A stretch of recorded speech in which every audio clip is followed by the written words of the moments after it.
In Grimm's version of the fairy tale, apparently my sister and I weren't even worth naming. But at least we were rightly described as beautiful.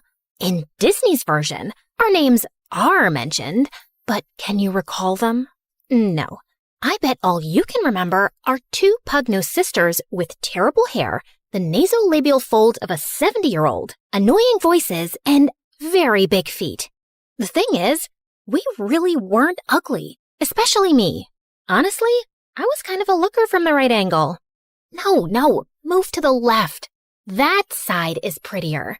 Like, sure, I could have benefited from a nose job if it was a thing back then, but I've got great hair, a bangin' body, and deep eyes that look like dark pools you could drown in.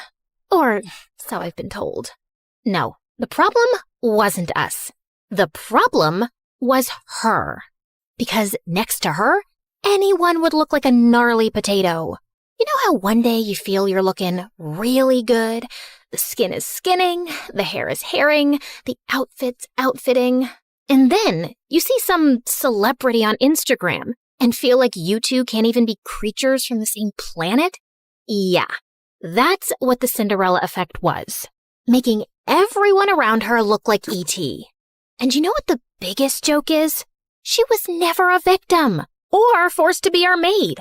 She was very OCD, so scrubbing everything like a maniac all the time is entirely on her. No one asked her to do that. I guess she didn't love being a nobody, because slowly, very slowly, she started spinning her story. And before we knew it, we were the villains. She was the poor, mistreated servant girl, and I was the bitter hag trying to steal her man. But he was my man first. My name is Drizella, and I'm here from the dead to tell you the true story of how Cinderella pulled off one of the greatest cons in history. She got the name, the ball, the prince, the animated pigeons, the march, the eternal adoration. And it's built on lies, all of it. Well, except for the part about me having really big feet. Like, I was told most of my life to shop from the men's section of the shoe store. I bet that's half the reason I've ended up being a villain in every version. Because how dare I imagine myself as a worthy princess with my US size 11 feet? I digress. I must stay on track. And even though my version of events is no charming fairy tale, I must begin the story the right way. Once upon a time, there was a man with a family, a fortune, and a functioning household. So naturally, he had a midlife crisis and ran for the hills. Gone to figure myself out. Don't wait for me. And tell your mother, it's not me, it's her. I hope you figure out you suck big time. Yeah, I wasn't shocked. Because honestly, we'd be idiots if we hadn't seen this coming. I crave adventure. This provincial family life is suffocating my soul. Someday I'll leave to seek my higher purpose. Marriage and fatherhood can't be it. I have to find myself, and I really don't think I can do it, while married to you specifically. But Mother was still blindsided, shocked, bamboozled. Why had he left? Was it because she wasn't pretty enough, or young enough, or hadn't plucked her eyebrows properly since 1823? Maybe her elbows were too pointy.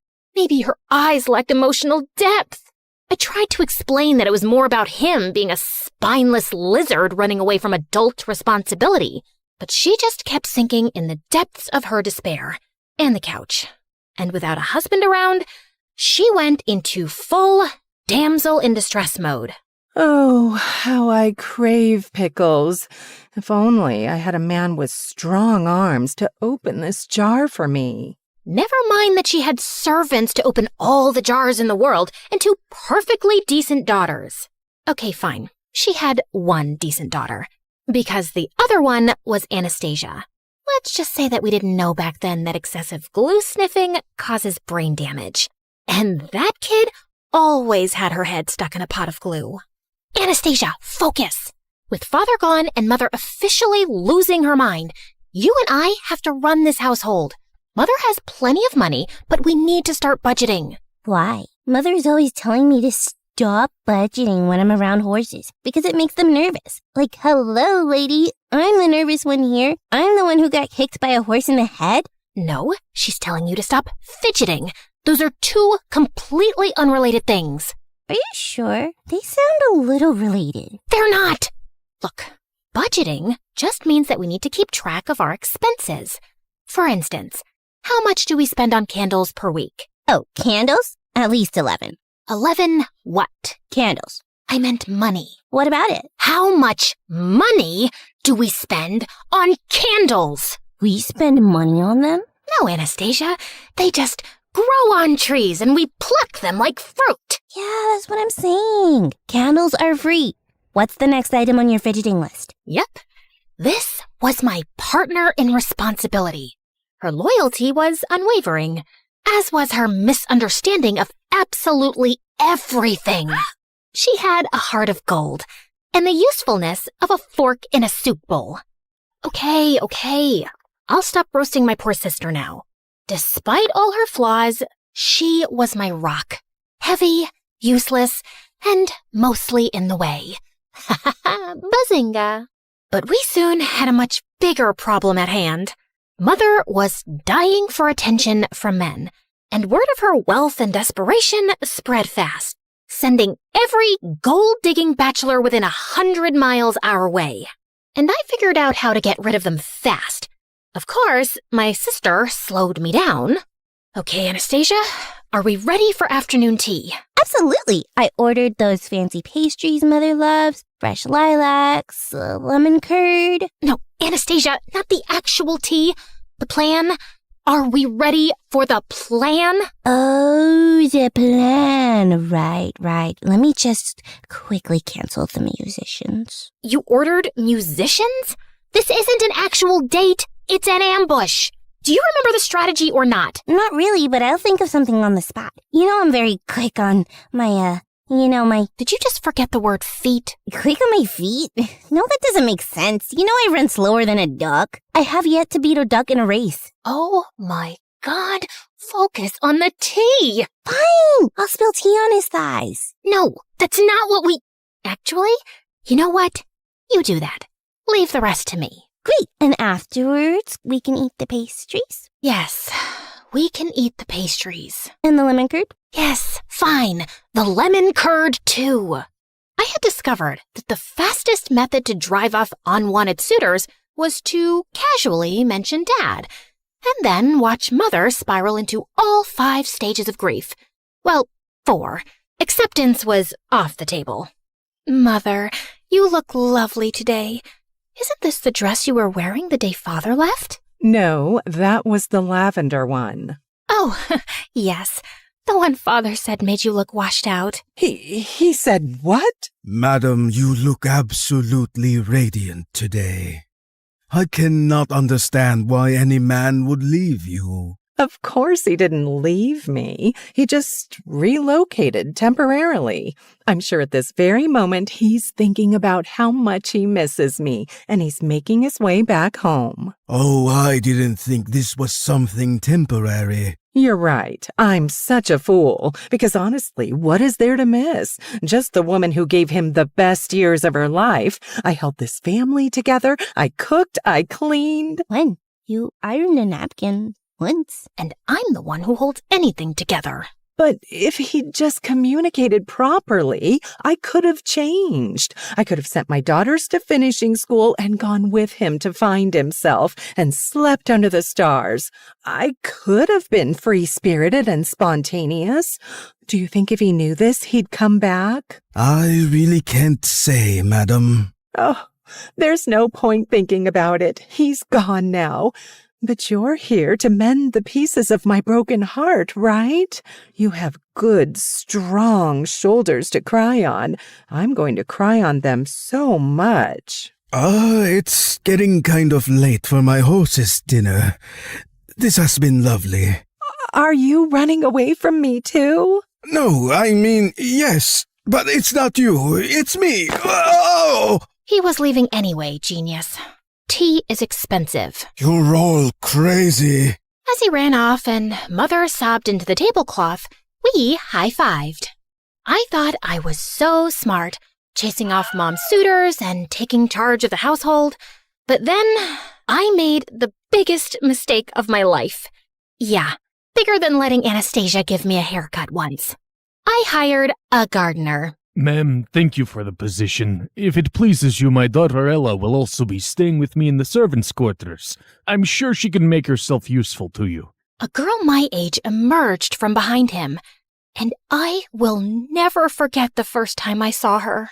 Her hair was like honey catching sunlight, her skin like porcelain, and her patched-up linen dress looked better than any silk I owned. Her eyes were the kind of blue that would make painters cry into their palettes trying to replicate it. Every feature on her face was in perfect harmony. And then she smiled. We didn't know it yet, but the entire trajectory of our lives was rewritten at that moment. Oh my, just look at you, child, like something out of a dream. You're perfect. You're too kind, ma'am. I'm so grateful to you for letting me stay. She's glowing. Should people glow? Do you use some kind of special shampoo made from unicorn tears and fairy dust?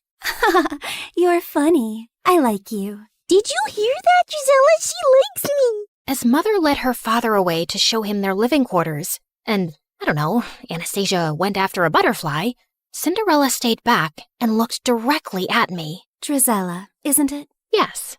And you're Ella? Yes, but my late mother nicknamed me Cinderella because I'd always sleep by the fireplace and get covered in ashes. You know how nicknames stick.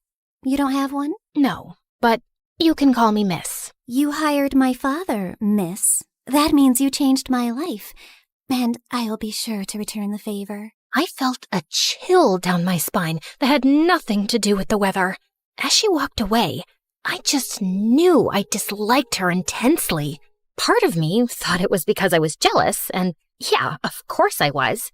But I just had a feeling that beneath that flawless facade was someone calculating and dangerous. And oh, how I wish I wasn't right for once. At first, she just helped. She polished the silver, dusted the bookshelves, organized the pantry, but then she started having ideas for everything.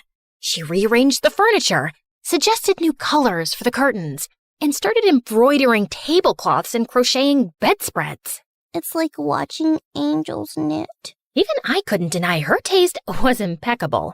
And soon, Mother wanted her opinion on everything. And then she was suddenly instructing all the maids, the butlers, and even the cook. The cook! That toad never listened to anything I said. The house sparkled, the cutlery gleamed, the food actually had flavor, and I could see my reflection in the floors now. How could I complain about that? But I couldn't help being bothered by how she had Mother and Anastasia wrapped around her little finger. She would make them face masks and hair oils, play the piano for them like she was Mozart's daughter, and sing like a nightingale. And then there was the dancing. There was a celebration, as always, at the end of the harvest season. And as the servants gathered to dance, Cinderella joined them. She didn't dance like a girl raised in servant quarters. She danced like the air was conspiring to hold her up, like the music was written just for her, like she'd spent her whole life rehearsing her steps to perfection. Everyone was mesmerized. She's so graceful. Not like my girls. That was the first time I heard her say it. Not like my girls. But it wasn't the last. Soon, Mother was drawing comparisons between her and us all the time, telling us how we could try to be more like her. And I swear, I would have given up and accepted her perfection and superiority if it wasn't for the bird incident. Come here, Gisela, look! A robin's nest right outside Ella's window. Isn't it sweet? It's going to have babies soon. Yes, lovely. But I bet it won't be so sweet when they're all screeching at dawn. The two of them continued to look utterly enchanted, and I lost interest soon and left. But the next morning, I ran outside to Anastasia screaming. I found her standing under the tree, and the nest lay on the ground, completely destroyed. The eggs and the robin were gone. Anastasia cried half the day, wondering if it was the work of an evil squirrel, or an evil raccoon, or an evil eagle. Later that evening, Cinderella walked into the living room, holding something behind her back. Mother, I made you a gift. Mother? Since when did she... Then I saw the gift, and my blood ran cold. It was a delicate comb, woven with tiny blue-gray feathers twisted through gold thread. Oh, my dear, it's exquisite. Mother kissed her on the cheek. Anastasia clapped, while I just stared, stunned. This couldn't just be my imagination running away with me, right? Still feeling uneasy, I was going up to my room for the night when I found Cinderella polishing the stairs banister vigorously. Still cleaning? You really love it, don't you? Oh, yes. It really helps me think. And all the work makes me sleep soundly at night. You should be sleeping well tonight anyway. You know, without all that chirping right outside your window. Yes, such a noisy little thing that robin was. I wonder what happened to it. And we both know it wasn't an evil squirrel. Cinderella straightened and met my gaze, smiling. Please, Drizella, do I look like the kind of girl who murders birds? No, but looks can be very deceiving. People only see what they want to see. Luckily for me, they always want to see an angel. Without a shadow of a doubt then, I knew this girl was a psychopath. I just stayed away from her as much as possible. I was also glad that Mother was spending less time with her since she'd recently found gardening and spent hours outside taking interest in dirt and compost.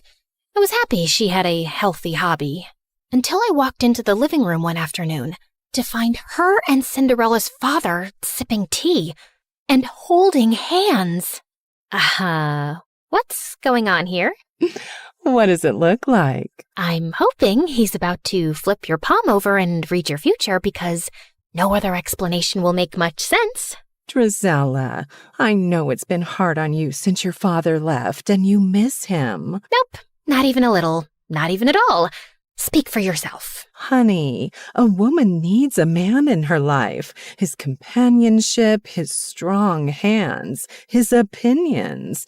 What I'm trying to say is, Mr. Rivers and I, we're... No. If your next words are in love, I'm throwing myself out the window. Will you just let me finish? Fine. In love. Great. Fantastic. Open the window with your strong hands, Mr. Rivers, so I can throw myself out. Why would you be so upset, Drizella? And then, to always make things worse, Cinderella walked in. It's a beautiful thing for two lonely widowers to find love again. My father isn't dead. We don't know that. Oh my God. Had she found a way to get rid of him too? No, she was just saying things to irk me. Cinderella put her hand on my arm. We're like family already. This just feels like it was meant to be. I really thought I might gouge Cinderella's blue eyes out with a fork. So I stormed off, grabbed a horse, and rode furiously, not even sure where I was headed. I just had to get away. I remembered an old estate on the hill that had burned down decades ago. It had never been rebuilt, but the library had survived. I'd sneaked in there a few times before, and I definitely needed abandoned ruins to rage in right now. I pushed open the creaky library door, grabbed a book randomly from the shelves, and plopped myself onto the couch next to a pile of dusty blankets. But then, the pile moved. I turned around, terrified, to see a boy emerge from under the blankets. Oh, wow, it's just one girl. I thought an army of banshees had descended upon me. Are you a ghost? No, but that scream should have woken all dead people within a 5-mile radius. Ow! What was that for? If it had passed through you, it would have meant you're a ghost. I was just checking. Did you miss the part where I specifically said no to that question? Why would I expect a ghost to tell the truth? Then why even ask? Okay, fair point. What are you doing here, blending into the furniture? Exactly that. I just wanted to disappear for a while. What about yourself? This isn't the most obvious hangout spot for a girl like you. A girl like me?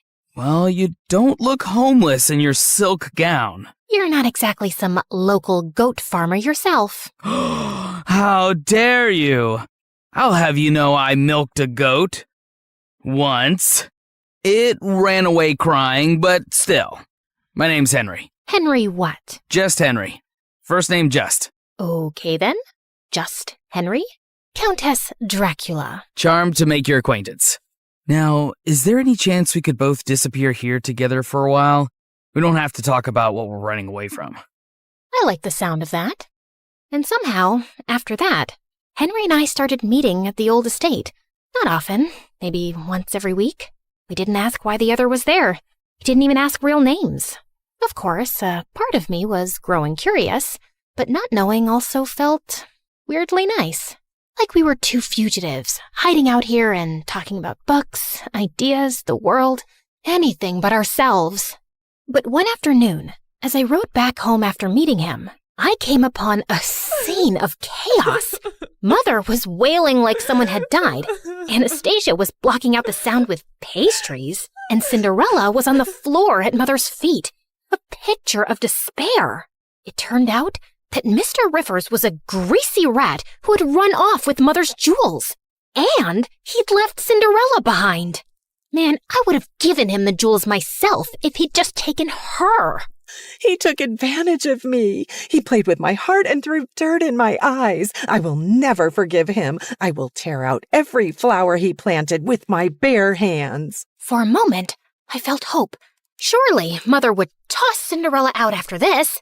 She would be a constant reminder of his betrayal. Please don't send me away. Please don't send me away.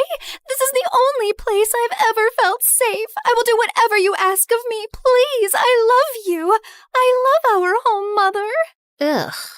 Oh, my poor precious child. How could I hate you? You're betrayed and abandoned just like me. Of course you will stay here and we will heal together. Anastasia and I were abandoned too, and Mother never paid attention to our healing. As Cinderella sobbed into Mother's lap, she shot me a sideways glance that clearly said, "Checkmate."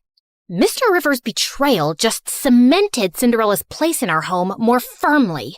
Now she wasn't just beautiful, she was tragic too. She needed love and care, and everyone from the servants to the house cat wanted to give it to her. Mother now referred to her as my precious girl, while Anastasia and I were quietly downgraded to the other two. And I just found being around Cinderella unbearable. It's not like I was even needed around the house anymore. So I started slipping away more often to Henry. One afternoon, we decided to explore the woods near the estate. And barely 20 minutes in, there was a loud snap, a startled yelp, and I turned around to see Henry dangling upside down from a tree in a hunter's trap. I couldn't help laughing as he flailed around, trying to reach up and unhook himself. A little help before I pass out, maybe? I was just waiting for you to ask. I started tugging at the trap rope, but Henry kept giving me instructions nonstop. You're doing it wrong. Step to your left. Pull tighter. Then twist. No, not like that. Oh, you'll break it. Do you think I'm a helpless little girl who can't possibly figure out a rope trap for herself? Have you ever seen a rope trap before in your life? Of course not, because all I do is embroider cushions and sigh dramatically. I bet you don't even know how to embroider. You're right. I hate it. My threads get so tangled up that I want to poke someone in the eye with my needle. Violent and unladylike. You're a real catch. I yanked hard at the rope, and his face swung towards mine. Suddenly, we were too close, and his lashes were longer than any boy's had a right to be. Ooh, your eyes are really pretty. Flattery isn't going to make me help you faster. No, really. They're dark and deep, like pools one could drown in. That's just the blood rushing to your head. I quickly moved to brace the rope again, when suddenly I noticed his shirt had slipped to reveal his belt, which had a silver crest. The royal crest. Wait, are you from the palace? Define from. Define it before I drop you straight on your head. Technically, yes. Are you the court jester? The guy who polishes the king's shoes? Something like that. Yeah, I'm gonna need better answers before I help you. I pushed him hard and sent him swinging like a pendulum. Oh, come on, Lady Dracula, just let me down. That's when I heard boots thundering through the woods. And before I could react, a pair of soldiers in armor grabbed me roughly by the arms. Another two swooped in, expertly cutting Henry down and catching him before he face-planted into the dirt. Endangering the crown prince is a punishable offense, girl. Endangering the who now? Stand down, men. She's harmless, unless she has a needle and thread in her hands. I just gaped at him. You're the crown prince? Yes, first name, Crown, second name, Prince. You told me just Henry. Well, I am just Henry sometimes. You never asked follow-up questions. You will say nothing of this to anyone, men. Same as you. Keep quiet about my visits here. Is that understood? Yes, Your Highness. Your Highness? Your Highness? You look like you're both spiraling and want to murder me. No, that's just my normal expression. Now, since we're being honest and going for full disclosure... You're a liar who got forced into telling the truth. How about you tell me your real name, too? Drizella. That's pretty. Dracula suits you better. Lots of names are coming to my mind for you, but I shall refrain from using them since I know who you are now. Good day, Your Highness. Hey, don't let this change things between us. But I kept walking without turning to reply. How could it not change things between us? The boy I'd been sneaking off to meet, regularly insulted, hit a couple of times, and maybe, possibly, definitely liked, was the freaking crown prince. I didn't go back to the estate for days, still finding the truth about him too overwhelming. But eventually, I cracked, so I rode back to the old estate one afternoon, and my heart skipped a beat to find him already there, throwing pebbles into a broken fountain. Well, look what the cat dragged in. I was beginning to think you died. Or got married. Sorry to disappoint you, but still alive and unwed. You know, I was this close to going around town and knocking on random doors to inquire after a girl with violent tendencies and great hair. I just rolled my eyes, but inside, I was smiling stupidly. We just sat in silence for a while. I come here sometimes because it's all just too much. The title, the expectations, the spotlight. I don't even get along with my father mostly. I know I'm going to sound like an ungrateful brat, but sometimes I just don't want to be the prince. I come here for quite the opposite reason, I suppose. I feel invisible in my own house, completely replaced by my stepsister. My pride wouldn't let me say the gardener's daughter. She's perfect. Everyone admires and adores her. It's not hard to see why. Come on, no one's perfect. Oh no, she really is. I'm sure this sounds like some petty sister jealousy, and it doesn't compare to your royal problems. But honestly, they don't sound so bad. No one expects anything from me. Well, except maybe being more ladylike so I can marry some stuffy lord one day. But you could do so much with your life, Henry. And people expect things from you because you're important, because you matter. Henry reached across the space between us and slipped his fingers through mine. You matter to me. As my heart tripped over itself, he leaned in and kissed me. It was clumsy at first. Our noses bumped, my hair got stuck in his stupid jacket, and we started laughing. But it was so sweet and real. And for a while, I forgot Cinderella. I forgot he was royalty. I forgot about everything. It was just me and Henry. I floated through the next few weeks like some lovesick idiot. Of course, like any self-respecting lady, I didn't show it. You're grinning like you've got a clothes hanger stuck in your mouth. What is so funny about my art? I wasn't grinning. And what art? The one you're staring at, my masterpiece. I made this cat sculpture from old socks and glue. Ah, that art. The one cleverly disguised as garbage. It's the loveliest duck I've ever seen. Cat. It's a cat. Yes, that's what I said.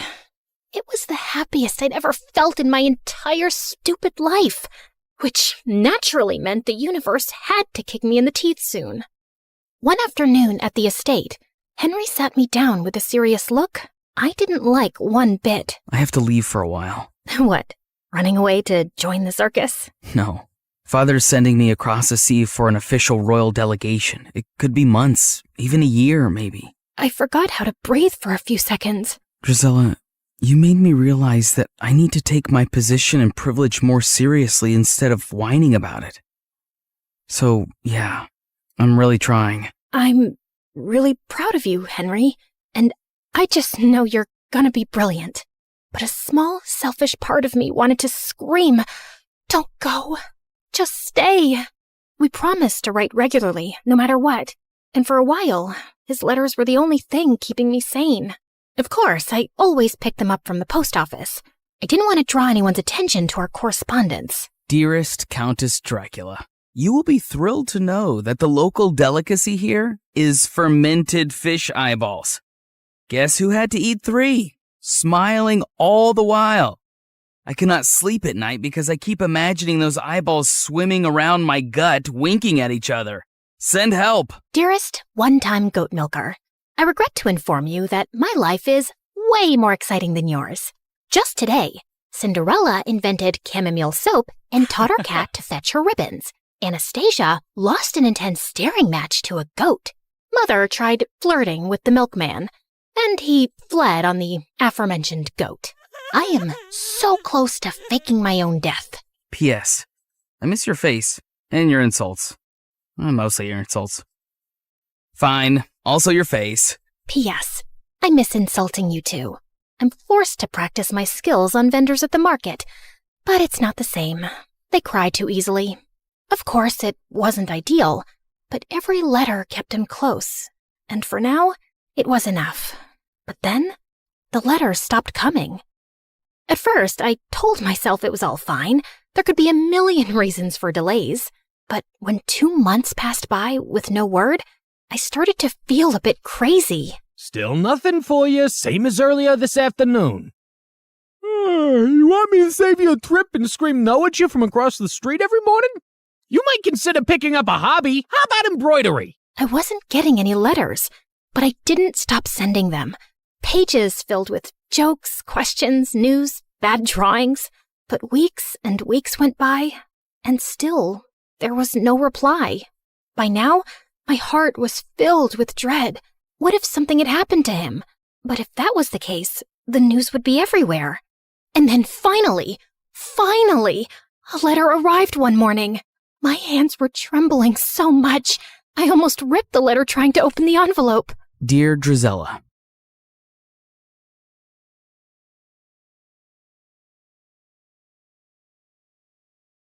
Hi, I'm Allison from a small village in France. Please like and subscribe. I lived in a small cottage with my single mother who worked as an artist. Life was tough since we had little money, so when I turned 5, Mom decided to move back to her home city, and it had a freaking palace. Whoa, is that a real palace, Mommy?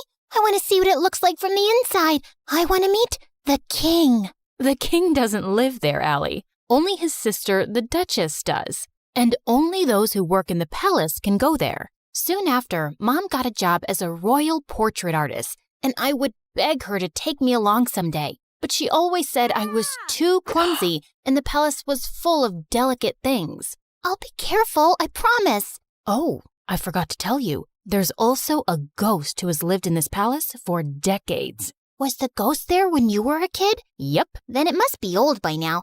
I can easily outrun it. Of course, I didn't believe her. If anything, it made me more curious about the palace. When I was 9, Mom was called by the Duchess to make her portrait, and this time, I followed her. Somehow, I managed to sneak inside without getting noticed. And boy, was it pretty! As I wandered around, I slipped into a nearby room full of toys and blingy things. I'd never seen anything like that before, and it was so fascinating that I grabbed a few of them. But when I reached home, I felt guilty and scared. If anyone at the palace found out, Mom could lose her job, and this was stealing. I'll bring you guys back someday when I work at the palace. Till then, you can hide here. My passion for working in the palace grew stronger as time passed. I begged Mom to teach me how to paint so I could become a royal painter just like her. And by the time I was 17, I was better than her. One day while I was painting, Mom came home with some big news. The king is coming to town after 17 years, and they want paintings for the whole palace. We started working day and night, finishing all 20 paintings in under a week. But a day before the delivery, Mom slipped and sprained her ankle. I'll ask someone from the palace to pick them up. No, I can take them.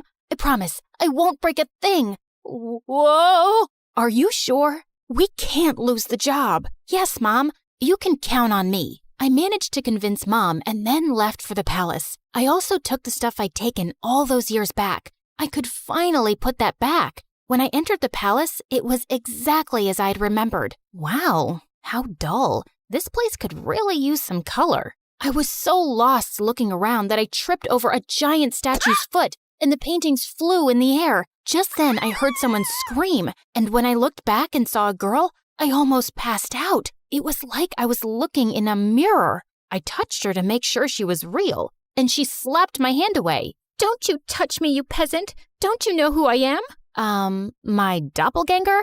We look exactly the same. No, we don't. I'm a princess, and you look like a street rat. If I look like a street rat, so do you, because we have the same face. Wait a minute. Is that gold? Oh my God, you're a thief. The girl started screaming again, and I was surrounded by palace security within seconds. Just as they held me, I bit one of the guards and ran till I reached home. When I told Mom what had happened, she looked at me in shock, and minutes later, the king arrived with the Duchess. Oh, my sweet daughter, it is you. You're what? Mom, what's happening? My mind went blank when the king told me how years ago the nanny had taken me out for a walk, but we both never returned. Your mother and I searched everywhere for you, but we failed. She was heartbroken and no longer wanted to be here, so we left the palace. But today, when the security guards told me of an intruder who looks just like the princess, I just had to come and see for myself. Mom, is that true? I'm not your daughter? It's true, Allie. I found you on my doorstep with a note and some money, but I had no idea you were a princess. Why didn't you ever tell me I'm not yours? Because I fell in love with you the moment I saw you. Now you were my daughter. I am so sorry, Allie. It was just all too much to process, and I ran off. I was a princess, and I had a twin sister. I was living a lie for 17 years? I was walking along the road trying to clear my head when a big sports car pulled up next to me, and a handsome guy got out. Cherry, what are you doing here? It's not safe. Cherry? Do I look like a stupid fruit? Leave me alone. I called you pumpkin before, but you hated that too. What the heck's your problem, dude? This is not a good time. I was saving this as a surprise. But here, will this make you come with me? Holy moly! That diamond was bigger than my fist! Calm down, Allie. Okay, you've got the wrong girl. Whoa! Sorry. I'll have to carry you back home if you don't listen. I punched him in the nose as the guy screamed like a little boy and then ran for my life. This was officially the worst day ever. The next day, the royal staff packed all my stuff and I was moved to the castle. My royal chambers were bigger than my whole house, and everything was beautiful, except it didn't feel like home. Mom wasn't there, and even though I was mad at her, I missed her. I was unpacking when my sister walked in. I know you think you're suddenly a princess now too, but don't let this get to your head. Remember, I rule. Charlotte, dear, don't be so rude to your sister. You should be happy she's back. Okay, Amber. Allison, darling, we're starting with your royal lessons from tomorrow. Be ready at 4 a.m. sharp. Good luck with that. It's not easy being a princess. She wasn't kidding. It was a mad schedule. Mornings were for horse riding, then music in the afternoon, and martial arts in the evening. My body was super sore and I was exhausted, but within a few weeks, I'd grown tougher and learned a lot. One evening during martial arts practice, someone walked up to me. It was the diamond guy. I thought they were just rumors, but you are prettier than Charlotte. We look exactly the same, like identical. Can't you see that, or did the punch make you blind? Feisty. I'm Prince Arnold, by the way, Charlotte's fiancé. Isn't she too young to get married? Are you jealous? What? Move along, dude, unless you want another punch. But the guy just winked and left. What a flirt! Later that evening at dinner, Dad announced that he'd be holding an official coming out party for his daughters, and the entire village would be invited. What's a coming out party?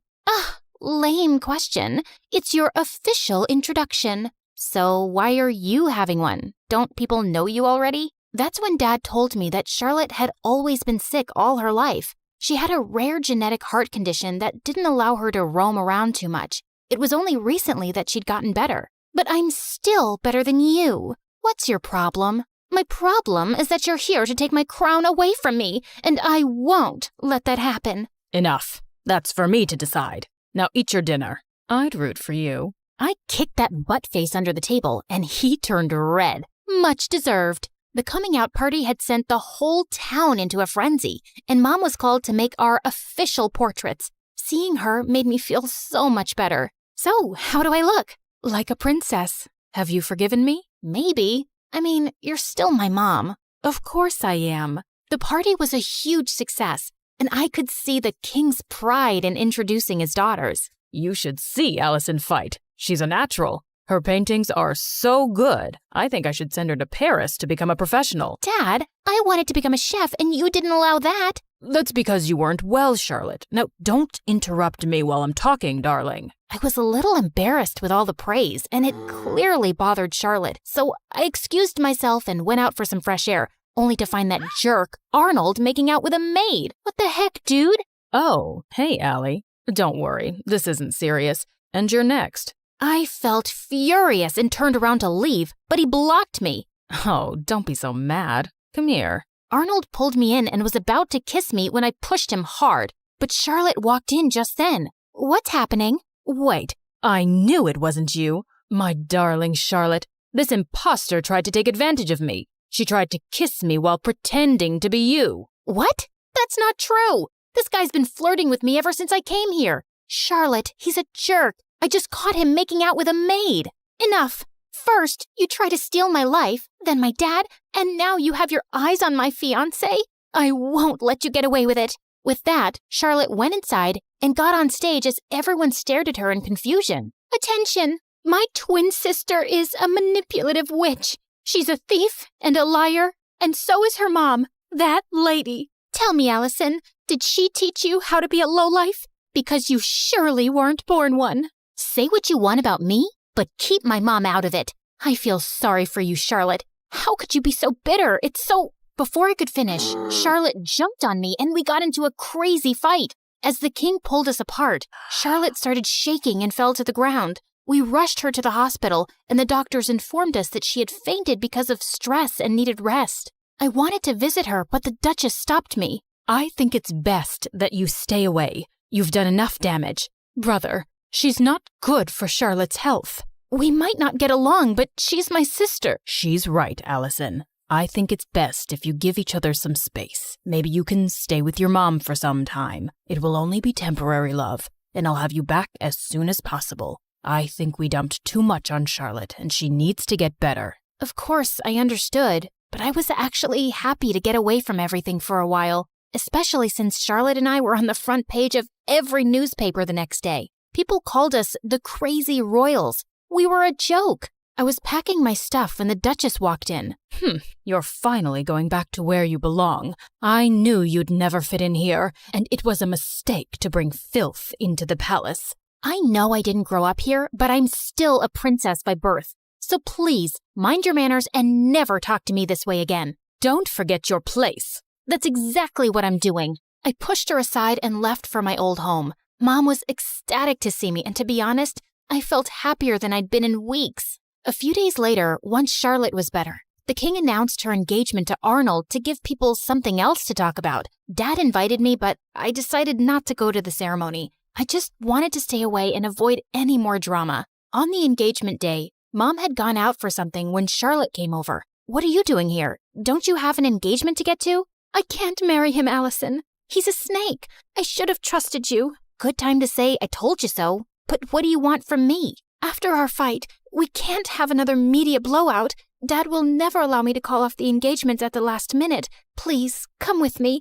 Maybe we could convince him together. Please help me." Charlotte was crying like a baby now, and I didn't want her to have another fainting episode, so I agreed. But just as we entered the palace, Charlotte stopped. "I need to fix my makeup. The entire town is in there." Wow, priorities. "Thanks for doing this. I'll be right back." I started to walk around when I spotted Charlotte. "She's here. I've done everything you asked me to do, including the fake fainting. Now do your part and make her leave forever before Dad decides to bring her back here again." Leave it to me now, princess. I have the perfect plan to make sure you get the crown. Oh my God, these people were crazy. I had no idea what her plan was, but it sounded dangerous.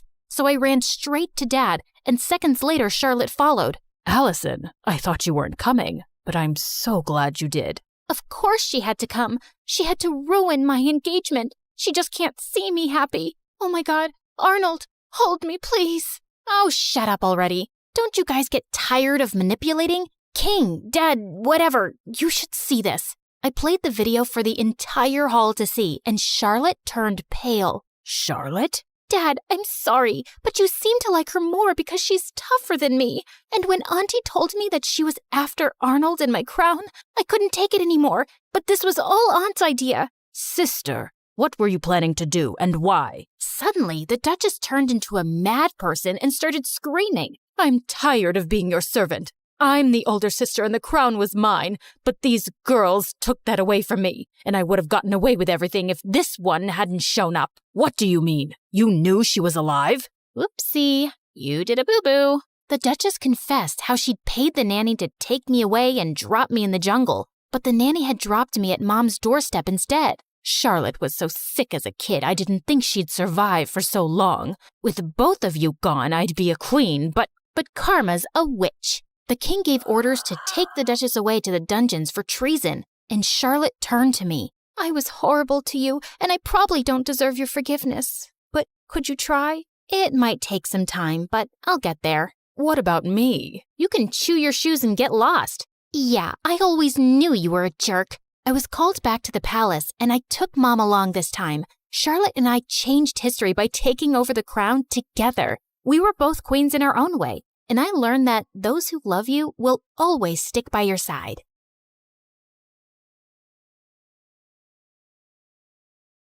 Brianna waited impatiently in the cinema parking lot. Her date was 40 minutes late. Just as she was about to leave, the car door pulled open without warning. Whoa, gotcha! Are you a clumsy dummy, or did you plan this to fall into my arms? How would I plan? Never mind. We've probably missed half the movie, Elijah. I booked a hall just for us. The movie starts when I say it starts, babe. Once the lights went off, Brianna turned pale. The ring? I told you, I hate horror movies. But you don't know what you're missing. You're gonna love it, sweet cheeks. Trust me. Brianna cringed as she watched with eyes half closed, and at one point, she screamed and jumped off her seat. That's it. I'm leaving. You call yourself an actress, but you can't appreciate this masterpiece? You're such a baby. And you're such a jerk. I don't know why I agreed to this. Want me to call you an ambulance, baby Brianna? Brianna dumped her popcorn on his head before storming out, and then she walked straight into somebody carrying sodas and fell on her butt. Brianna, are you okay? Jeez, can this night get any worse? Yeah, there are infinite possibilities. You could get struck by lightning, or get robbed, or be kidnapped, or get hit by a bus. Then there are serial killers. It wasn't really a question, dude.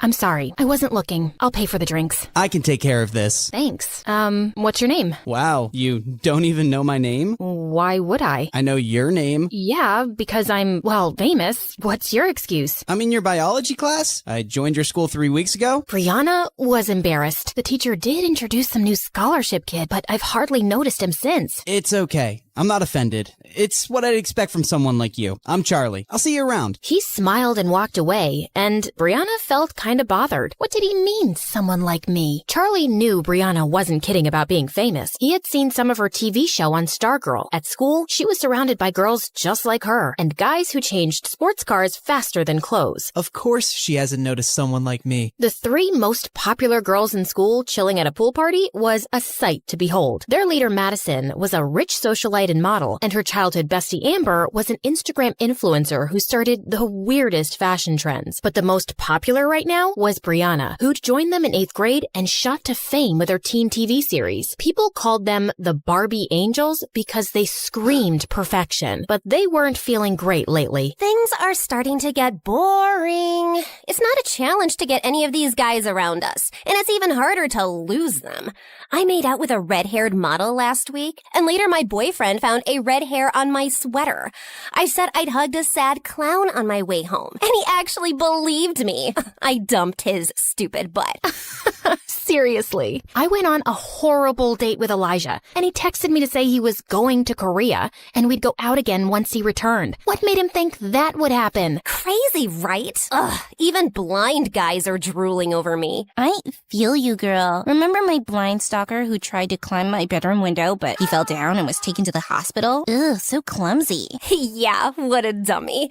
Girls, we need to spice things up. I want to find someone really different. Make him fall in love with me, mess around with him, and then dump him. Wouldn't that be fun for us? OMG, yes. I haven't felt this excited since the 11th Harry Potter book came out. Just then, something caught Brianna's eye, and she left. I wasn't even done talking. Amber, do you feel sometimes that she isn't as nice as before and her fame's gone to her head? Her head does look a bit smaller than usual. Anyway, who cares, Maddie? You've got me. I'm your favorite girl, right? You know you are, babe. Brianna had spotted the DJ at the party, and it was Charlie, looking much cuter. Wow, you're full of surprises, DJ Charlie. What? I said you're full of surprises, DJ Charlie. Brianna, I heard you the first time. Then why did you say what? I just meant, what's the surprise? Oh, well, you're a scholarship student, so I thought you'd be a nerd. Didn't imagine you as a DJ.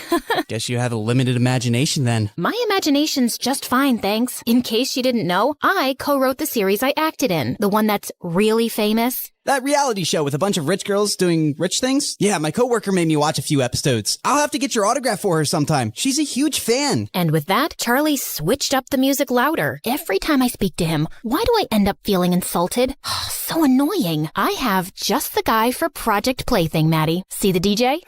His tacky t-shirt. But he's kinda cute. Why him? He's nothing like the guys we date. He's a scholarship student in my bio class, and he seems unimpressed by everyone at our school, including us. Well, that's new. I love a good challenge. The question is, will he buy it? The most popular girl in school suddenly notices him? He might think it's a prank. We'll just have to make it believable then. Plus, no guy is immune to my charms, Brie Brie. He'll be eating out of my hands in no time. Like a baby shark. I don't think it'll be so easy, but I'm looking forward to it. The girl's first move was to get Madison on Charlie's radar and paint her as an angel. So 2 days later, Charlie found Madison walking into the cinema, who he instantly recognized as Brianna's friend, and she had a line of kids behind her. Hi, could I please have 30 tickets for the new Minion movie and whatever snacks the kids want? Are these kids from an orphanage? Yeah, I volunteer there, and I thought I'd treat them. It's not often that they get to go out, so I want them to have a really good time. Wow, she doesn't even have a PR team taking pictures. Charlie led the excited kids into the theater, and as he was leaving, Madison touched his arm. Wait, you were the DJ at a pool party recently, right? Right. I, also go to your school. How did I not know that? Oh, don't beat yourself up. I'm super easy to miss. I'm like a pigeon in a school of peacocks, but I prefer my own company anyway. It's the best. I'm sure it is. Well, thanks for your help today. Madison kissed him on the cheek, and Charlie smiled awkwardly before running off. Was the most popular girl in school just flirting with me? Nah, she probably flirts with everybody. Later, Maddie called the others to update them. Do you think he bought your act? Of course. I'm beginning to think I'm a better actress than you are, and this is going to be a lot easier than I thought. The next day, when Madison walked into the cafeteria, she spotted Charlie in a corner, and his eyes were already on her. She helped a kid with crutches get his lunch and tipped a janitor generously before making her way to Charlie's table. Hi, do you mind if I sit here? Of course not. Yes, please sit. I am sitting. Oh, righto. You want half my sandwich? My grandma made it. The filling is probably this week's leftovers mixed together, and the bread is a bit stale, but it's not bad. I think the gravy she put inside is making it, what's the word I'm looking for? Moist. Yeah, it's moist. Tempting, but I haven't had bread in years. Just then, Charlie noticed that half the cafeteria was staring at them. They're thinking what I'm thinking. What is a beautiful, rich model doing with me? This is clearly a prank. You know, I just remembered. The librarian hungry and asked me to feed her fish, and they'll die if I don't do it right now. Really? Well, I can come with you. No, I'd rather you didn't, okay? They like their privacy. The fish. They're private people. She stared at him, and he felt more flustered as he reached for his bag and ended up stepping hard on her toe. He turned to apologize and knocked his sandwich on her clothes. I am so sorry. So sorry. Gotta run. And later in the bathroom, as Maddie cleaned up, Brianna and Amber howled. Will you two stop laughing? He had to feed the librarian's fish? Girl, that is the lamest thing I have ever heard. He couldn't get away fast enough. Oh, that was so funny too. My grandma made me this gravy sandwich. Yeah, right. His grandma came back from the dead to make him a sandwich. Maybe his grandma is just alive? But both my grandmas are dead. Aren't everyone's grandmas dead? Oh my God, focus! He seemed smitten with me when I took those gross kids to the movies. Why is he running away from me now? Maybe I just make him really nervous. Or maybe he isn't stupid and he's not buying your sudden interest in him. Well, you're in the same class with him. Do something. I'll get the teacher to make me his lab partner tomorrow. Let's see what I can pull off. Charlie just wanted some peace, but the universe literally said no when he got paired up in the lab with Brianna. Are we really gonna open up that frog? There's no way I'm touching that thing. Charlie ignored her and started doing it himself. Oh my God, look at those intestines. Ew, I'm gonna throw up. Why don't you just stop looking at the frog? It's not like you're helping me. Yeah, that sounds good. Anyway, I have to talk to you about something. I think Madison's really into you. Don't ask me why. The heart wants what it wants. So, I was wondering, what do you think about her? Brianna, I don't know what you girls are up to, but I don't have time for this. I'm just here to study hard so I can get into a good college, and Madison can literally have any guy. What do girls like you want with a poor nobody like me? Wow, you just made us sound so arrogant and judgmental, but you've basically written us off without even knowing us. Look, I didn't mean... Yeah, you did. You think girls like us wouldn't like a poor guy since we're shallow, right? And yeah, Maddie could have any guy, but maybe she saw something different in you. Trust me, if it was fancy things we wanted, we don't need a guy for that. Charlie felt unsure. Maddie is beautiful, and she seemed sweet. Maybe I misjudged her. So, how'd it go? Brilliantly. I think I've convinced him a bit that you're genuinely into him. We've got to keep the ball rolling. Let's find out more about Charlie's personal life. Madison hired a private investigator and found out that Charlie lived with his grandma. She also found out that he worked in a small club as a DJ on weekends. We know where we're going tonight. Oh, please say Tokyo. I've been craving sushi for weeks. No, to this nightclub, silly. But I'll take you for sushi anywhere after the success of Project Plaything. Later, when the Barbie angels walked into the small club, all eyes turned to them, and Charlie was just as surprised. This really wasn't their kind of place. Once he sees my heart-stopping dance moves, he'll be following me around like a lovesick puppy. The girls moved to the dance floor and had everyone's attention. As the song ended, Madison walked over to Charlie. The music here is amazing. You're really talented. Gee, thanks. Listen, Madison, I've been avoiding you, but I want to say I'm sorry. For that day in the cafeteria, I was such an idiot. I'll forgive you if you dance with me. Oh no, there's a reason why I'm in charge of the music. Those who can't do, teach. Those who can't dance, DJ. Come on, it can't be that bad. Just put a song on and join me. No, really. Just then, Maddie lost her balance a little and her drink fell all over the music dashboard. 2 seconds later, it stopped working. Oh my God, what did you do? It was an accident. The system's fried. The club owner's gonna fire me. You came in here just for your fun and games, but this is serious business for me, Madison. Thanks for nothing. Charlie instantly felt awful as he realized everybody was staring at them, and Madison stood frozen in her spot. Then she burst into tears and ran out. Amber and Brianna ran after Madison to her car, where she lost it. Who the heck does he think he is? You're not crying? Of course not. And it took all my willpower to not claw his eyes out. How dare he humiliate me like that? Oh, once he falls in love with me, I'm gonna squish him like a bug. That was brilliant. Now he's gonna feel terrible because you didn't even lash out at him. And he'll think you're the sweetest angel on earth. Oh, I underestimated you, Maddie. You're the worst. I am the worst. And when I'm done with him, he's gonna wish he was dead. Charlie just couldn't face Madison in school the next day. And after a lot of begging, he finally managed to get her number from Brianna. Little did he know, the girls had decided that Brianna would be the one to talk to him, pretending to be Maddie because she was the smoothest talker. Charlie felt super nervous as he called her that night. Hello? Hello? Hi. Hello. Hi. Madison? It's me.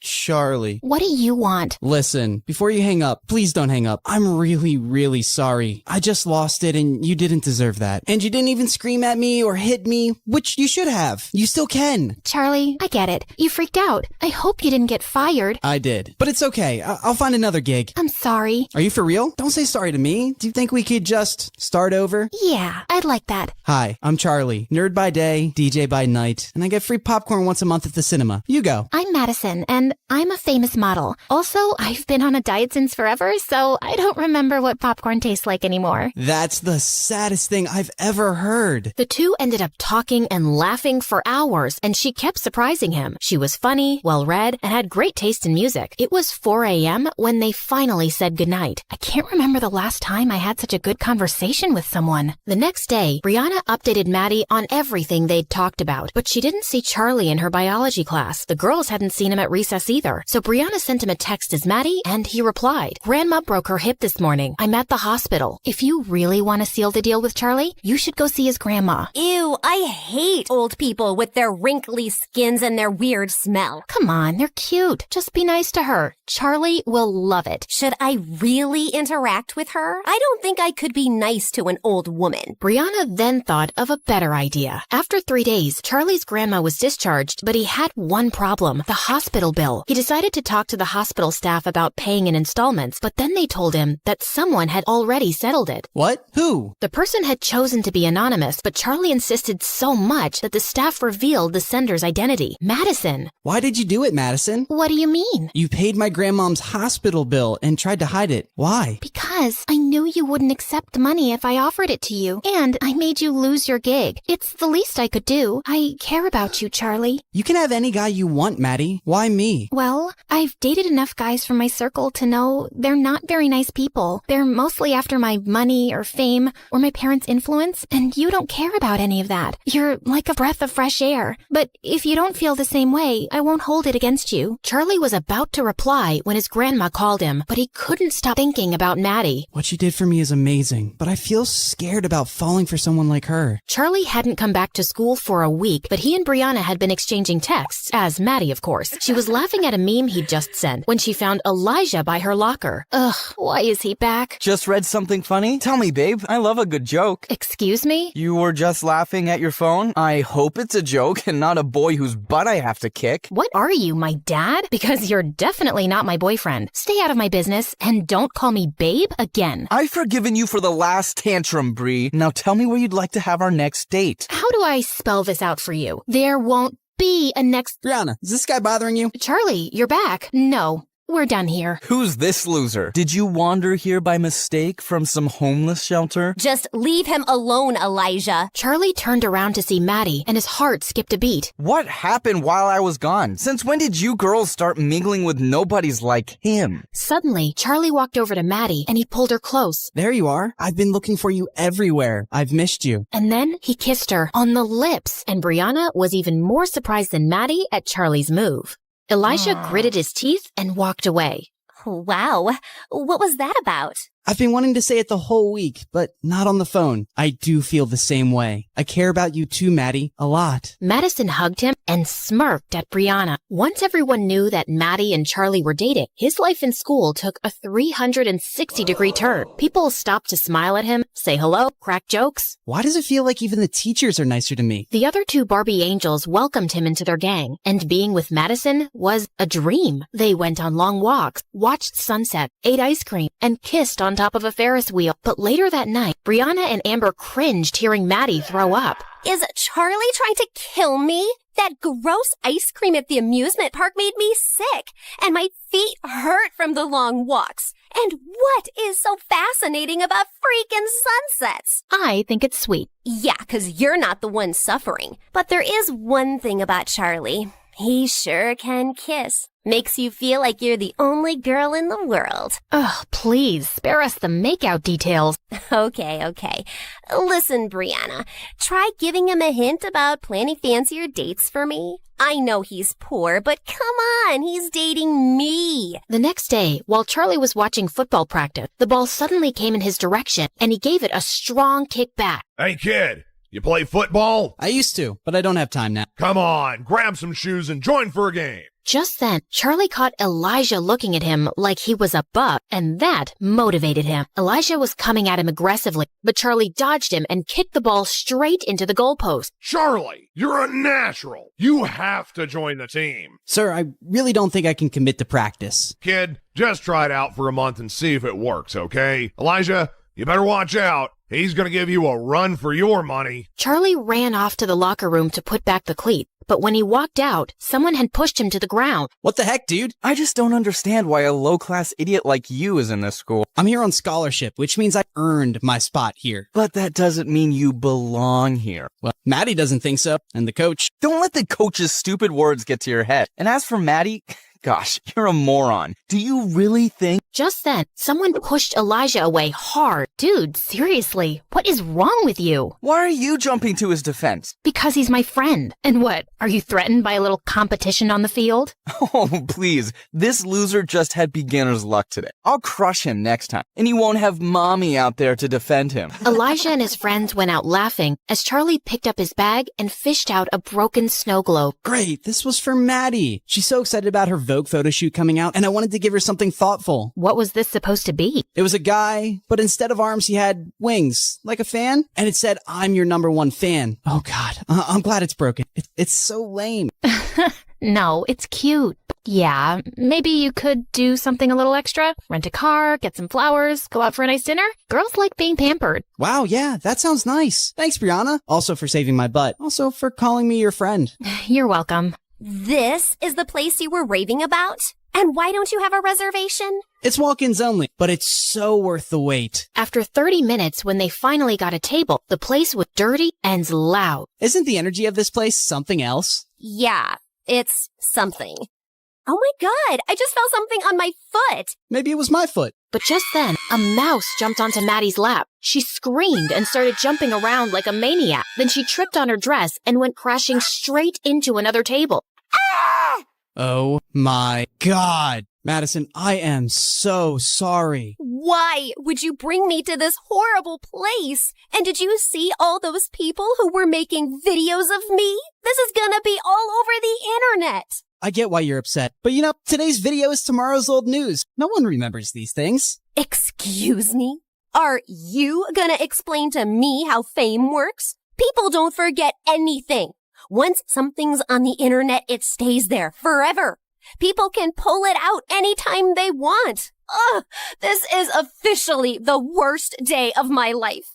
With that, Madison stormed out of the car. Brianna couldn't stop laughing as she watched Madison's video posted online, but now she had to do some damage control. So she called him as Maddie. I've had some time to cool down, and I'm sorry for going off on you like that. And I'm sorry about the mouse and the video. You're right. I don't know what it's like to be famous. It's the best and the worst. It's great to have people look up to you, but sometimes they talk about you like you're not even a real person. And imagine having your failures or embarrassing moments splashed across the news as entertainment. It sounds brutal. I'm almost glad I'm a poor nobody. As they were talking, Charlie ended up telling Brianna all about his amazing grandma and how she'd made him apply to the school. I just want to get myself into a good university so I can make something of myself and spoil my grandma rotten. She deserves the whole world. Well, you're definitely the guy who'd get it for her, Charlie. Over the next few weeks, Charlie found himself bewitched and confused by Madison. He felt closer than ever over their late-night talk, but in person, she was totally unpredictable. One moment, she'd be all over him, and the next, she was snapping his head off.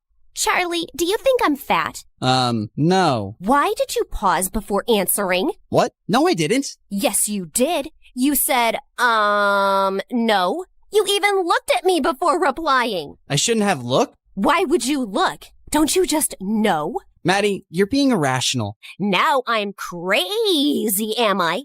Well, I'm not fat. I'm PMSing, so I'm bloated. I hadn't noticed. Really? Ugh, You're so insensitive. You have no idea what it's like to go through this every month. Right now, I feel like killing someone. And I also really want that Thai red curry ice cream. I'll get it for you, babe. Whatever helps you feel better. You getting out of my face would make me feel better.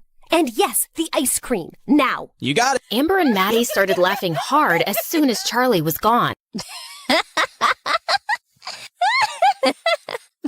I really hope he gets a few tubs of that ice cream. Sounds delicious. I'm pretty sure there's no Thai red curry ice cream, but let's see what he does. Anyway, for Christmas, my parents and I are going to our ski resort as usual, and I'm inviting you girls with your parents. Should I invite Charlie? You have to, right? He's your boyfriend. Yeah.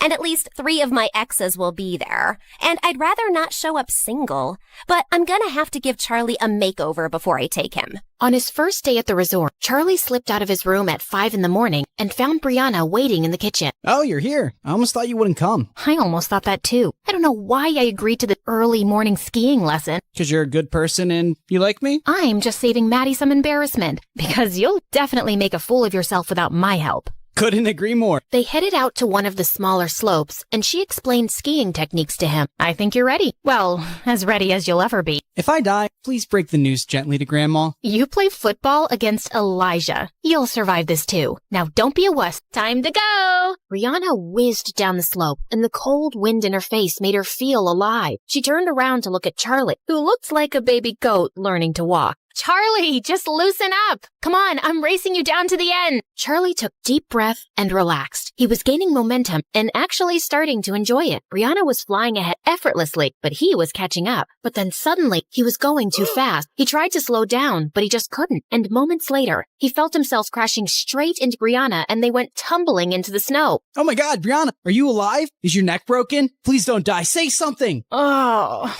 can you shut up for just 1 second? Yes, of course. Oh, I thought I'd killed you. Charlie pulled her into a bear hug. You're really okay? Yeah, I just got the wind knocked out of me. Imagine the headlines if something had happened to you. Stupid, worthless nobody injures beautiful teen goddess. You think I'm beautiful? Well, duh. It's not even opinion. It's just a scientific fact. The sun rises in the east, water boils at 100 degrees, Brianna's beautiful. You got some snow on your face. As they started making their way back, Brianna felt her heart racing. Oh, shake it off, Brianna. You cannot be attracted to your best friend's fake boyfriend. After an exhausting day of skiing, Charlie wanted to crash, but he had to dress up for a fancy dinner instead. The seats next to Maddie were taken, so he quickly took one next to Brianna. Please tell me, why are there 6 forks in front of me, and which one can I use to stab myself in the eye? Oh, definitely the meat fork for a quick death. Madison watched the two laughing, and she didn't like it. I don't want her getting more attention than me, even if it's from stupid Charlie.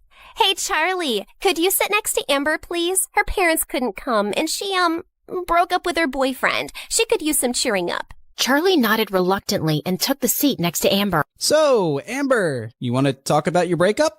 Okay, sure. Why not? It happened 3 years ago, and his name was Leo. And that's what you're sad about today? That's a bit offensive. I'm not sad. Do I look sad to you? Charlie was relieved as they were served their first fish course, but Amber was staring down at her plate in tears. I'm so sorry. Please forgive me.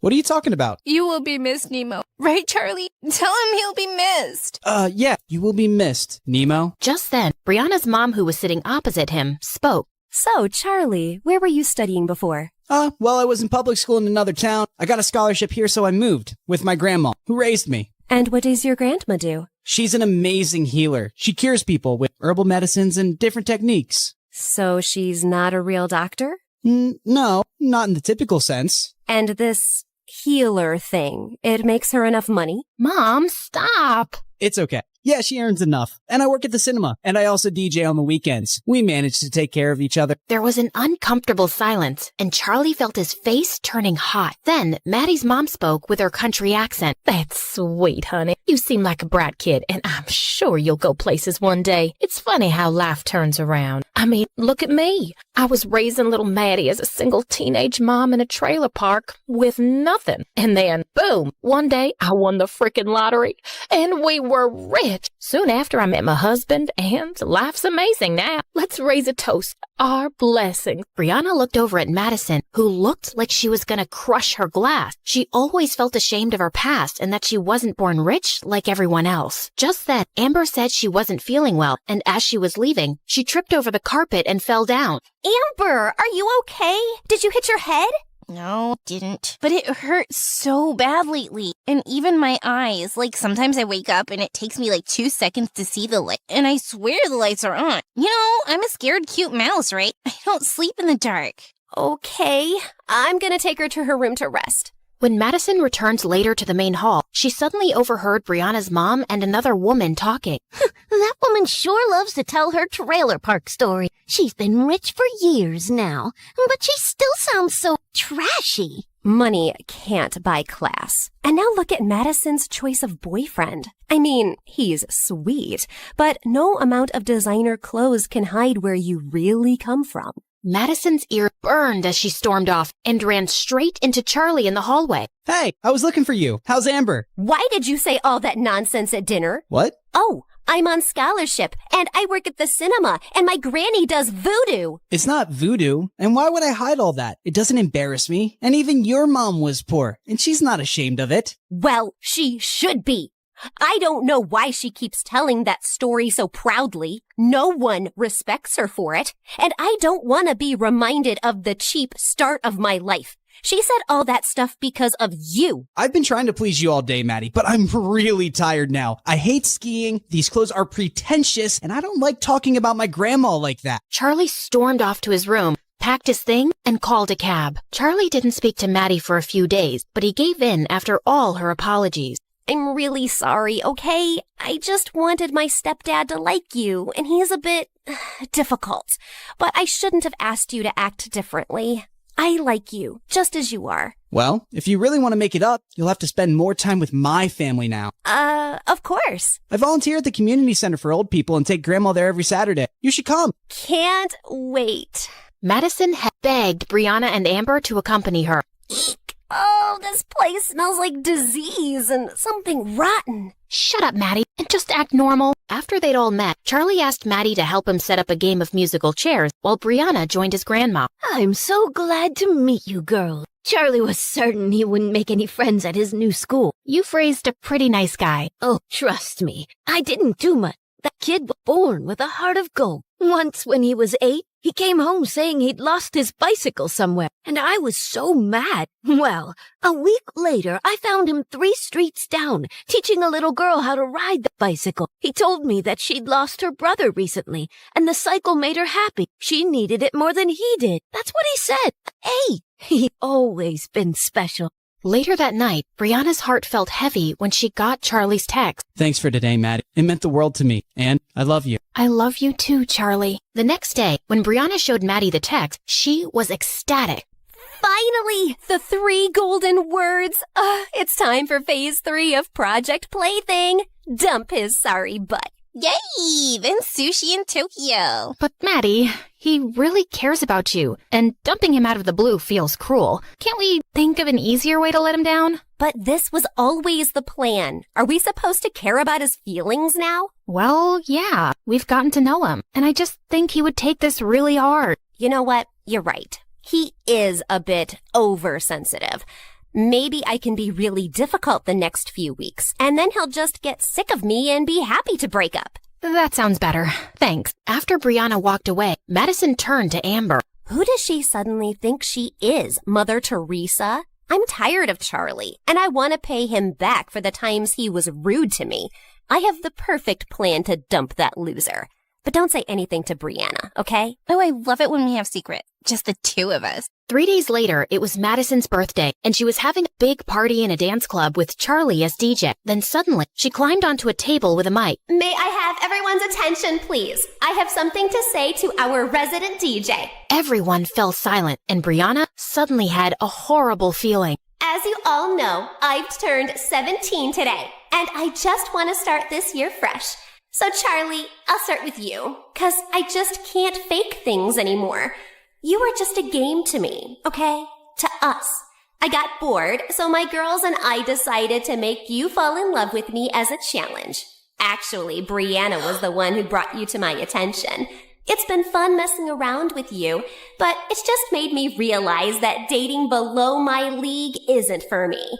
I don't relate to you and your third world problems, dude.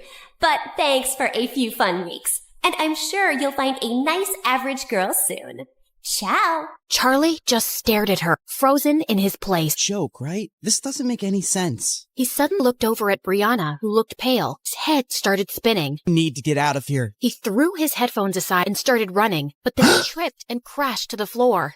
Suddenly, Brianna was by his side, helping him up, but he pushed her away. Madison and Amber were laughing like hyenas, and then someone put on a song, and they all started dancing again. Brianna marched over Madison and pulled her aside. How could you do this, Maddie? You said you'd let him down easy. No, Bree. I said I'd crush him like a bug once he fell for me. And you thought I was brilliant then. What changed? What changed is that we found out he's a really nice guy. He didn't deserve that. Not my problem. I wasn't gonna keep dating him just because you suddenly decided to become a humanitarian. Now, please don't create a scene at my party. Tears stung Brianna's eyes. She remembered Charlie's heartbroken face, and she left immediately. Brianna didn't know how she was going to face Charlie in school the next day, but he didn't show up. He wouldn't reply to any text or call, and he didn't come the entire week. Yes! I checked, and my private plane is free this weekend. They're going to Tokyo, ladies. What? Why? Well, Project Plaything is successfully over, and I promised I'd take her for sushi. Remember? Right. Well, consider me out of this plan. Brianna walked off, and a smirk spread across Madison's face. You thinking what I'm thinking, Amber? If you're thinking about what being by a butterfly feels like, then yeah. No, I mean about Brianna. Why do you think she isn't in any mood to celebrate with us? Maybe she's racist and doesn't like sushi. Or maybe she's in love with that trashy Charlie. Ew. Who likes trash? Looks like our Bree does. Imagine crushing on someone with that social status. You know, maybe you're right. When we were at the resort, I saw those two sneaking out at 5 a.m. I had a headache and I went down to lift some gummy bears. They always make me feel better. Maybe Charlie loves her too. Of course he doesn't. He fell for me, not her. She's pathetic for wanting him. That evening, Brianna went to the cinema, and she was relieved to find Charlie counter. She walked in, her heart pounding. Hey, Charlie. He looked up at her coldly. Can we talk? Do you moment? He walked out from behind the counter and went outside, and Brianna followed. How dare you show up at my workplace and force me to talk to you? I just need a chance to explain and apologize. Please. I know how you must feel. How could you possibly know that when you're heartless? How evil are you, and how empty are your lives that you decided to hurt someone just for fun? Charlie, you're right. It was cruel. Not only did the girl that I thought I loved completely humiliated me, I also find out that the person who acted like my friend is a snake. Don't say that, please. I thought you'd listen. Why? Because I'm a nice guy, so you thought I'd feel better after treating me like dirt? And why are you here apologizing now? I know I was a part of the whole thing, but then I got to know you, and I didn't want to do it anymore, especially after all those late-night calls. That was you? So I never talked to Madison on the phone? No, that was all me. And you and I, we have some connection. What are you talking about? I don't even know you. Just leave me alone. I can't take this anymore. Charlie down against the wall with his head buried in his arms. Just then, his colleague came running out. He's been having a very hard time. Please, don't make it worse. Just go. Brianna turned and ran away, her heart about to burst. On Monday, Brianna was sitting on the bleachers during football practice when she saw Charlie walk onto the field. Oh, thank God, he's back. Hey, kid, where have you been all week? I had a family emergency, and I'm quitting the team, sir. No, Charlie! You're so talented! I'm sorry, but I have a scholarship to maintain, and it's all I can film right now. Thank you for giving me an opportunity, though. I was expecting to run off like a scatty little cat soon enough. No trash talk, Elijah. All right, let's take a break, everyone. Just then, Madison and Amber came and sat on the bleachers, and Charlie made eye contact with Maddie for a few seconds, then walked off. Wow, he really looks heartbroken over me. And to me, or does Charlie look kinda hot with that broody cold face? He was just too nice before, like a puppy. Looked like a loser before, looks like a loser now. I just knew you couldn't be dating him for real. He's twice the guy you'll ever be. You said something, Brianna? Yeah, I said he's twice the guy you'll ever be. Oh, really? How'd you reach the conclusion? Well, firstly, he's clearly better than you at football. Secondly, he's definitely smarter than you. Thirdly, he's a pretty cool DA. And fourth, and most importantly, he's not some arrogant, self-absorbed jerk like you who makes me cringe every time I look at him. There was a stunned silence as everyone stared at Brianna. Elijah forced a grin. Feisty. I like that. So how about we go on third date and you can continue talking about there? Not even in your dreams. As Brianna started walking off, Elijah blocked her way to tease her, but she suddenly pushed him with unexpected force. He fell down a couple of steps and his knee hit the ground hard. What is wrong with you? Brianna looked just as shocked by what she'd done. At the dinner table, Brianna's dad was cheerfully trying to make conversation, but Brianna seemed lost. Just then, her mom walked in, looking mad. Brianna, do you just enjoy making my life difficult? Look, if this is about Elijah, You pushed him down the bleachers? he was pestering me, so I just pushed him away. I didn't mean for him to fall. He's hurt his knee seriously, and he's on bed rest for 2 months. His mother, my new business partner, is furious. If she pulls out her investment. She said it was an accident. Surely his mom would understand. Well, it's not like Brianna hasn't rejected Elijah or been rude to him before. I don't expect his mom to understand anything. I don't care what his mom thinks. Because you don't care about me. I've built everything for you. But no, you'd rather be an actress. And now you're upon ruining. Oh, God, I can't have this conversation again. Just because I don't want your company doesn't mean I don't care about you. And stop trying to make me feel bad. If it's any consolation, I feel terrible already. Brianna stormed off with her mom staring after her. She's always been difficult. But something extra's been going on with her lately. I never thought she'd be violent. That's an exaggeration. And you never try to actually talk to her. She doesn't talk to me. I'm going to ask her friends what's up with her. Charlie had returned to school, but he just kept his head down, talked to no one, and pretended Brianna didn't exist. She kept her distance from him, but she also found excuses to stay away from Amber and Maddie. One day, she was reading in the empty gym during recess when Madison snatched her book. Come on, Bree. This is getting ridiculous. It's time for an intervention. What? We know you're going through something. Even your mom is so worried. I told her you've been avoiding us too. And well, I think I know what the problem is. You lied to me about your breakup with Charlie, and I'm mad. But it's not just that, right? I think you have feelings for him. Yes, I have feelings, 'cause I'm not a robot. And I'm also mad at myself for being a part of this horrible plan. It's making me think about the kind of people we are. Kind who like to have fun. We have everything, Maddie. And we decided to pick on the poor orphan who's working hard to support his grandma for fun? Who the heck cares? I care. I don't want to be this person, and I don't want to have friends like that either. So, are you saying you don't want to be a Barbie angel anymore? Yeah, I don't. And for the record, that's a really stupid name. Wow, you're so ungrateful. When you came to school as a nobody, I made you one of the most popular girls. And in case you've forgotten, I got you your first audition. How could I forget? You never let me. Yes, you got me the audition. But I got the role because of my talent, and it's not a good enough reason for me to follow you and do whatever you say anymore. We're done. Oh, if you think. Just then, Amber fell to the floor with a thud. Amber, get up.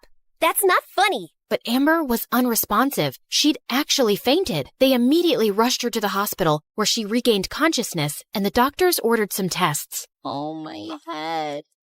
It feels like there are 1,000 cactuses inside. You're gonna be okay.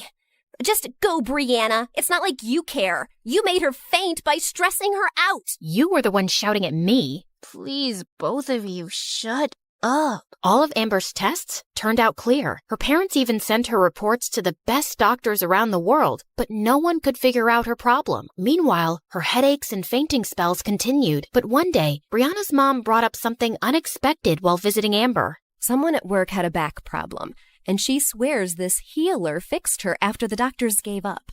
I know it sounds a bit ridiculous, but maybe you could try it? At this point, we'll try anything. Who's this healer? Well, these girls know her grandson. It's Charlie's grandma.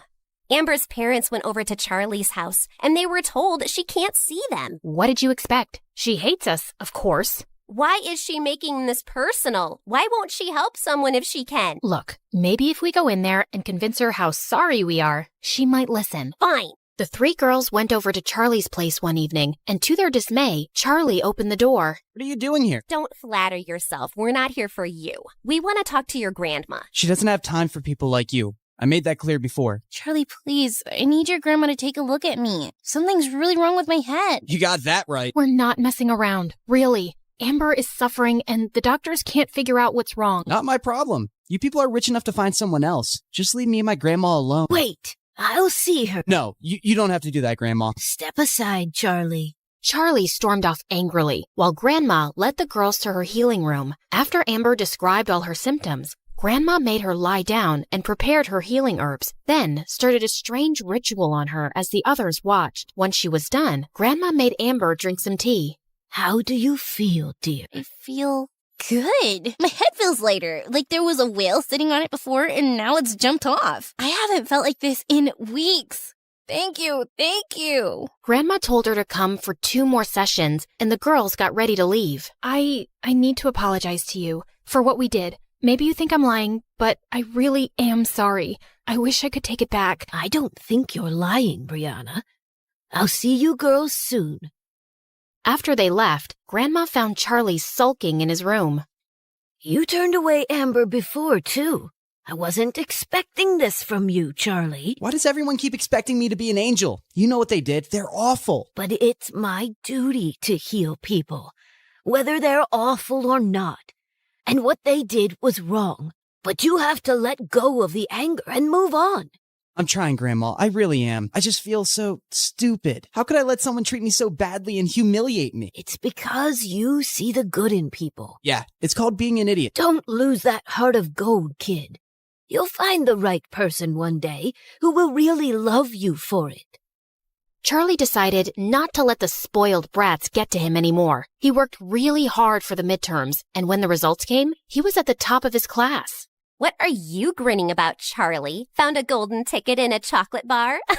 Wow, I'm surprised you actually read a book. And I'm just happy about my grades, which have improved since we stopped hanging out together. Maybe your dumbass was rubbing off on me before. You can't talk to me like that. Just because your grandma helped Amber doesn't mean you're anything special. You're still a nobody. I'd rather not talk to you at all, Madison. And thanks for making it so easy to move on from you. I can't even remember what I liked in the first place. You go, Charlie. As Charlie walked away, Brianna impulsively called out, "Hey, Charlie, wait." What is it? I just wanted to say thank you to your grandma for helping Amber. I'm sure you already thanked her. Yeah, but I was hoping, Charlie, is there no way we could be friends again? We used to get along so well. But that wasn't real, right?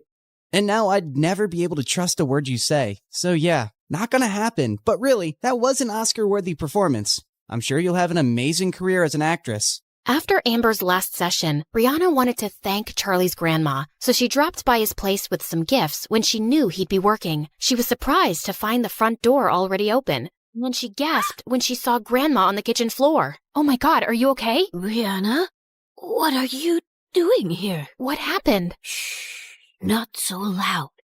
You have to leave. What? Someone broke into the house, and he's upstairs right now. Please, I don't want to put you in danger. I'm not leaving you. Brianna heard the thief coming down the stairs and quickly locked the kitchen door and called 911. He kept kicking the door, but minutes later, when he heard the police siren, he ran out and escaped. From your description, he seems like a crazy homeless guy who's been bothering other people too. We'll get him. Did he hurt you, ma'am? No, I just fell when he pushed me aside, but I'm fine. We should still get a checkup. I should call Charlie. Sweetie, he's out of town for a day. Please don't tell him right now. Well, you can't be here alone for the night. I'll be just fine. But Brianna was so persistent that Grandma had to give in. Brianna took her home and made her comfortable in one of the guest rooms. You should have asked me before inviting your guest. Maybe I would have liked to say no. Mom, she cured Amber. Letting her stay for one night is a pretty small thing to do. Charlie hurried over to Brianna's house as soon as he was back. Hey, is Grandma okay? She wasn't hurt, right? She's completely fine, but she's asleep right now.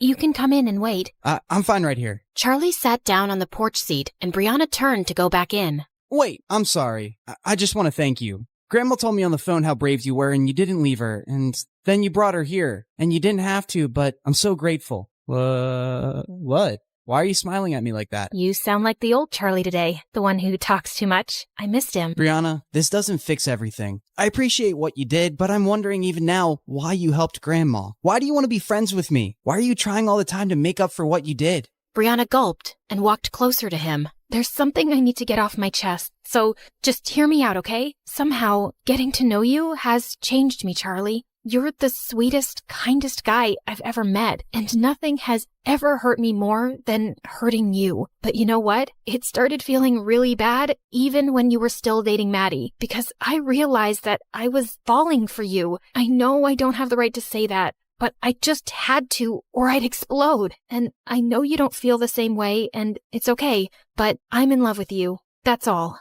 Brianna turned to leave, but suddenly, Charlie took her hand. And then, to her shock, he kissed her. Brianna's mom spotted the two kissing on the porch and stormed off angrily. I knew these beggars were going to be a nuisance. Everyone in school was shocked to see Brianna and Charlie walking into the hallway holding hands, and all anyone could talk about at recess was the brand new couple, and Madison and Elijah were pissed. I always knew Brianna wasn't really one of us, and she's proved how low class she is. To think that she had a chance with someone like me, and she chose that gutter rat. Trash likes garbage. But later in the hallway, Amber caught up with Charlie and Brianna and gave them a hug. You guys are so cute together, and I'm so happy for you. Really? I'm pretty sure I heard you call us trash and garbage. That's just an act from Maddie. You know how she gets? But I always knew you'd end up together. I have an eighth sense about these things, like an octopus. Just then, Elijah and Maddie walked into the hallway, and Amber jumped back. Ew, it hurts my face to look at you two. When I become president one day, I will ban scholarships for poor people in rich schools. She winked at them as she walked off, and Charlie and Brianna couldn't help laughing. A few days later, Brianna and Charlie were hanging out in their favorite park, and Charlie could see Brianna seemed distracted. Brianna, don't freak out, but there's a giant tarantula next to your head. Yeah, sounds cool. Wait, what did you say? I was kidding. Where are you lost today? It's nothing. Well, it's not nothing. Ugh. Here, read this critic's review on the latest Stargirl episodes. It's awful. You can't be taking this seriously. You don't sound like you have a half a brain, and your acting isn't underwhelming. Come on, this guy doesn't know what he's talking about. Yes, he does. And I know the show isn't the best, but I had to start somewhere, right? Of course. And people love it. Except that the show's ratings are tanking, and the next season might be canceled. Maybe Mom was right all along, and I'm just kidding myself with this acting business. No, you're brave to pursue your dream, and you're lucky you get to do that without worrying about money. Don't give up on it. Well, there is something I've been thinking about to boost ratings. Don't judge me, okay? I have this doctor who I could pay to make fake medical records and say I have a serious disease. People would feel a lot of sympathy for a young, suffering actress, and it would jump up the views. It's a reality show, so you'd act like you're sick? Yeah, just to spice things up. All reality shows do stuff like that. How much would this cost? Like $200,000? Wow, okay, so you'd really just spend so much money on that? You're judging me, aren't you? I didn't say anything. He lay back down and fell quiet, and Brianna looked over at him. If you had $200,000 right now, what would you do with it? You know, when I was away some weeks ago, I went back to my hometown to meet an old friend. Well, we've been working on an app together. I think we have a really good idea, so yeah, I'd invest in that. Then that's what I'll be doing with my $200,000. What? No, I wasn't asking for money, Brianna. I don't want charity. It's a loan. You said the app is promising. I'm sure you'll be able to pay me back. Do you really mean that? Please, you're saving me from spending it on something stupid. I really mean it. Charlie stared at her, then let out an excited whoop and hugged her as she laughed. A few days later, Charlie walked into the boys' locker room to find the coach and Elijah sitting on a bench looking pale. Coach, you called me? Charlie, I know this is a lot to ask, but we have the season's biggest game next week, and Elijah still can't play. He's hurt himself in practice, and we need a captain. It'd be a huge favor to the team. Otherwise, we're out. Elijah was seething with rage, but Charlie just couldn't turn down the coach. Of course, sir. I'll see you at practice. On the day of the match, Charlie played his heart out as team captain, and when he scored the winning goal against the school's biggest rivals, the whole crowd erupted into cheers. He ran over to Brianna in the stands and kissed her in front of everybody. Then his teammates carried him away on their shoulders while he waved the trophy happily. After celebrating with the team, Charlie headed out of school. He was just a couple of blocks away when someone pushed him into an alley. he looked up to see a couple of thugs, and behind them was Elijah. What are you doing? No, Charlie, what are you doing? You've really picked the wrong guy to mess with, haven't you? I'm not messing with you, man. I helped your team because you couldn't play. Now you want to beat me up for that? I couldn't play because your girlfriend caused my injury, and you're to blame. She rejected me and insulted me because of you. She rejected you before she even met me, because you're a jerk. You little weasel. You might be flying high right now, but I've been trying to warn you, you don't belong here. What makes you think Brianna is so different suddenly?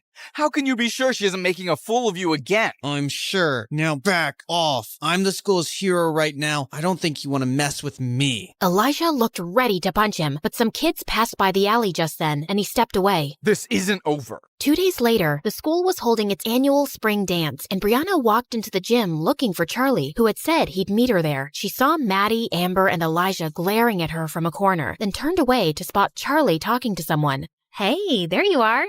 You look good. She leaned in to kiss him, but he gently pushed her away. We need to talk. I can't delay it any longer. Okay, you sound serious. What is it? Brianna, I'm breaking up with you. What? Haha, very funny. Do I look like I'm joking? Charlie, come on, what are you doing? I said I'm breaking up with you. I don't understand. Can we please? Are you really as dumb as everyone says? I thought you were the smartest of the Barbie angels. Did you really think I was in love with you? No, Brianna, I was just playing your game. When you told me how you were desperately in love with me, I saw it as the perfect chance to take revenge. I decided to make you believe I loved you too, and then dump you publicly just like you girls did. Brianna stared at him speechlessly as everyone stared at them. Then Charlie walked closer and leaned in. How does that feel? Being fooled and humiliated. I thought you should experience it. Oh, also one more thing. I won't be returning the $200,000 I borrowed from you. I've spent it already, treating myself to some nice things. I figured it's fair compensation for everything you've put me through. With that, Charlie left while Brianna stood frozen in her spot. Suddenly, she found Amber by her side. Come on, let's get out of here. As they walked out into the hallway, they heard Madison cackling loudly behind them. Wow, that was epic! I've never respected Charlie more in my life. He really played a number on you, Bree. And Amber, get away from her. She's not your friend anymore. Brianna didn't respond and continued walking away. We really broke him, didn't we, Brianna? Turned a perfectly nice guy into a heartless jerk. Now that's a high school project I'll always remember. Suddenly, Brianna turned around and lunged at her. Madison screamed as she tried to fight Brianna off. A few kids, including Amber, finally managed to pull them apart. God knows I've been wanting to hit you since the day I met you, and that's a memory I will cherish for years. Brianna turned away and ran out, breaking out into sobs. Brianna refused to go to school and just stayed in bed for days, feeling completely miserable. One morning, a maid brought her a letter. It was from Charlie. She anxiously ripped it open, and the check she'd given him for $200,000 fell out. He didn't even use it. He was just teasing me. I really don't get this jerk. He's completely messed me up. She buried her head in her arms and started to cry, but then she stopped and picked up the check. I don't care what Charlie thinks of me. I'm going to use this to save my show. She jumped out of bed, stuffed the check in her bag, and put on her coat. A few days later, Charlie and Grandma were watching the local news on TV when suddenly Brianna's face appeared on the screen with the headline saying, "Young TV star diagnosed with Crohn's disease." Charlie stared in shock, then his face darkened. Poor girl. That's terrible news. Charlie, I don't know what happened between you two, but I think we should go see her. She's lying. What do you mean? She's not sick, Grandma. This is all an act to get ratings and views for her show. What? No, she wouldn't do that.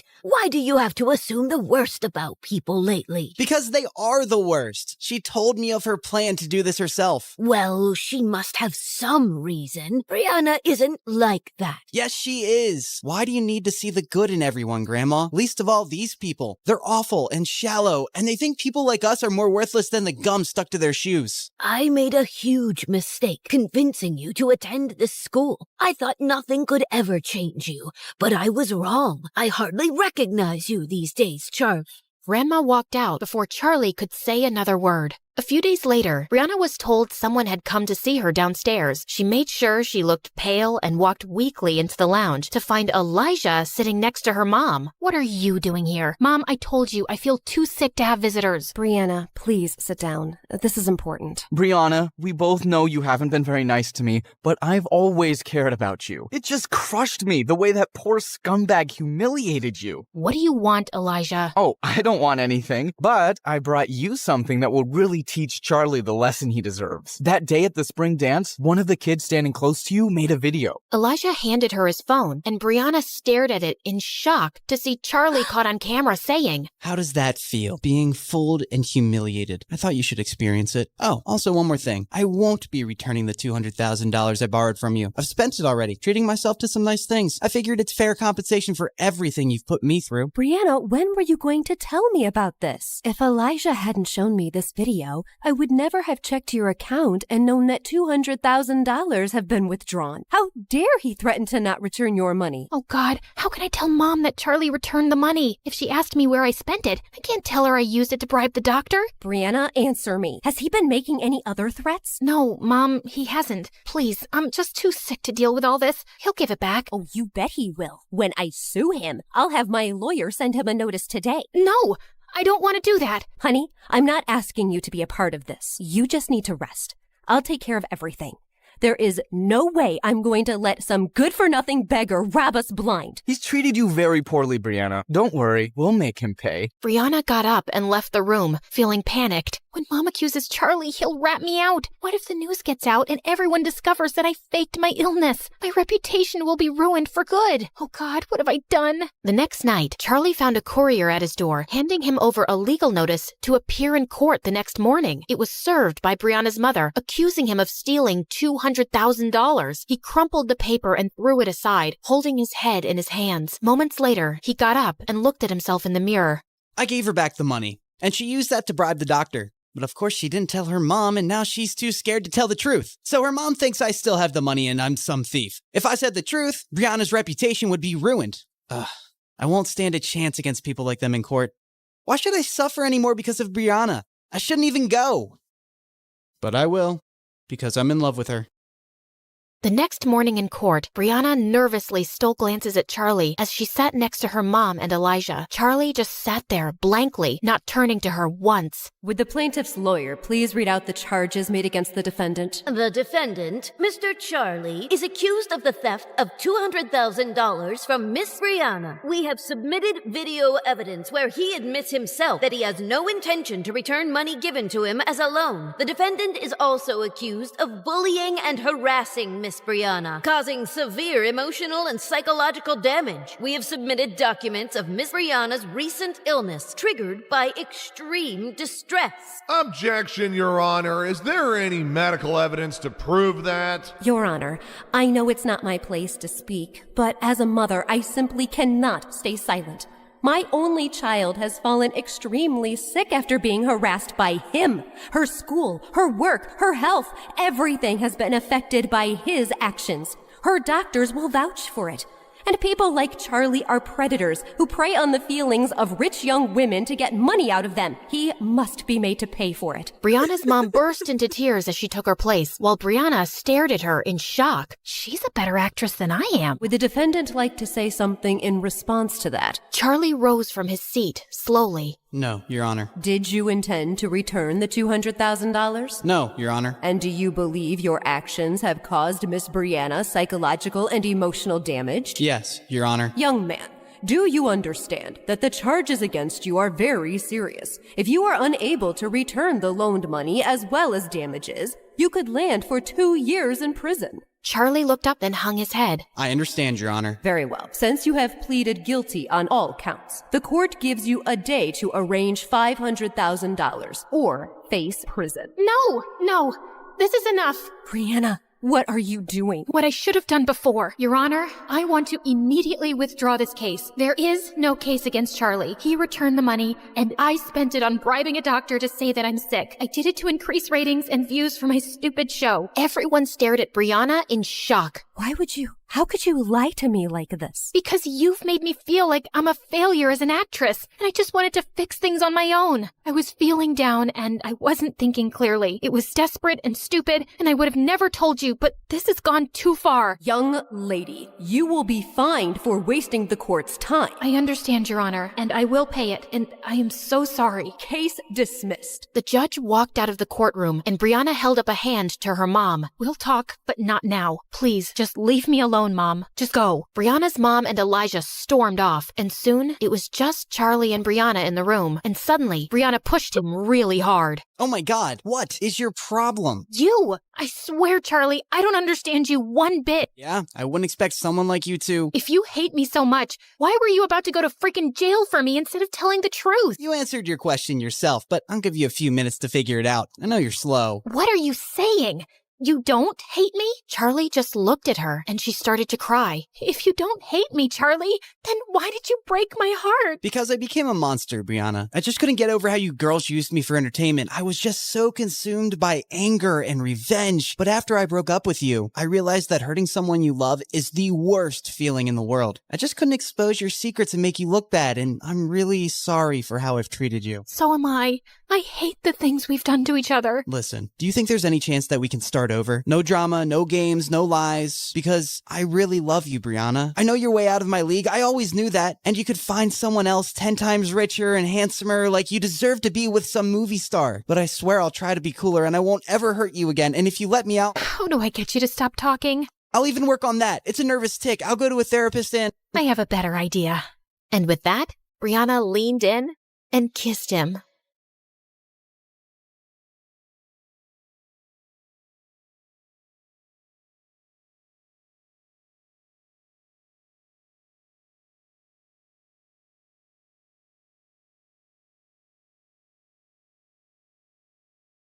Hi, I'm Mona. I'm one of the smartest girls you'll ever meet. Please like and subscribe. I was 5 years old when I was playing hide and seek with the neighbor's kids, and I got stung by some bees. My skin immediately started to swell, and moments later, I fainted. When I woke up, I found myself in the hospital. Your daughter has anaphylaxis, which is an extreme allergic reaction to bee stings, but that may not be all she's allergic to. You'll have to monitor her closely. After that, Mom was terrified and she wouldn't let me play outside. She also decided to homeschool me. During our lessons together, she always told me I was a genius. I still felt sad about not going to a real school, till she told me the big secret. School's gonna take away your genius and make you dumb like the other kids, because that's what the government wants. I wasn't sure why the government wanted that, but I didn't want it happening to me. While Mom was away working, I started making videos on YouTube to stay busy, and soon had some subscribers. Hello, guys. It's your stay-at-home genius. Today, let's talk about the amazing periodic table. Who knew there were so many elements? Sometimes the comments on my video were quite mean. Literally, every 11-year-old knows about the periodic table. Do us a favor and go to school. When I told Mom about the comments, she always said those kids were just jealous. Once when I was 14, I saw a really pretty bird on my window frame, and I tried to touch it, but I ended up falling out the window into a bush. Oh my God, I was outside!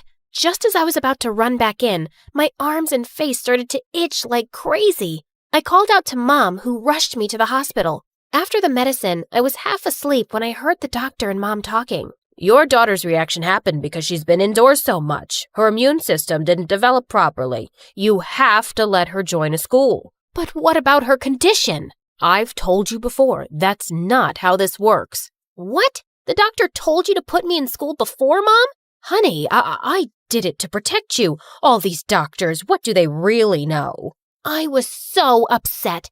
All these years, I'd been living like Rapunzel when I didn't need to. On the drive home, she continued to rant about the government. Mom, just stop it with your lies already. And guess what? I'm going to school. For days, Mom tried to apologize, but I completely ignored her. Then she gave up and put me in school. On my first day, I struggled to hide my excitement. Just as I was about to jump out of the car, Mom stopped me. You have every right to be angry, but you still have to be careful. Please, you need to wear this. It was a box of masks. Ugh, I didn't want to be some masked weirdo on my first day. but I also didn't want to get some bad reaction again, so I put one on. When I walked into my class, the teacher hadn't arrived yet, and I had the perfect opportunity to introduce myself. I climbed onto one of the tables. Greetings, my fellow classmates. I'm Mona, but some of you may know me as the stay-at-home genius. They all stopped talking. Great, I had their attention. As I start this new journey with you, I hope that you do not feel intimidated by my intelligence, and I look forward to helping you all. Shut up, weirdo. The entire class burst into laughter. Everyone was still snickering when the teacher walked in. They were all jerks, but I was going to show them. Who can tell me how many planets we have in the solar system? Me, sir. 9. 8, actually. Pluto isn't a planet anymore. What? Since when? Since forever, Miss Genius. And I soon discovered the strangest thing. I seemed like I was behind in every subject. I was dumb. At the end of the day, one of the teachers called me aside. We've observed that sometimes homeschooled students struggle to keep up. You may need to be placed in another class more suitable for your abilities. But this is the class I should be in.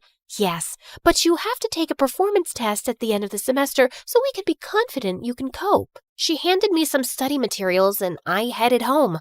I couldn't get over the fact that my whole life had been a lie. I'm not really a genius, am I? Oh, baby, you'll always be my little genius. You've ruined my life, Mom! I stormed off to my room and cried myself to sleep. The next day at school, I was heading towards the library when I felt something hit me with force, and I fell down. I saw a boy named Ken from my class on a skateboard. Are you crazy? Who uses a skateboard in the hallway? Oh, look, it's the genius. If you hadn't stayed home your whole life, you'd know that all the cool people skate in the hallways. I just ignored him, but from that day on, Ken started joining me at lunch without an invitation. He was a mess who spent half his time in detention, but he was kind of funny, and I didn't mind not eating alone. The next few days, I spent every spare moment in the library preparing for the test, but I just felt lost. One day, I got so frustrated over some math equations that I started to cry. I was going to be sent to a class with kids half my age. Suddenly, I felt a hand on my shoulder and I jumped. Sorry, I didn't mean to scare you. Is everything okay? Seeing this handsome stranger being nice to me made me cry all over again. I can't seem to figure any of these out. I'm so stupid. Hey, don't worry. I'll help you. His name was Brad and he was a senior. He became my guardian angel as he helped me study every day. And I just couldn't help having a crush on him. But Brad had some strange rules. We could only talk or meet after school, and at other times, he'd act like I didn't even exist. One day, we ended up studying till quite late, and the school was empty as we were leaving. Suddenly, he took my hand, and my heart skipped a beat. But then, I pulled away. Why do you act like you don't know me in school, Brad? Are you ashamed of being seen with me? It's not like that, Mona. My friends, they're not the nicest people. They don't even know you right now, but if I introduced you to them, I'm afraid they'd be rather mean to you. They usually are to anyone who's a bit different. You mean odd? Weird? Different. And I like that about you. Suddenly, he pulled me close and said he wanted to see the face behind the mask. Wow, you're even prettier than I imagined. He kissed me softly on the lips, and it was wonderful. One afternoon, I was sitting alone and watching Brad with his friends when Ken joined me. If you stare hard enough, you'll probably dig a hole in his back. I don't know what you're talking about. If you insist. You want to hang out later? Nah, I'll pass. Maybe some other time. I had decided just then that I was tired of only watching Brad.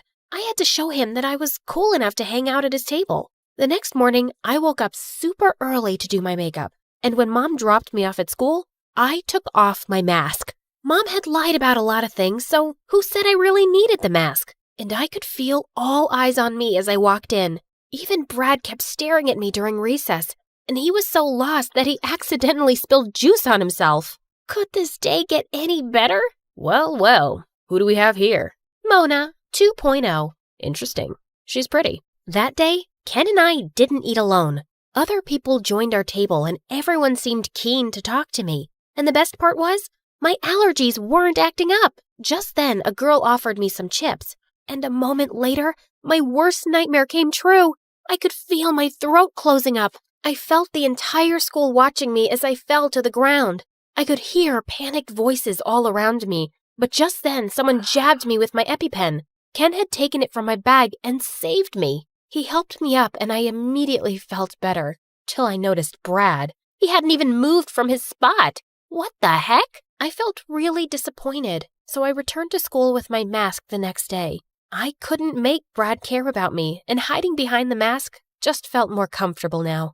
But later that day, Brad bailed on me for our lesson at the library, and I felt really mad. I stormed into the gym where he was playing basketball, and I didn't care that people were watching. You just sat there and watched me struggle to breathe yesterday and did nothing. Do I even know you? Stop pretending, Brad. You've been my friend for months. More than that. You even kissed me the other day. What? Me kiss you? In your dreams, loser. Why would I kiss you when I have the prettiest girlfriend ever? Girlfriend? It finally made sense. He was always hiding because he didn't want to be seen by his girlfriend. I was so upset and slapped him real hard. You are a terrible person. But the next day, everyone was calling me a crazy liar. I was really beginning to hate high school, and I just wanted to go back to my old homeschooled life. I thought Mom would be delighted to hear, but to my surprise, she refused. Listen, Mona, when I was younger, I lost my best friend to a condition like yours, which made me so scared when you got it. I thought hiding you away was going to protect you, but I was wrong. Running from your problems never solves them. You're so selfish, Mom. You just make me do whatever you want, when you want. Sometimes I think I hate you. I took the picture of us on the fireplace and flung it at the wall. Mom yelled at me after that, but I just stormed off to my room. And I refused to go to school the next day. But later, as I was watching MSA videos in bed, someone tapped on my window. It was Ken. Get off your butt, princess. I'm here to quiz you. What do you mean? You're not going to hide out here. You're going to take that test. And you're going to stay in my class. Because I find it really hard to make friends. You got that? Ken really was an amazing friend. And I thought about what Mom said too. Why should I quit school? I was going to show everyone I deserved to be there. At school, I didn't really care about the stares and whispers anymore, but I still couldn't stop feeling stupid about Brad. Why did he do that to me? One day I walked into the science lab and found him there, and I just couldn't stop myself from confronting him. And he laughed. Look, I was just bored. None of the girls pay attention to me because I've been with the same girlfriend forever. But you didn't know, and I thought I'd have some fun with that. We still can, you know. I wouldn't mind kissing you again. Just then his girlfriend entered and gave him a tight slap. Soon the entire school knew his girlfriend had dumped his butt for being a jerk.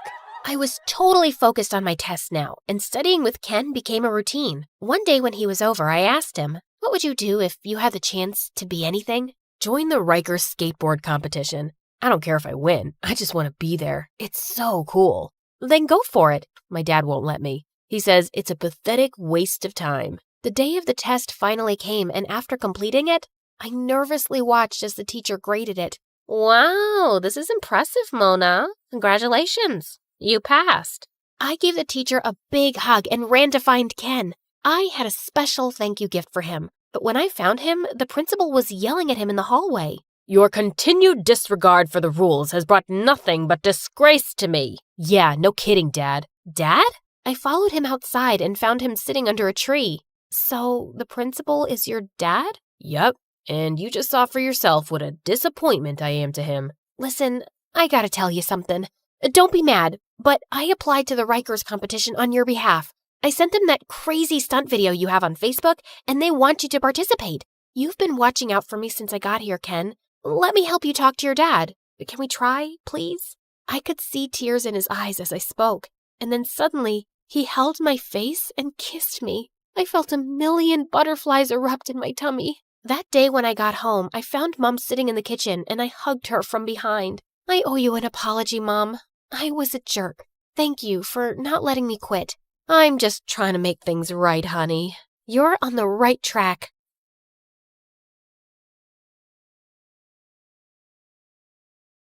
Hi, I'm Hope from Honolulu. Please like and subscribe to 4Eve. My parents always said I was born beautiful. I received so many compliments and modeling offers for baby products that they launched my modeling career when I was just 3. But I never really knew my parents. When I was 6, they started a clothing line named after me and got really busy with it. So they mostly left my older sister Leilani in charge, and she hated me. You promised we'd play with the dolls. You can't always be the center of the universe. I have to take this call. Fashion Kids magazine wants you again. She'd always lie and say we'd do one thing, but we'd do another thing instead, and I'd suffer. You said after my fashion show, we'd go home. I'm tired. Just sign a few more autographs and don't be so ungrateful. Sometimes I wondered if she was so mean to me because she was jealous of my fame. Once when I was 12, I was at a signing event and I escaped from the crowd. I stumbled into an alley where a girl my age was looking through the trash with her mom. I offered them some snacks from my bag, and their reaction was so wonderful. Just then, Leilani found me and dragged me away. And later, when we were on a video call with our parents, she told them what had happened. Hope, it's not okay to sneak off like that. And that poor family could have robbed you. Or taken a lock of your hair to sell on eBay. No, they were nice, and I liked helping them. Nonsense. You're too busy and famous to be doing anything else. Anyway, we heard your sister booked you on a morning show for the launch of your new toy line. Little Hope dolls. They're gonna sell like hotcakes. Sometimes it felt like my parents just used me for money. In fact, I felt people were friends with me for the same selfish reasons. But I never gave up on the idea of using my wealth for good. When I turned 14, I held my first fundraising event for homeless people, and it was a big success. But my second fundraiser turned into a complete nightmare, because the day after it, my face was all over the news with the words, "Teen Thief." Hope, they're saying you kept all the funds for your business. What? Why would they think I took all that money? The news is saying they got an anonymous tip. This can't be good for your career. It's all over social media. They're calling it the biggest scandal of the year. You need to stop all this charity nonsense. We need to work on saving your reputation so you won't lose out on any modeling contracts. I didn't care if I never modeled again. I didn't understand how anyone could think I'd steal charity money. I was too embarrassed to even leave the mansion. Soon after, I was about to join a new high school, and I went to Leilani with an odd request. Help me make a disguise for high school. You're my makeup artist. If anyone can do it, it's you. Look, it's hard for me to trust people. They'll probably use me for my money and fame or spread more lies. I'd rather just go as a regular kid so I can be active in the school's charity clubs. You don't think you could just go as yourself? Doubtful. I always become the center of attention without meaning to. And because of that scandal, the charity clubs might not trust me. I just want to fade into the background and do the things I care about. Please. To my shock, she agreed to the makeover. She gave me cute short hair as part of my disguise. I decided to keep my disguise a secret from my parents. They were not happy about my short hair, but my agent had advised me to take a break from modeling and stay out of the public eye anyway till the scandal died down. At home, I was Hope, the supermodel on a break. But at school, I was Minnie, the humanitarian. I joined the charity club, and the volunteer work I was doing felt amazing, and I was making friends pretty easily. But one day at school, I was lifting a heavy box of canned food donations when I suddenly threw out my back. Whoa, are you okay? I suddenly noticed there were 2 really cute guys watching me struggle to stand up straight. Guess I'm an old lady who's not used to heavy lifting. Ouch. Let's take you to the school nurse, Granny. I'm Kai. And I'm Crane. Here, let me take your bag. What was in that box? Canned stuff for a food drive. Crane immediately dropped my bag to the floor. You're part of a food drive? Not gonna help you. What? Come on, Nan. Let's just take her to the nurse. She's hurt. Whatever. Not my problem. And then he just left. What was that about? Are you seriously doing a stupid food drive, Granny? My name is Minnie, and what's wrong with food drives?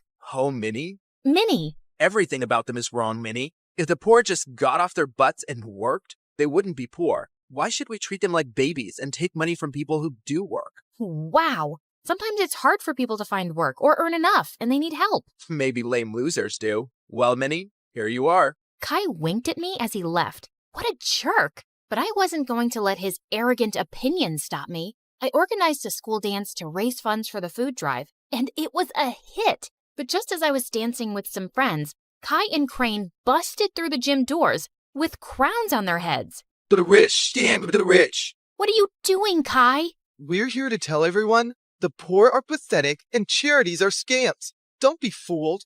Just then, Crane started kicking down the display of food donations like a maniac. Luckily, the teachers there kicked both out before they could do more damage. What planet were these jerks from?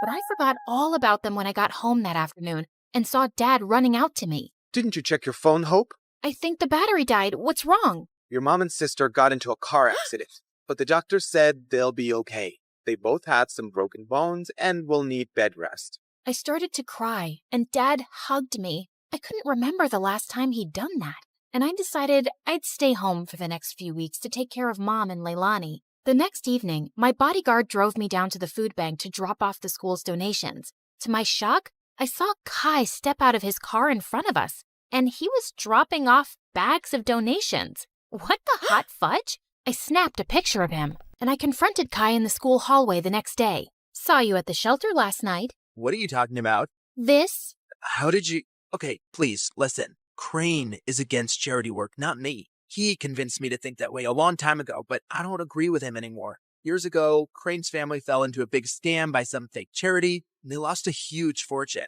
Oh no. Yeah, his dad had to work so hard just to get them back on their feet. Now, he talks trash about all charities, and he doesn't trust the poor. He actually enjoys shutting charity work down in public. He bullied me into crashing that dance.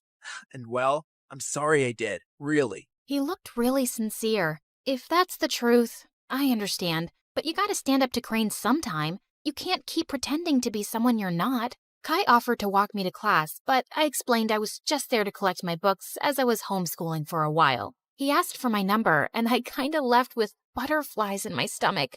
Kai and I texted every day for weeks, and he even started coming over. I kept saying it was best to give my mom and sister space to recover, so we'd always hang out in my backyard. Keeping Minnie away from my parents and Hope away from Kai was getting exhausting. I was also developing the biggest crush on the real Kai. He was nothing like the jerk I'd first met. Once I found him waiting for me in my backyard with the most amazing picnic laid out. Hey, what's all this? Just a little surprise for your big day. Happy birthday, Minnie.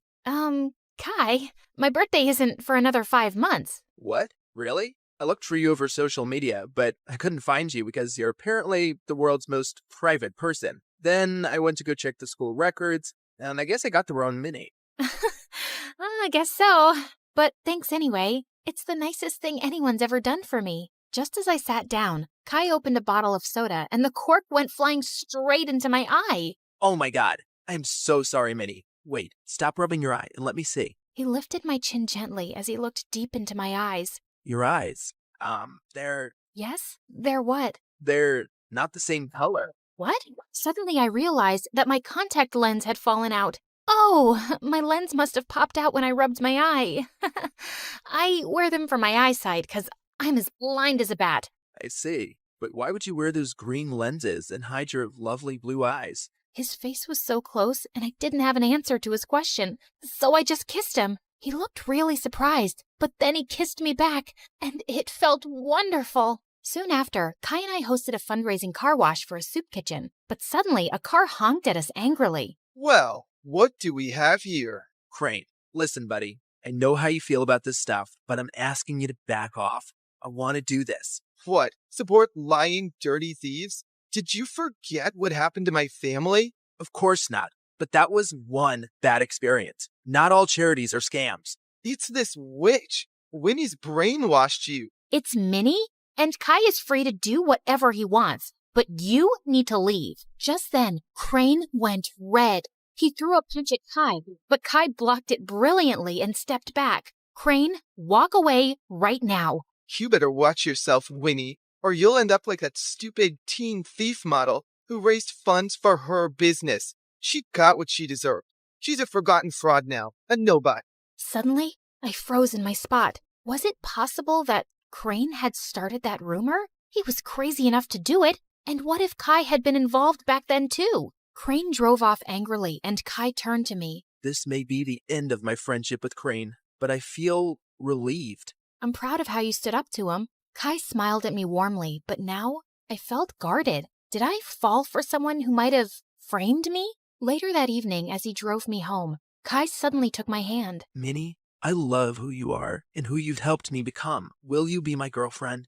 Kai, no, I can't. What? Why? I thought you felt the same way. You kissed me. And maybe that was a mistake. I'm sorry, but I can't be with you. Not only did I feel paranoid about trusting him, he had no idea I was Hope. I hated lies, and now I hated lying. Things were a mess. Kai begged to see me and kept messaging me, but I just ignored him until he gave up. One afternoon, I was fluffing Leilani's pillows when she asked me something unexpected. Hope, how are you? Not bad. Why? Nothing. I just noticed that you looked a bit sad these days. I kinda lost someone I cared about. Wait, Leilani, why are you crying? Oh, Hope, I just need to tell you something. I can't keep it in any longer, especially after you've taken such good care of me. And to my shock, she confessed how she was the one who had started the rumor that I'd stolen the charity funds. I know it was really wrong, and I'm sorry, but I just got so resentful. I was left in charge of you, and you always came first. And you were always in the limelight, while I never even got thanks for anything I did. I got carried away. Leilani, how could you? I really regret it. That's why I agreed to your makeover request, because I didn't want to stand in your way again. I know how good-hearted you really are. Do you know what you've done?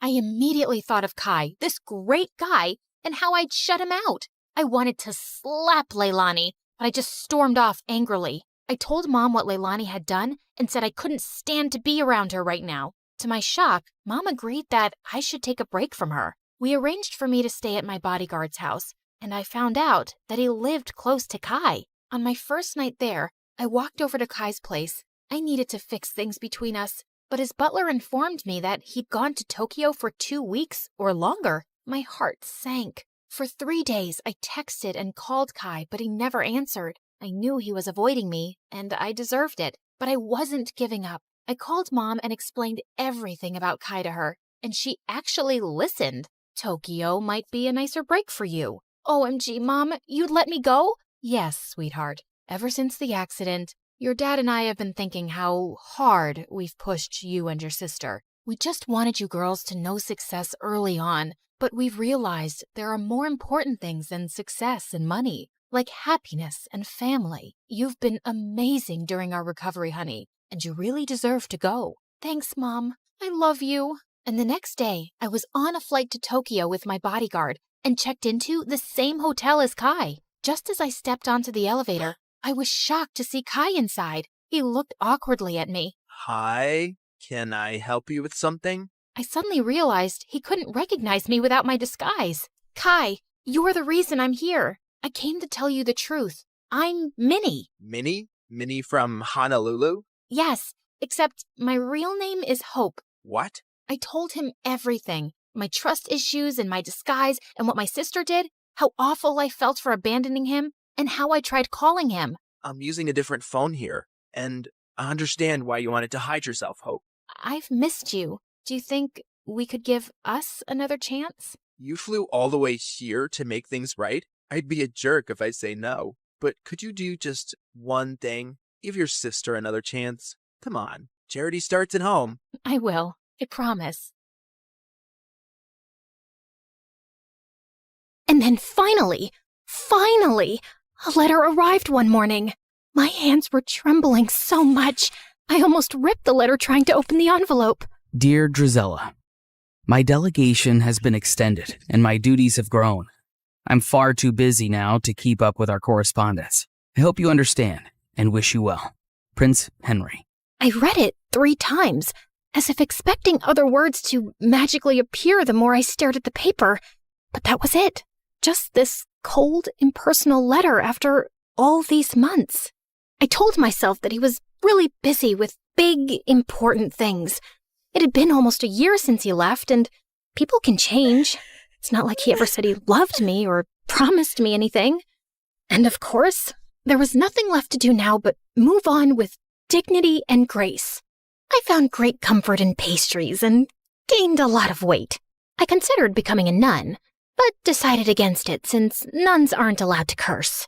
I went to the village witch and said a friend was asking about ways to hex a prince. I started writing a vicious breakup letter to Henry, then realized you can't break up with someone you were never technically with, so I ate more pastries. Then I started running at dawn, lost all the weight, and used Cinderella's stupidly good skin and hair stuff so he'd choke on his regret the next time he laid eyes on me. But no matter what I did, it didn't dull the ache of missing someone who didn't miss me back anymore. It had been months since that last letter, and I had picked myself up and moved on. So I wasn't expecting my stomach to lurch when an official invitation arrived from the palace, announcing a grand ball in honor of the prince's return. Great. Other people could honor him. I wasn't going.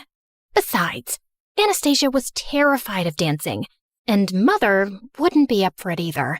Over the past few months, she'd grown very weak and was always tired. I'd asked a couple of doctors to examine her, but they had no answers. Cinderella had been on top of her care, of course, always fluffing her pillows, rubbing her feet, making her special herbal teas. And the thought had crossed my mind more than once. What exactly was she putting in those concoctions? I didn't think she was beyond slowly poisoning a woman for her inheritance. I'd thrown the invitation in the trash.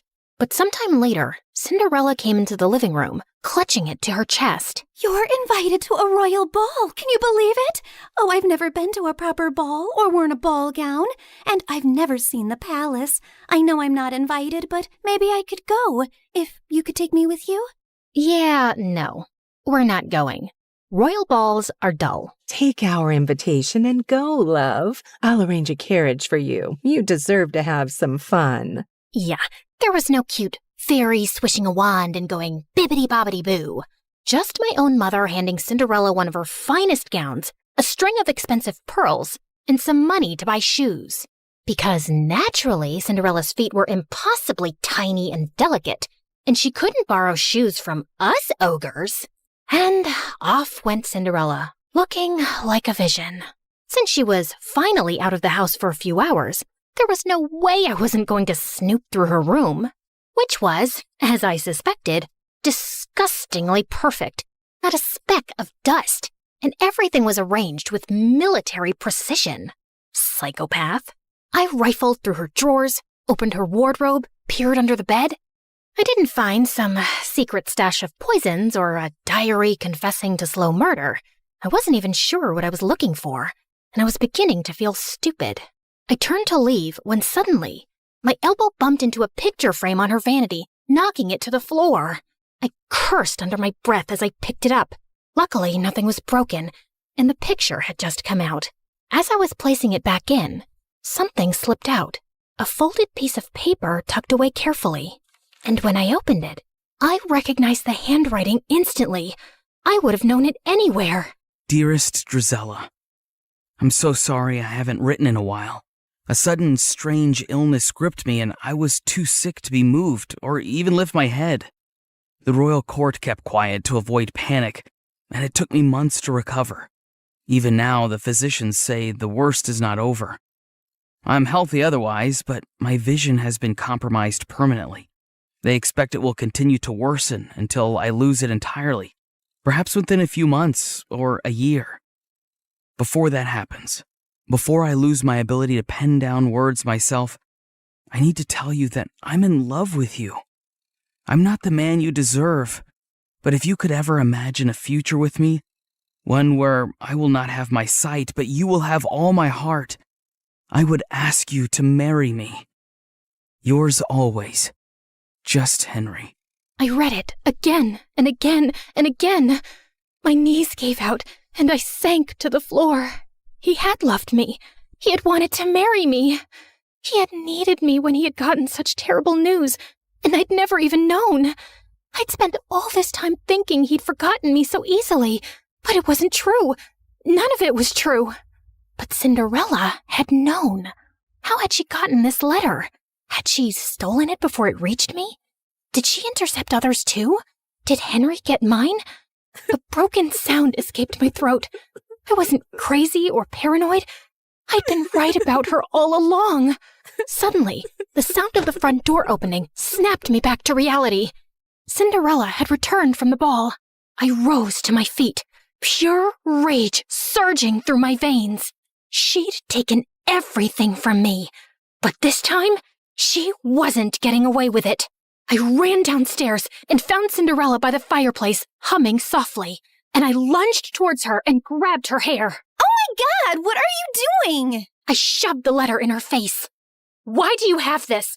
What did you do? What did you say to him? Her blue eyes went wide. Then slowly, she smiled. And before I could react, she grabbed the letter from me and flung it into the fire. What letter? I saw red as I screamed and tried to yank her hair from her skull. She managed to pull away from me, but I grabbed her dress, tearing away the silk. She shoved me, and I stumbled back as I ripped the pearls from her throat. Mother and Anastasia came running in at the noise. What is happening? She's attacking me! She's gone mad! Get her out of here. I swear I will kill her if you don't. You don't know what she's done. She stole him from me. What? Who are you talking about? Henry, the crown prince. We were in love. He wanted to marry me. Mother and Anastasia just stared at me like I was speaking a foreign language. She's crazy and jealous. She's always hated me. Drizella, you've lost your mind and you're scaring us. No, I'm not crazy. I'll prove it. I tore up the stairs, running to my room. I flung open the chest under my bed where I'd kept all our letters. They were gone. All of them. I stumbled back down the stairs, half mad with grief and rage. I charged at Cinderella again, but Mother blocked my path and shielded her. You will not come near her again, you hear me? Enough. I couldn't breathe. I bolted from the house and ran out into the cold. I stumbled into the barn and sank onto the dirt floor, sobbing until my whole body hurt. I didn't know how much time had passed, but eventually the door creaked open and Anastasia walked in softly, kneeling beside me. If you say you talked to the prince, if you say you loved him, I believe you.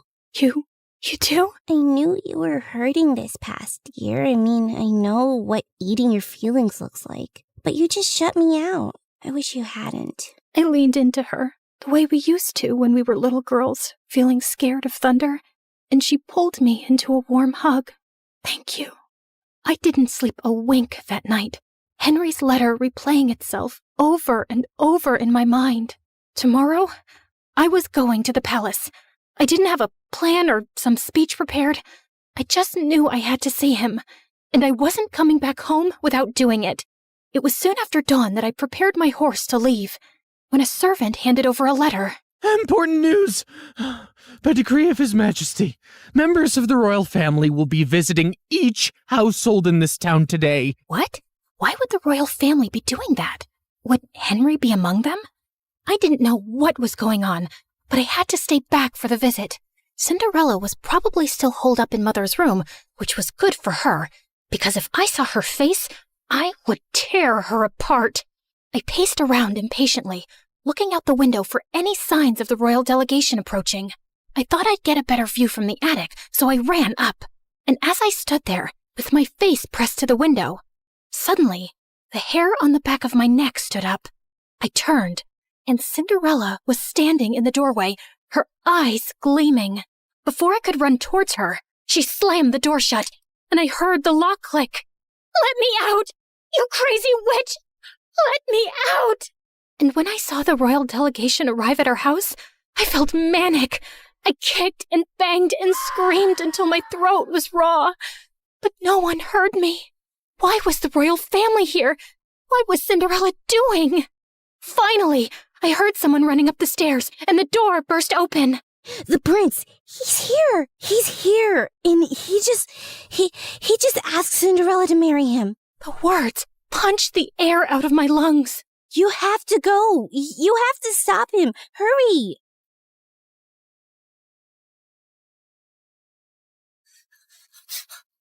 Just as the royal delegation was preparing to leave.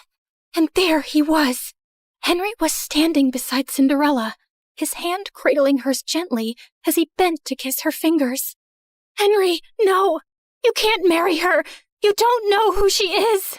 Everyone froze, including him.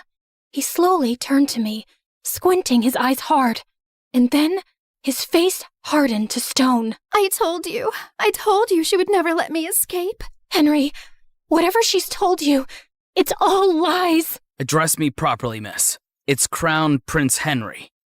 Okay, Crown Prince Henry, you cannot marry that two-faced witch. A ripple of murmurs went through the small crowd gathering around us. I need a moment alone with her. He led me forcefully into the stables away from everyone and slammed the door behind us. You are the biggest liar I've ever met.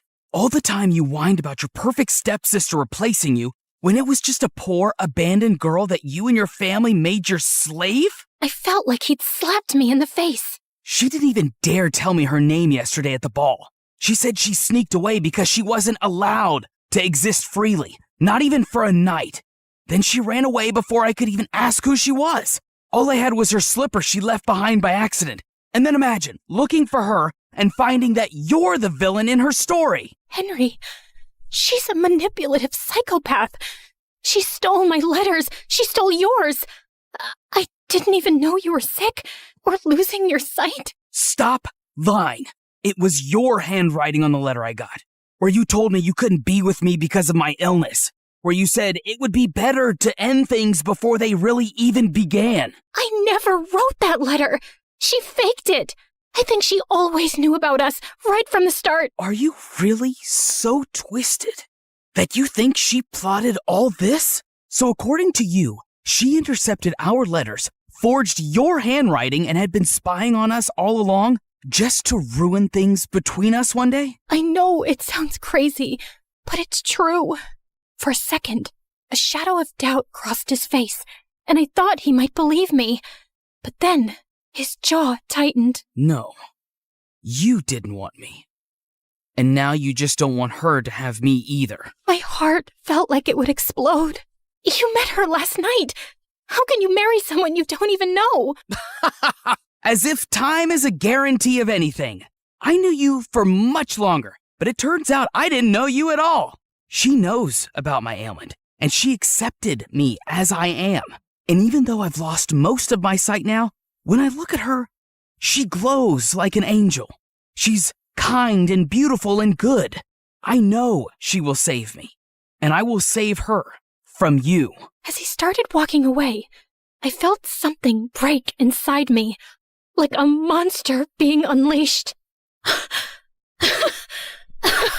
Maybe it's a blessing you're going blind, Henry. I hope it happens faster for your sake. It's better if you're spared from seeing the snake you're marrying or the fool you've become. And I wouldn't have married you anyway. A blind fool is no prince, only a burden. Mind your tongue when speaking to your prince. And if you ever cross my path again, I will have you exiled. I walked out after him and watched from a distance as he took Cinderella's hand, lifted her into the royal carriage, and rode away, taking every dream I'd ever dared to have with him. What was it that Henry had called me? Ah, yes, the villain in Cinderella's story, and that she would save him, and he would save her from me. Yes, her beauty was so bright, it even enchanted an almost blind man. It made everyone else look ugly. I calmly stepped over to the oil lamp and knocked it over. Then I stood back and watched as the flames ran up the curtains, licked up the walls, ate up her belongings, gobbled up all her lies. The whole room blazed, and it felt good. The fire spread faster than I'd expected. The house was old, and the walls were bone dry. By the time the servants managed to put it out, half the estate was gone. Mother, heartbroken and sickly, packed up what little we had left and moved in with some distant relatives. Anastasia went with her. And me? Well, I was declared unwell, hysterical, and quite dangerous. I was locked up in a sanatorium, just a fancy word for a prison with prettier walls. Anastasia tried to visit me regularly the first few years, bringing me sweet treats and books, but over time, the visits got fewer, and eventually, they stopped altogether. And so, here I stayed, my name forgotten, just one half of the ugly stepsisters duo. The real question is, did Cinderella get her famous happy ending? Honestly, I don't know. The Crown Prince had a relapse of his disease a few years later, and this time, he did not survive it. I'm sure Cinderella wore black for a while and looked stunningly tragic, but I doubt she really mourned him, because I don't think she was capable of loving anything or anyone. But who knows? Maybe she lived happily ever after anyway, bedecked in jewels and finery, admired and beloved by the people, and with a whole castle to scrub to sparkling perfection. Anyway, this is how my story ends. It's so depressing, isn't it? But don't worry. This version won't stick, because no one really wants the truth. Not when the truth is ugly and the liar is beautiful. Hey, before you click away, can we talk? Like, really talk? You just spent time with me and my story. Not 30 seconds, not a quick swipe, actual time. And that's kind of rare now, isn't it? Look, I get it. TikTok is addictive. Those quick dopamine hits, one after another. But here's the thing. Do you remember any of those videos from last week? Last month? They blur together, don't they? But a story? A real story sticks with you. It changes how you see things. Maybe after watching mine, you'll think differently about the villains in other stories. Maybe you'll question who's really telling the truth. That's what stories do. They don't just pass time. They change us. We're fighting to keep this alive. Every animation you see took weeks. Every character, every expression, every scene, crafted by humans who believe stories matter. We could pump out 3-minute clips with AI voices reading Reddit posts. We could chase trends. We'd probably get more views. But we don't, because you deserve better. Here's the truth. Platforms push short-form content because it keeps you scrolling longer. But we're not trying to steal your time. We're trying to earn it, to give you something worth those minutes. So if this story made you feel something, anything, then please share it.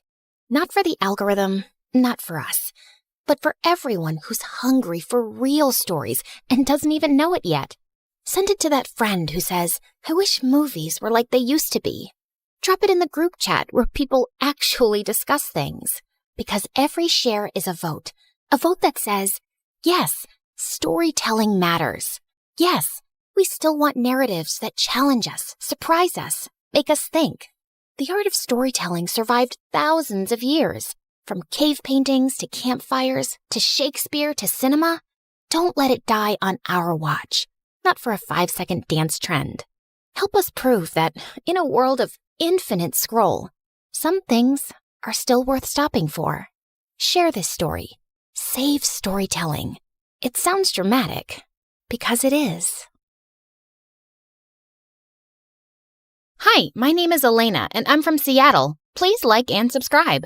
I was born to a single mom who used to travel from one place to another, entertaining people on the streets. And after I was born, I became part of her gang too. She'd wrap herself in bandages and dress me up in shabby clothes, and then we'd go out and put on little acts in front of people. I'd feel weird about this, but seeing Mom's face light up after getting the money from people would make me happy too. Oh, honey, ever since you've come into my life, I've been bathing in riches. You're so lucky for me. Mom adored me and often took me to parks and picnics, and we'd put on our little acts there too. Our life was perfect, but there was one issue. I couldn't speak. No matter how hard I tried, not even a single word would come out of my mouth, and it really upset me. Honey, you're gonna be fine. We love you just the way you are. But when I was 7, I discovered something really shocking. Like always, Mom asked me to put on an act and faint in front of an approaching bicycle one evening.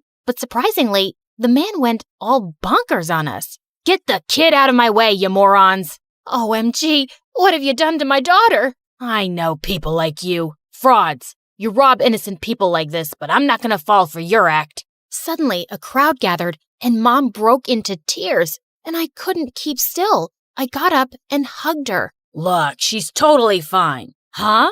So you want my mute daughter to die now? You heartless jerk. But the fight just got worse, and in all that chaos, I somehow let out a loud scream. Stop! Everyone turned to me. They are frauds. The girl's not mute. Catch them! Mom grabbed me and we ran from there. But when we reached our van, she looked at me suspiciously. Why didn't you tell me you could talk? I'm the one who tricks people, but you've been tricking me this whole time? She did what? I had so many questions, but again, I couldn't speak. Later, she took me to a doctor and we discovered that I was just a late speaker. And with practice, I could speak like the other kids. But my happiness was incomplete because now I knew the reality. My mom was a con artist who made fools out of people and took money from them. Come on, baby. We're getting late, and this time make sure you don't shout or scream. You're a good girl, right? No, and I'm not going anywhere. What? Why? You liar. Bad. How can you say that, honey? I had no means to raise you. That's why I got into this business, and now you're saying I'm bad? Do you know, if I stop doing this, you're gonna have to give up on so many things. All your favorite foods and trips. Can you do that? Well, maybe she really had no option, but I knew that this was wrong, and I refused to be a part of it anymore. I told her to stop with the stupid acts and get me into school, or I'd go to the police. So we shifted to Seattle, and there, Mom got me enrolled in a public school. I made tons of friends, and I was the happiest there. But then, in the 7th grade, things took a wild turn. A woman named Mrs. Miller came knocking on the door and claimed that she was my birth mom. That's rubbish. She's my daughter. The woman told us that she'd discovered some years back that I got exchanged at birth, and ever since then, she'd been looking for me. I don't believe you. You look like some fraud to me. And believe me when I say I can smell 'em. Mom!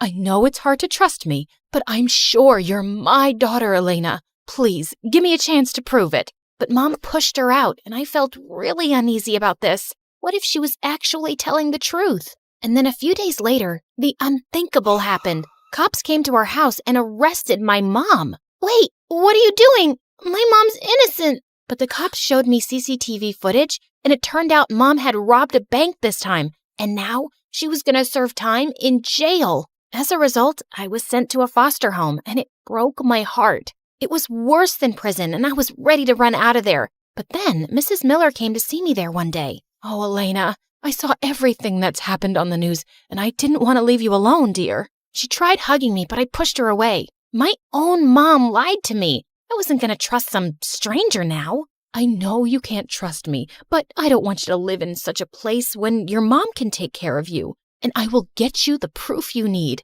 Mrs. Miller kept persisting, so I agreed to get a DNA test. And just like she'd said, the results were a match. And she was indeed my birth mom. I was super shocked by this revelation. And moving in with her seemed so much better than rotting in this filthy place. So I agreed. And she took me to a palace-like house. My birth mom was frickin' rich. This is going to be your home now, sweetie. But I need you to promise me something. The girl who was switched with you, Stella, I haven't told her about any of this yet. I've loved her like my own child, and I want more time to speak with her about this, okay? I promised not to say a word about it. But as we entered, a cute little boy bumped into me, and we both fell on our butts flat. Ouch! That hurt! Hey, are you okay? I helped him up, and Mrs. Miller told me that he was my younger brother, Jeremy. And indeed, we looked so much alike, but he seemed really shy and ran away. Later during dinner, Mrs. Miller introduced me to Stella.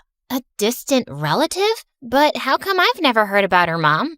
Because she lived very far away, honey. But now Elena's gonna stay with us for a while, and I want you guys to be good to her, okay? Don't worry. I'm gonna take good care of her, and we're gonna be like besties. Stella seemed like a very nice girl. She showed me around the house and even let me borrow some of her gorgeous dresses. I'm having a sleepover tonight with my friends, and we're gonna have so much fun. And she was right. It was a blast. Everyone loved me and kept complimenting me. Your cousin is amazing, Stella. You should invite her to all our sleepovers. And I guess we won't even miss you because she's so much more fun.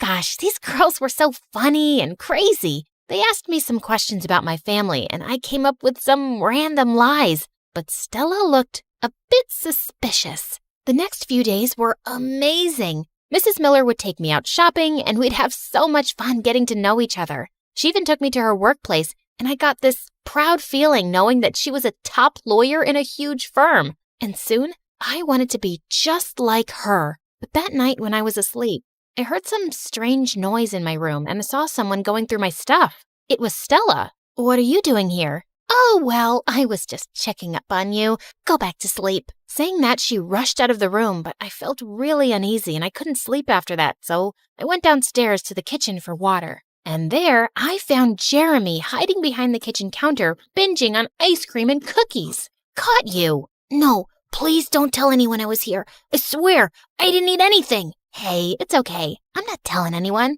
Relax. After he calmed down, I asked him what was wrong. I binge eat when I'm nervous about anything. What are you nervous about, Jeremy? I always fail all my subjects and all my friends make fun of me, and we have tests coming up. It's freaking me out. What if I helped you with your studies? Really? Yeah. And we can teach those nasty kids a lesson so they won't ever pick on you ever again. You're so amazing, sis. Saying that, he hugged me tight, and after that, I'd spend all my evenings teaching Jeremy in his room. Over time, I discovered that we had so much in common and we bonded so well together. I'm so happy to see you guys getting along, Elena. Yeah, I've been helping him study, but I guess he's too exhausted for the day, so I'll go now. I was leaving the room, but just then, Mrs. Miller took my hand gently. It's a good thing that I never gave up on looking for you. I'm so glad you're here, my daughter. I'm glad too, Mom. When I said Mom, her eyes lit up and she hugged me tight. Then a week later, I started school, and all of Stella's friends were so happy to see me there. Who's the gorgeous girl, Stella? Why don't you introduce us? Well, I'm not sure either. Why don't you go ask her? Saying that, she ignored me and went away with her friends. But I didn't like her being this way with me. So later that night, I went to ask her, Hey, what's the matter? You've been acting weird lately. Yeah? That's because I know something's up. And you and Mom are both lying to us. Oh, really? Is that why you were going through my stuff the other day? Don't act, Elena. Nothing you say ever matches up, and it's been so many days and no family member ever calls you. What are you hiding? I knew she'd figure out something was up sooner or later, but I couldn't tell her anything now, so I just left. Soon it was our birthday, and Mom decided to throw a huge party for both of us. And I got a really awesome gift for Stella, to make things up with her again. Hey, you look so pretty. I got this for you, and I'm sure you're gonna love it. She opened the box, and her eyes lit up. I've got something even better for you that's gonna blow your mind. I wasn't quite sure what she meant till something terrible happened at the party. While everyone was enjoying themselves, Stella got onto the stage and grabbed the mic. Hey, everyone. As you all know, it's my birthday, but it's also Elena's birthday. And I've got a great surprise for her. But before that, you should all know who Elena is. Saying that, a slideshow opened on a screen behind her, and it had pictures of my mom and all the news about her being a con artist and a robber. That's Elena's mom, and Elena's a fraud, just like her. Stella, stop this nonsense at once. Oh, this ain't nonsense, Mom. This is the truth. And now I want to know why you brought this street rat here and hid it from me. You're such a horrible person, Stella. Oh, do you want to cry like a little baby? Stop it. Don't hurt her. She isn't the con woman's daughter. You are. Suddenly, a loud silence swept across the room. Have you lost it, Jeremy? What are you talking about? Stop hurting Elena. She's my real sister. No, Jeremy, stop. Stella looked at Mom with questioning eyes. What? What is Jeremy saying? Mom? Mom remained silent, and the look on Stella's face changed and she ran to her room. After that, Mom asked all the guests to leave. Jeremy, how did you know this? Once, I heard you talking on the phone about how you were looking for your daughter who got exchanged. And that night, when you came into my room, I wasn't sleeping, and I heard Elena was my real sister. Oh, Jeremy, But you shouldn't have said this in front of everyone. You were crying, and Stella was hurting you, so I immediately went up to Stella's room, but she wouldn't let anyone in. Even Mom tried talking to her, but she didn't come out of her room for a few hours, and I decided to break in through the window. But when I got there, I saw she was lying unconscious on the floor. We immediately rushed her to the hospital, and the doctor said she was all right, but she just passed out because of shock. Later that night, when she gained consciousness, I was right next to her. What are you doing? Get away from me. Stella, calm down. I know it's a big shock for you, and I can understand how you feel, but please, listen to me. I don't want to hear anything, Elena. I hate you. I'm going to lose all my family and my home because of you. You're not losing anything, okay? Mom's loved you for so long and brought you up like her own daughter. How can you even think that she'd replace you? Elena's right, Stella. You're my daughter and my family, and you're always going to stay here with us. But Elena's your real daughter. Isn't that why you brought her here? And now even Jeremy loves her more than me. She is my daughter, but so are you. I love you both equally. Yeah, I love you both equally too. I'm sorry for what I did. So, you promise you're never gonna let me go, and I'll always be important to you? I promise, honey. Suddenly, she pulled Mom in for a tight hug, and I joined too. You guys, I'm here too. Come on, then. What are you waiting for?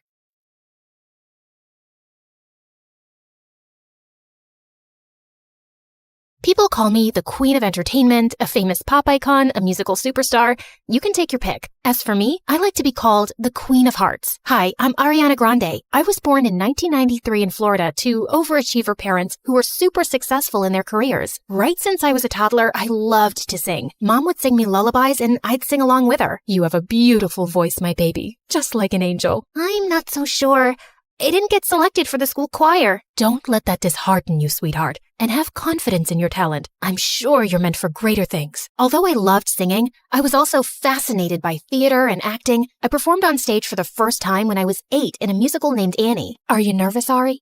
No, not at all. In fact, I can't wait to set the stage on fire. And I did just that. That musical was a great success, and it marked the beginning of my musical theater journey. After that, I performed in so many other local productions like Beauty and the Beast and The Wizard of Oz. Life was going smoothly, but then my parents got separated. I felt devastated for a while, but thank God I had my pet dogs to keep me going through that tough phase. Just so you know, I have 10 rescue pups. One of them is named Sirius Black. Yeah, I'm quite obsessed with Harry Potter. But then, aren't we all?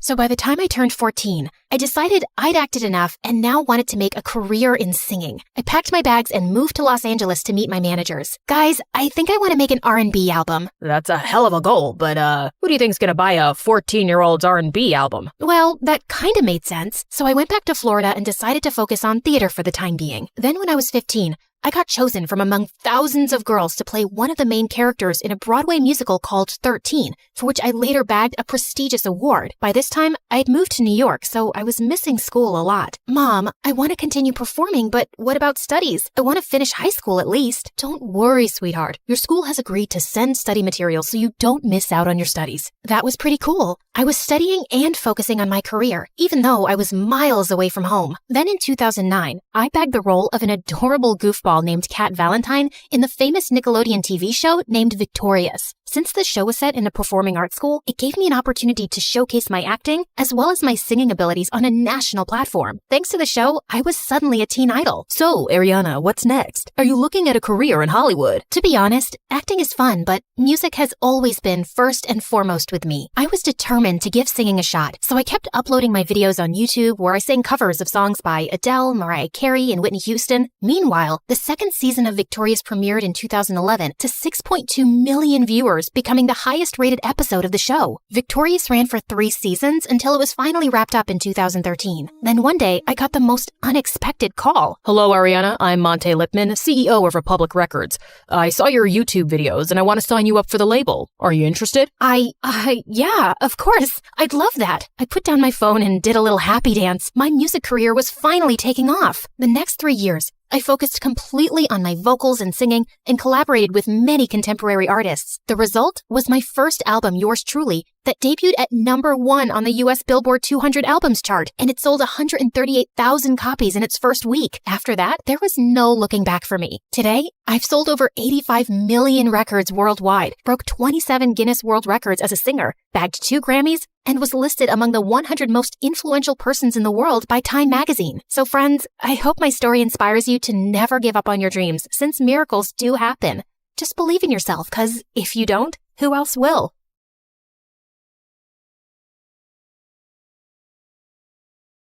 The heir of that painting is a young, charming millionaire, and you will get to know him. You need to earn his trust completely, so he lets you into his life and his home. Then, when the time is right, you'll steal the painting from a high-security vault inside his house and bring it back to me. Do y'all remember Eric? You know, the guy Meredith and I were fighting over the night Mom went into a coma? The guy who was so hot he made boiling water look cool? The guy whose smile shone brighter than the sun and whose eyes were deeper than the Amazon rainforest? The guy who... He looks familiar. Oh my God, I've kissed this guy once. Yeah, the guy who stole my heart the minute I saw him. And then Meredith kissed him. Do you girls know him? Not super well, but I'd rate him number 8 on my list of good kissers. And I've kissed tons of people, so that's pretty high. Oh, Pierre, you really gotta see his brothers. They look like... Ugly old girls, I know. I know everything about him, but how well does he know you? He and his family lived in our neighborhood only for a month, and that was years ago. I don't think he'd recognize me now. Yeah, she's not that memorable. You're all still going in disguise. We have to convince him that you're just a stranger who has randomly bumped into him with no agenda. Also, he must believe you're very rich, so he doesn't think you're a gold digger. From Pierre, we learned that Eric's mom had passed away at his birth, and his dad had remarried a woman years later who already had children of her own, the quadruplets.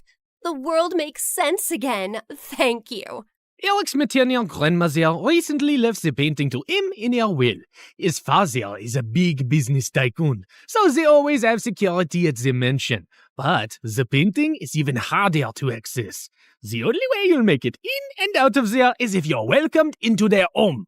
I couldn't believe that of all the millionaires in the world, I had to pretend to like Eric, make him fall for me, and then rob him blind. And how was he even better looking now? Over the next few days, I took on the identity of Christina Delafore, a wealthy socialite with a law degree who lived in a beautiful apartment in a posh area and wore only designer braids. Wow, this Givenchy coat is stunning. It's Givenchy, you moron.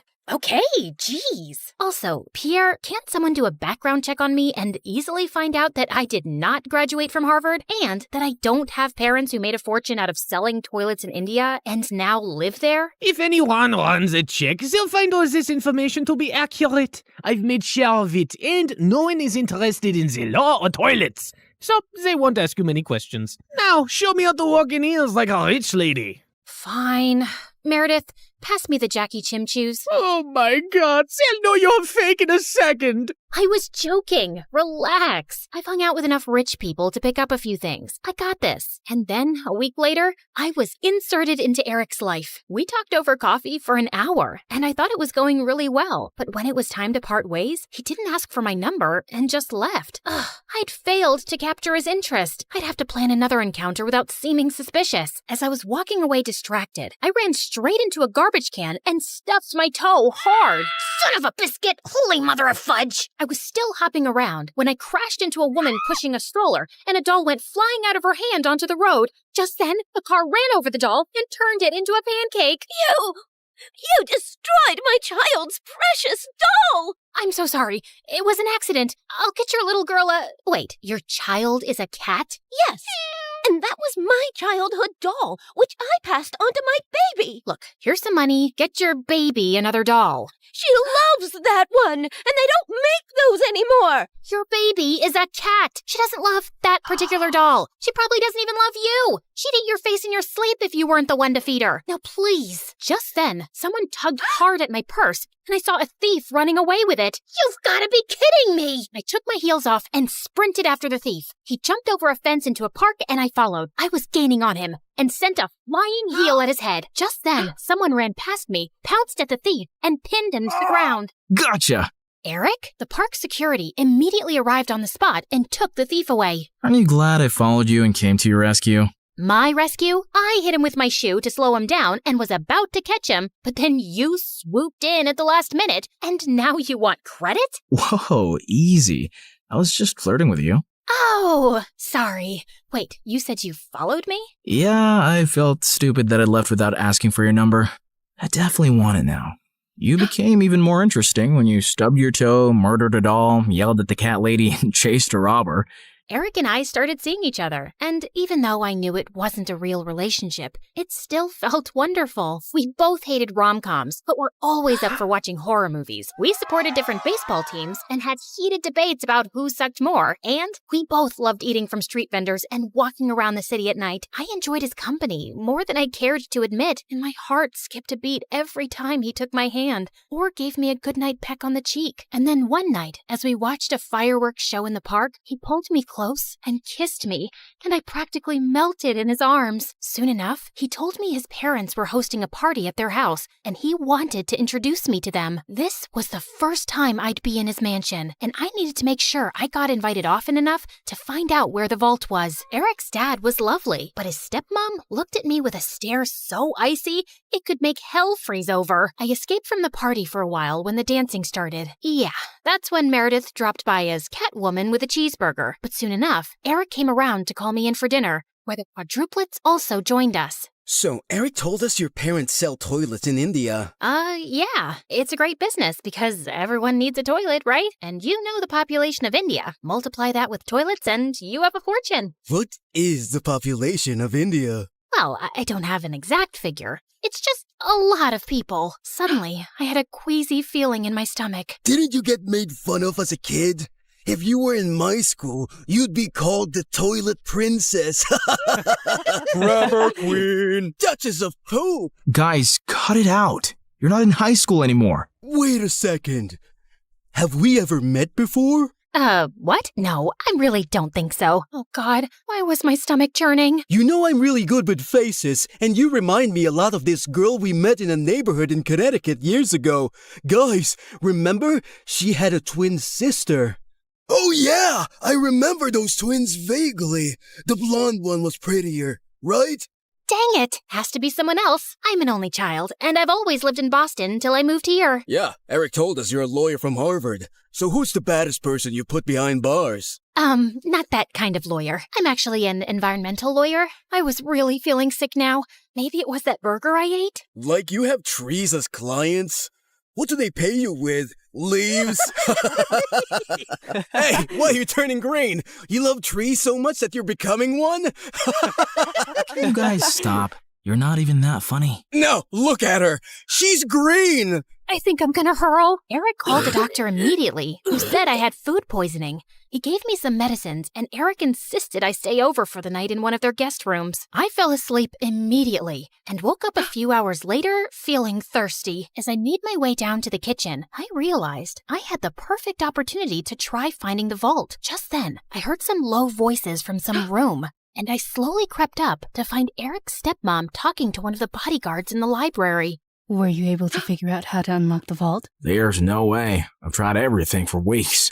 I'll have to use a tiny explosive device to destroy the lock. The vault is all the way up in the attic. No one will hear a thing. But we have to steal a painting the day after tomorrow while your husband and Eric are away on business. Are you ready for this? And then he pulled Eric's stepmom into his arms. I can't wait to run away with you, James. I'm so tired of seeing you secretly, and I am completely ready. As the two locked lips, I turned around and tiptoed away as fast as I could. Okay, so the vault was in the attic, the lock could only be destroyed with an explosive device, and I couldn't let Eric's cheating stepmom and traitorous bodyguard run away with it. The next morning, when Eric came to check on me, I decided to tell him the truth for once. Eric, I have something really difficult to tell you. I got up last night to get some water, and I heard your stepmom and this bodyguard James talking. They were talking late at night? Yeah. Do you have some vault in this house with some painting inside? How do you know that?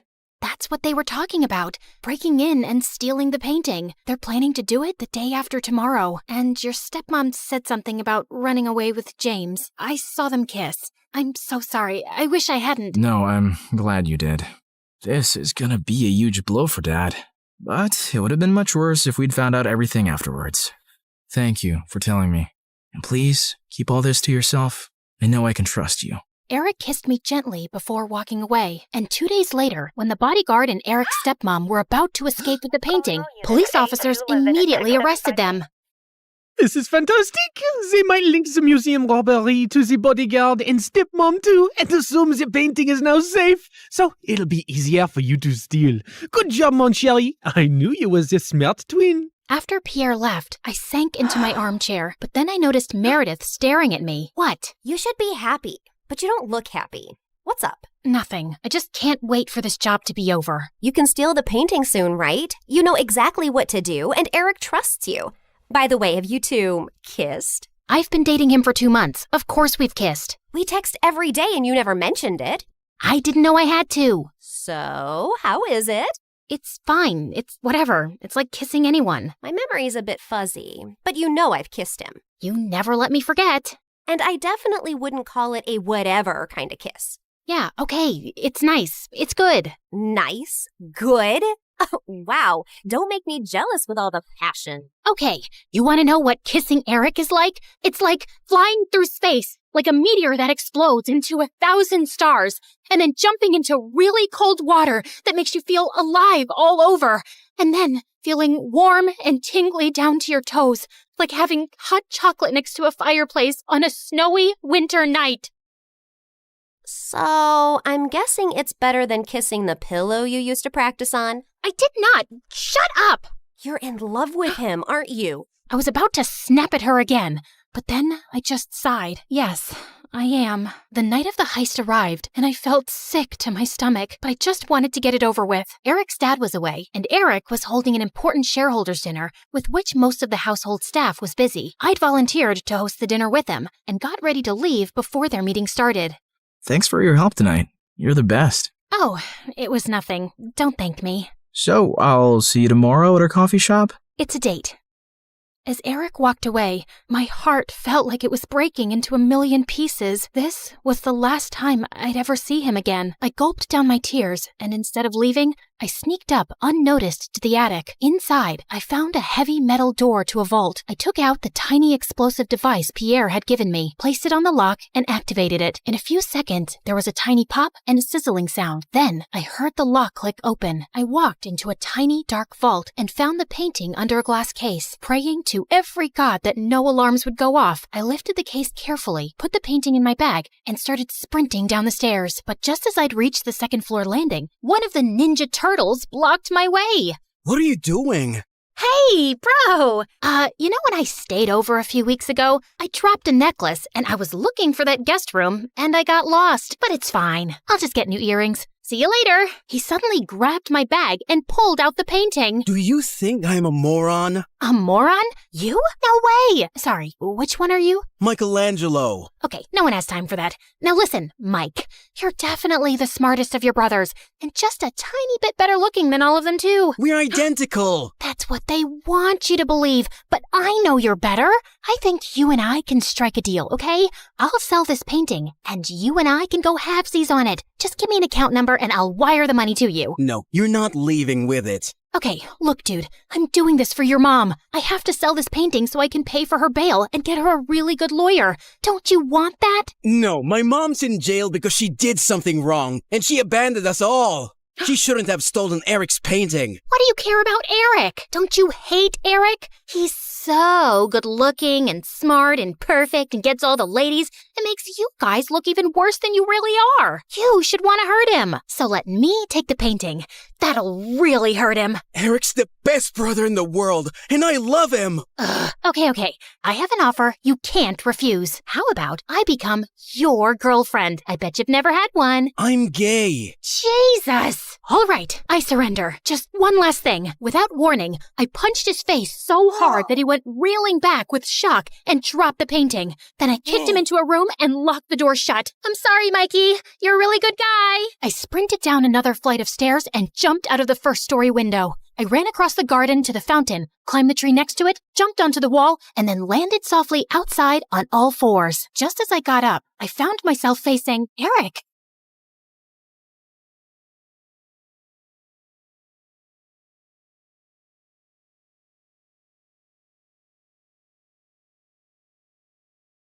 Contestant 9, please state your name. Sierra? Looks like a nightmare, right? Hi, I'm Sierra, and ever since I could talk, I've had a stutter. I didn't think much of it until I moved to a new town when I was 6. Welcome to the neighborhood. I'm Dean. This is my daughter, Kelsey. What's your name, sweetheart? Sierra. Why do you talk like that? It was the first time anyone had asked me that. It wouldn't be the last. My stutter happened frequently, but it got worse when I was nervous. My mom barely noticed or cared that I had a stutter, or that I really existed. She was always working. And my dad? Well, he left the picture a while ago. Most days, Mr. Dean would watch me after school, and Kelsey and I became fast friends. We did everything together. Played at the park, put on fashion shows, grabbed ice cream at Scoopy's. When we went out as a trio, I'd secretly pretend that Mr. Dean was my dad, and Kelsey was my older sister. In those moments, it felt like the family I'd always wanted. But things started to change when Kelsey's mom announced she wanted a divorce and moved out of state. After that, Kelsey started to change. She wasn't just upset. She was furious. She yelled at everyone, and once even smashed the living room furniture in a fit of rage. She lashed out in class and got held back a grade. And if her dad hadn't been the superintendent, she probably would have been expelled. By middle school, we ended up in the same class, and Mr. Dean dropped us off on the first day. Wow, your daughters are so beautiful. Aren't they? I'm a lucky dad. Kelsey looked like she was about to explode. I'm Kelsey. I'm his only daughter. My mistake. And what's your name? Sierra. Sierra? Why do you talk like that? Yeah, can you not speak properly? Or are you stupid? The class erupted into laughter, and I could feel my face burn. Since then, Kelsey wasn't my friend anymore. A real friend wouldn't do that. Through the years, Kelsey's hatred only grew. Anytime I had an accomplishment, she had to ruin it. Opening night of the school play, she stuffed worms in my costume. She threw her birthday party on the same day as mine every year and literally paid people to skip mine. At the science fair, she unplugged my volcano as the judges walked by, so it just looked like a sad pile of paper mache. And during my middle school graduation speech, she just had to make a scene. And so, I want to say how proud I am of our class. We did... What the glitch here is trying to say is we did it. Congratulations, grads. Party at my house tonight. Everyone's technically invited, but only cool people should show up. If it weren't for being her neighbor and still being close with Mr. Dean, I would have liked to never see Kelsey again. I'm sorry about my daughter. Ever since her mom left, she's been a different person. I just wish she wasn't so mean. You shouldn't be ashamed of something you can't control. At the end of the day, your stutter is something that makes you unique. I held on to that going into high school. My stutter didn't bother me much anymore. In fact, it was getting better with age. He was right. It did make me different. And I liked that. One Friday in English, we were doing a vocabulary spelling exercise, and I was totally killing it. ESOTERIC. Esoteric. QUERULOUS. Querulous. VACILLATE. Vacillate.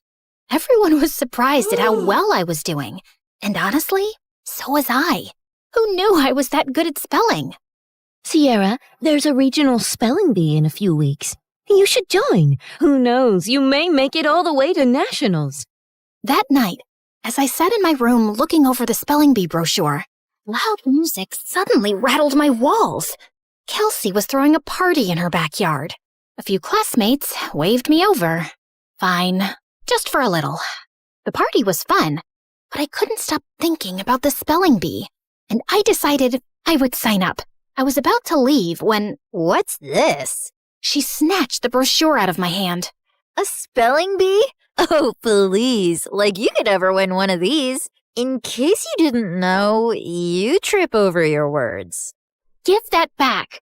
Not so fast. I'll help you practice for your big day. She pulled out her phone and turned the flashlight on as if it were a spotlight. Some other people gathered around and did the same. I felt blinded by all the lights in my face. Why don't you show us what you got? Nothing screams fun like watching you butcher the alphabet live on stage. Your word is quiberate. That's not even a word. Okay, then. Your word is pathetic. I'm sure you're quite familiar with that. IRRELEVANT. Irrelevant. I'll use it in a sentence. Kelsey is irrelevant. Now give me back my brochure. But she ripped it into pieces and threw it up like confetti.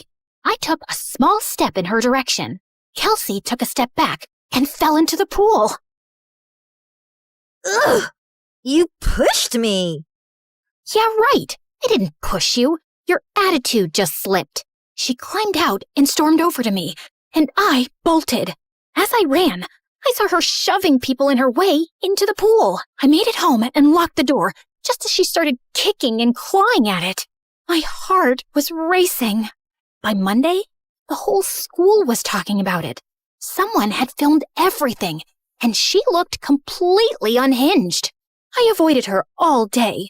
After class, I asked my teacher if she would sign off on my spelling bee application, and she wrote a letter of recommendation. That night, I was recording myself practicing when I heard Mom come home early. I rushed downstairs to tell her about the bee, but she really wasn't listening, as usual. Sierra, that's great and all, but I'm working and I don't need any distractions tonight. And the Mother of the Year award goes to... Feeling annoyed, I went back upstairs and found Kelsey sneaking through my bedroom window. What are you doing here? Get out! Relax, Miss Broken Record. I'm just here to apologize. Apologize? Yeah. I saw the video from the party over the weekend. I looked crazy. It wasn't okay how I was treating you, so I'm sorry, okay? Thanks? I'm not really sure what to make of this. Yeah, well, we used to be friends or whatever.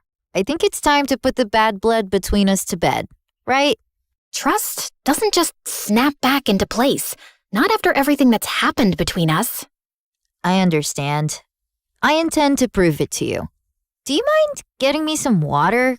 Climbing up the vines was harder than I thought. Uh-huh. Sure. This certainly wasn't on my bingo card for how the night would go. I brought her water, which she downed in one gulp. Thanks. I'll see you tomorrow. Maybe we can sit together at lunch? Maybe. Also, never sneak into my room again. Then she climbed out the window. What a strange interaction. But maybe we really were turning over a new leaf. The next day, I walked into class feeling good about the new era I was in, where I tried new things and made up with old friends. But that confidence vanished when I found my teacher waiting for me, looking pissed. Sierra, you will not be attending class today. I've contacted the spelling bee and pulled my recommendation for your application. What? What did I do? You should be ashamed of yourself. The principal is waiting for you in his office. What was going on?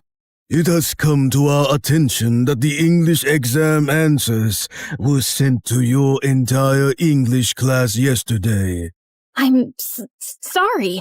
I have no idea what you're talking about. That's strange. Given the exam answers were sent from your email address, you'll be suspended for 3 days. Your mom is on her way here to come get you. What? This wasn't possible. I didn't do it. When Mom showed up, the veins in her forehead were practically bursting. I begged her to believe me the whole way home, but she didn't say a thing. When we pulled up to the front of the house, she told me to get out of the car. I can't believe I missed an hour of work for this. You're grounded. Then she just drove off, and I burst into tears. I was wrongly accused, suspended, banned from the spelling bee, and all my mom cared about was missing work. Over the next few days, I stayed home and studied, and I kept practicing spelling words anyway. Failure. Failure. Dismay. Dismay. Okay, Maybe I was leaning into the drama a little. When I finally got back to school, everyone basically hated me. A bunch of students had used the answers sent from my email, so the teacher failed the entire class. And now everyone was blaming me. Next few weeks were so lonely. I walked straight out of school one day and went to get an ice cream cone from Scoopy's. And Mr. Dean happened to be passing by. I told him everything that happened. Let's go talk to the principal right now. It was nice to have one person who actually listened and seemed to care. Back in the office, Mr. Dean demanded answers. It was sent from her email account. My hands were tied. Steve, you're talking like you weren't the biggest troublemaker back in school. Honestly, I'm shocked you became a principal. Mr. Dean insisted on seeing the email with the timestamp. It was around the time I was practicing spelling. Wait, I had recorded myself doing that. I pulled out my phone to prove it. We watched me spelling, then leaving when Mom got home.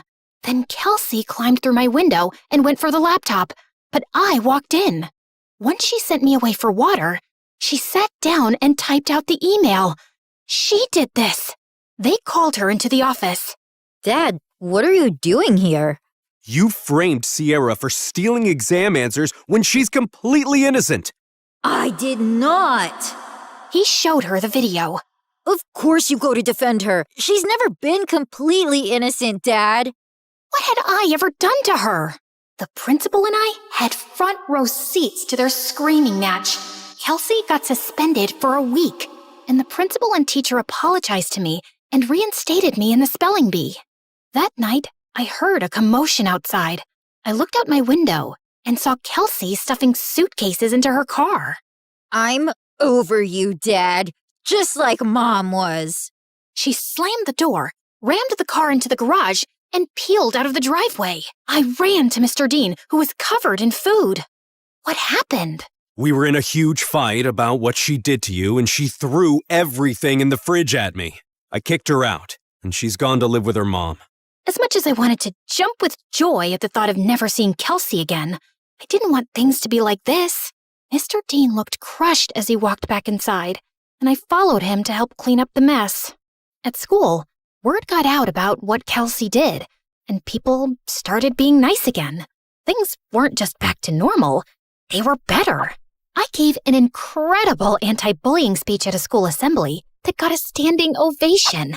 I started a support club where victims of bullying could share their stories. And at every free moment, I was practicing for the spelling bee, often with Mr. Dean's help. He still seemed down about being alone, but when I was around, he cheered up. He drilled practice words with me every day until regionals. And on that day, he was there in the audience. My mom wasn't. I got second place and was qualified for nationals in a month. Afterward, the top contestants did a group photo shoot. I was smiling for the camera when someone put an arm around my shoulder. I looked up. It was the guy who won first. You were a great competitor out there today. Congratulations. His accent, his eyes. Suddenly, I forgot how to breathe. Thanks. Where do you come from? Where do you come from? Sierra, are you kidding me?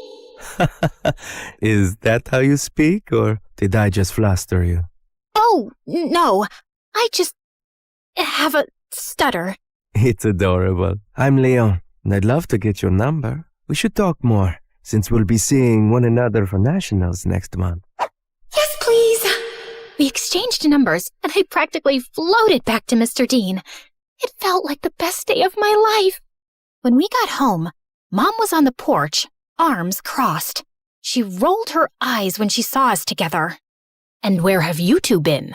The spelling bee, Mom. Remember? I won second place. She did amazing. You should have seen her. I'm sure, but I was too busy with the logistics of moving. Moving? Work wants me to relocate to California within the next couple of weeks. Mom, no! I have nationals next month. Well, that's too bad.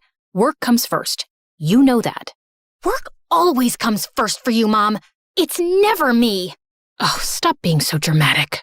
What if she stays with me until the end of the school year? What? I have Kelsey's empty bedroom. She can compete in nationals, finish out the year, and then move out to California. Please, Mom? Fine. Within a week, Mom was gone, and I had moved into Kelsey's old room. Mr. Dean cared in a way my mom never had, and this new life felt good. And to top it off, Leon reached out. He was a foreign exchange student from Spain living in New York, and we hit it off instantly, texting all night, every night. We had so much in common, and he was so easy to talk to. I had a major crush. One night, I even felt bold enough to tell him. I was losing sleep, slipping in school, and didn't care. I had never felt like this about someone in my life. Leon and I even planned our first date the night before nationals. That weekend, I was behind on prep, but I was more excited to see Leon than I was to compete. We planned to meet at a park, and I spent hours getting ready.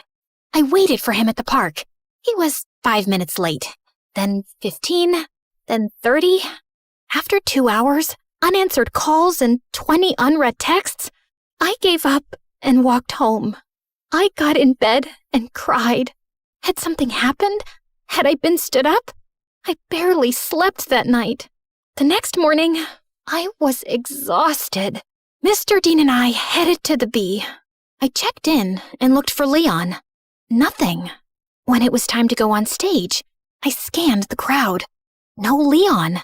But then backstage, I heard whispered voices. I turned and saw Leon talking to someone behind him. No, I can't keep doing this. Leon, come on. It's not that hard. He pulled away, and I gasped. Their heads snapped towards me. Kelsey laughed, while Leon froze like a deer in headlights. Was this all just a setup to mess with me? Sierra, wait! My ears started ringing, and I don't remember anything else that happened until... Contestant 9? Contestant 9, please step forward! A contestant sitting next to me tapped on my shoulder, and I walked up to the mic, trying to steady myself. Sierra, why do you talk like that? Yeah, can you not speak? Are you stupid? You should be ashamed of yourself. Like you could ever win one of these. In case you didn't know, you trip over your words. Contestant 9, please state your name. Sierra? Your word is vicissitude. Vicissitude. Vicissitude. That is correct. And just like that, my first round was over. With every ring of the bell that told me I got the word correct, my confidence rose. I shut Kelsey and Leon out of my mind.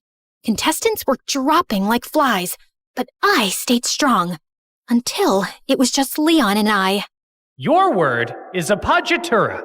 Appoggiatura. A-P-P-O-G-I-A-T-U-R-A. Appoggiatura. I'm sorry, that is incorrect. Sierra, if you can correctly spell the word, you will be our national spelling bee champion. Appoggiatura.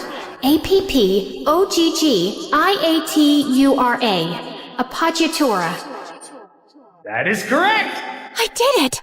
The audience went wild. I got my huge new trophy and went to the lobby to find Mr. Dean. But I heard Leon's voice behind me. Wait, Sierra, please! Leave me alone! Sierra, please, let me explain. It was all Kelsey. She put me up to this. She wanted to get in your head so you'd lose. Wait, don't go to the lobby. I walked through the doors, but Leon lunged at me and pushed me out of the way. The doors had buckets of slime and feathers on them, which all fell on Leon. Why did you push me away? I was trying to save you from this. Listen, Kelsey moved to my school and found out I was going to regionals for the spelling bee. She said she'd pay me to flirt with you and distract you from studying. I'm so sorry. I was just a game to you? I only agreed because I really needed the money for my mom's treatments. That's why I'm even competing in the bee. I didn't expect to end up having real feelings for you. When Kelsey found out, she stole my phone and smashed it. She even threatened to get me kicked out of school. Just then, my mom and Mr. Dean walked up. Mom, what are you doing here? Mr. Dean convinced me to attend, and I had no idea you were so talented at this. We're so proud of you, Sierra. And then Kelsey walked in. Of course my dad is here to support perfect little Sierra. And Leon, I see you've betrayed me too. Guess your mom isn't going to get any better. Why are you so evil? What did I ever do to you, Kelsey? You stole everything from me. Everything! She didn't steal anything from you, Kelsey. Oh, really? Because I remember the night you and Mom screamed at each other when she found out about your little affair, when we both found out Sierra is your daughter. What? Oh, yeah. My neighbor was actually my half-sister. The girl who ruined my family and took my dad away from me. Is this true? Yes, it is. Even though this was the craziest day ever, the news warmed my heart. I'd seen Mr. Dean as my dad since I was a kid. You didn't lose your dad to me, Kelsey. You lost him because of you. You could have told me the truth. You could have been my sister. But you chose to be a liar, a bully, and a sad little lowlife who only feels powerful when someone else is hurting.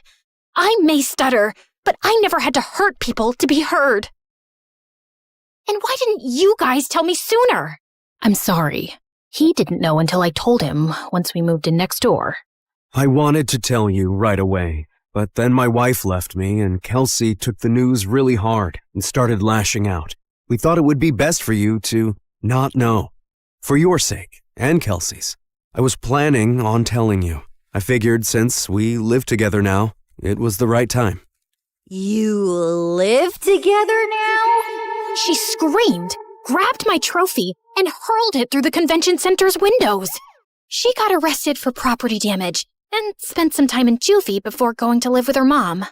I told my mom I wanted to stay with Mr. Dean for the rest of high school, and thankfully, she allowed it.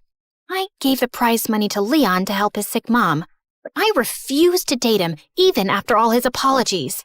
My self-worth wouldn't allow me to be with someone who thought it was okay to play with my feelings for any reason. I'm so proud of you, Sierra. Thanks, Dad.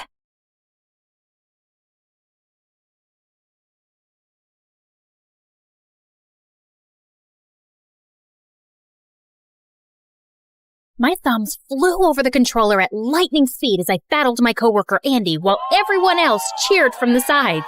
How did you get that level up?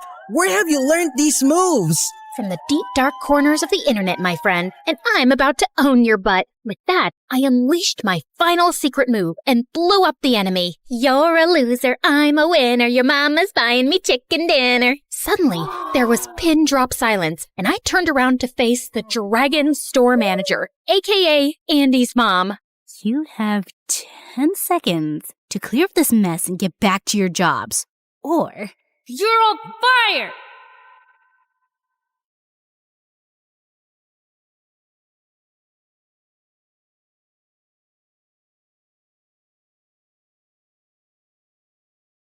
Hi, my name's Ellie. I'm a computer expert, gamer, hacker, and overall top-notch geek. I led a very exciting life in the virtual realm, but in the real world, my life was pretty average. Until one day, everything changed. Yeah, we say that a lot around here, don't we? But before I continue, please like and subscribe. Ever since I was a kid, I was obsessed with computers. And by the time I was 12, I was writing code, developing software, and even doing some basic hacking, and I was addicted to video games. I thought I was cool, but that was not a popular opinion. By the time I reached high school, I was pretty much used to having a seat at the outcast table, and things weren't much different at home.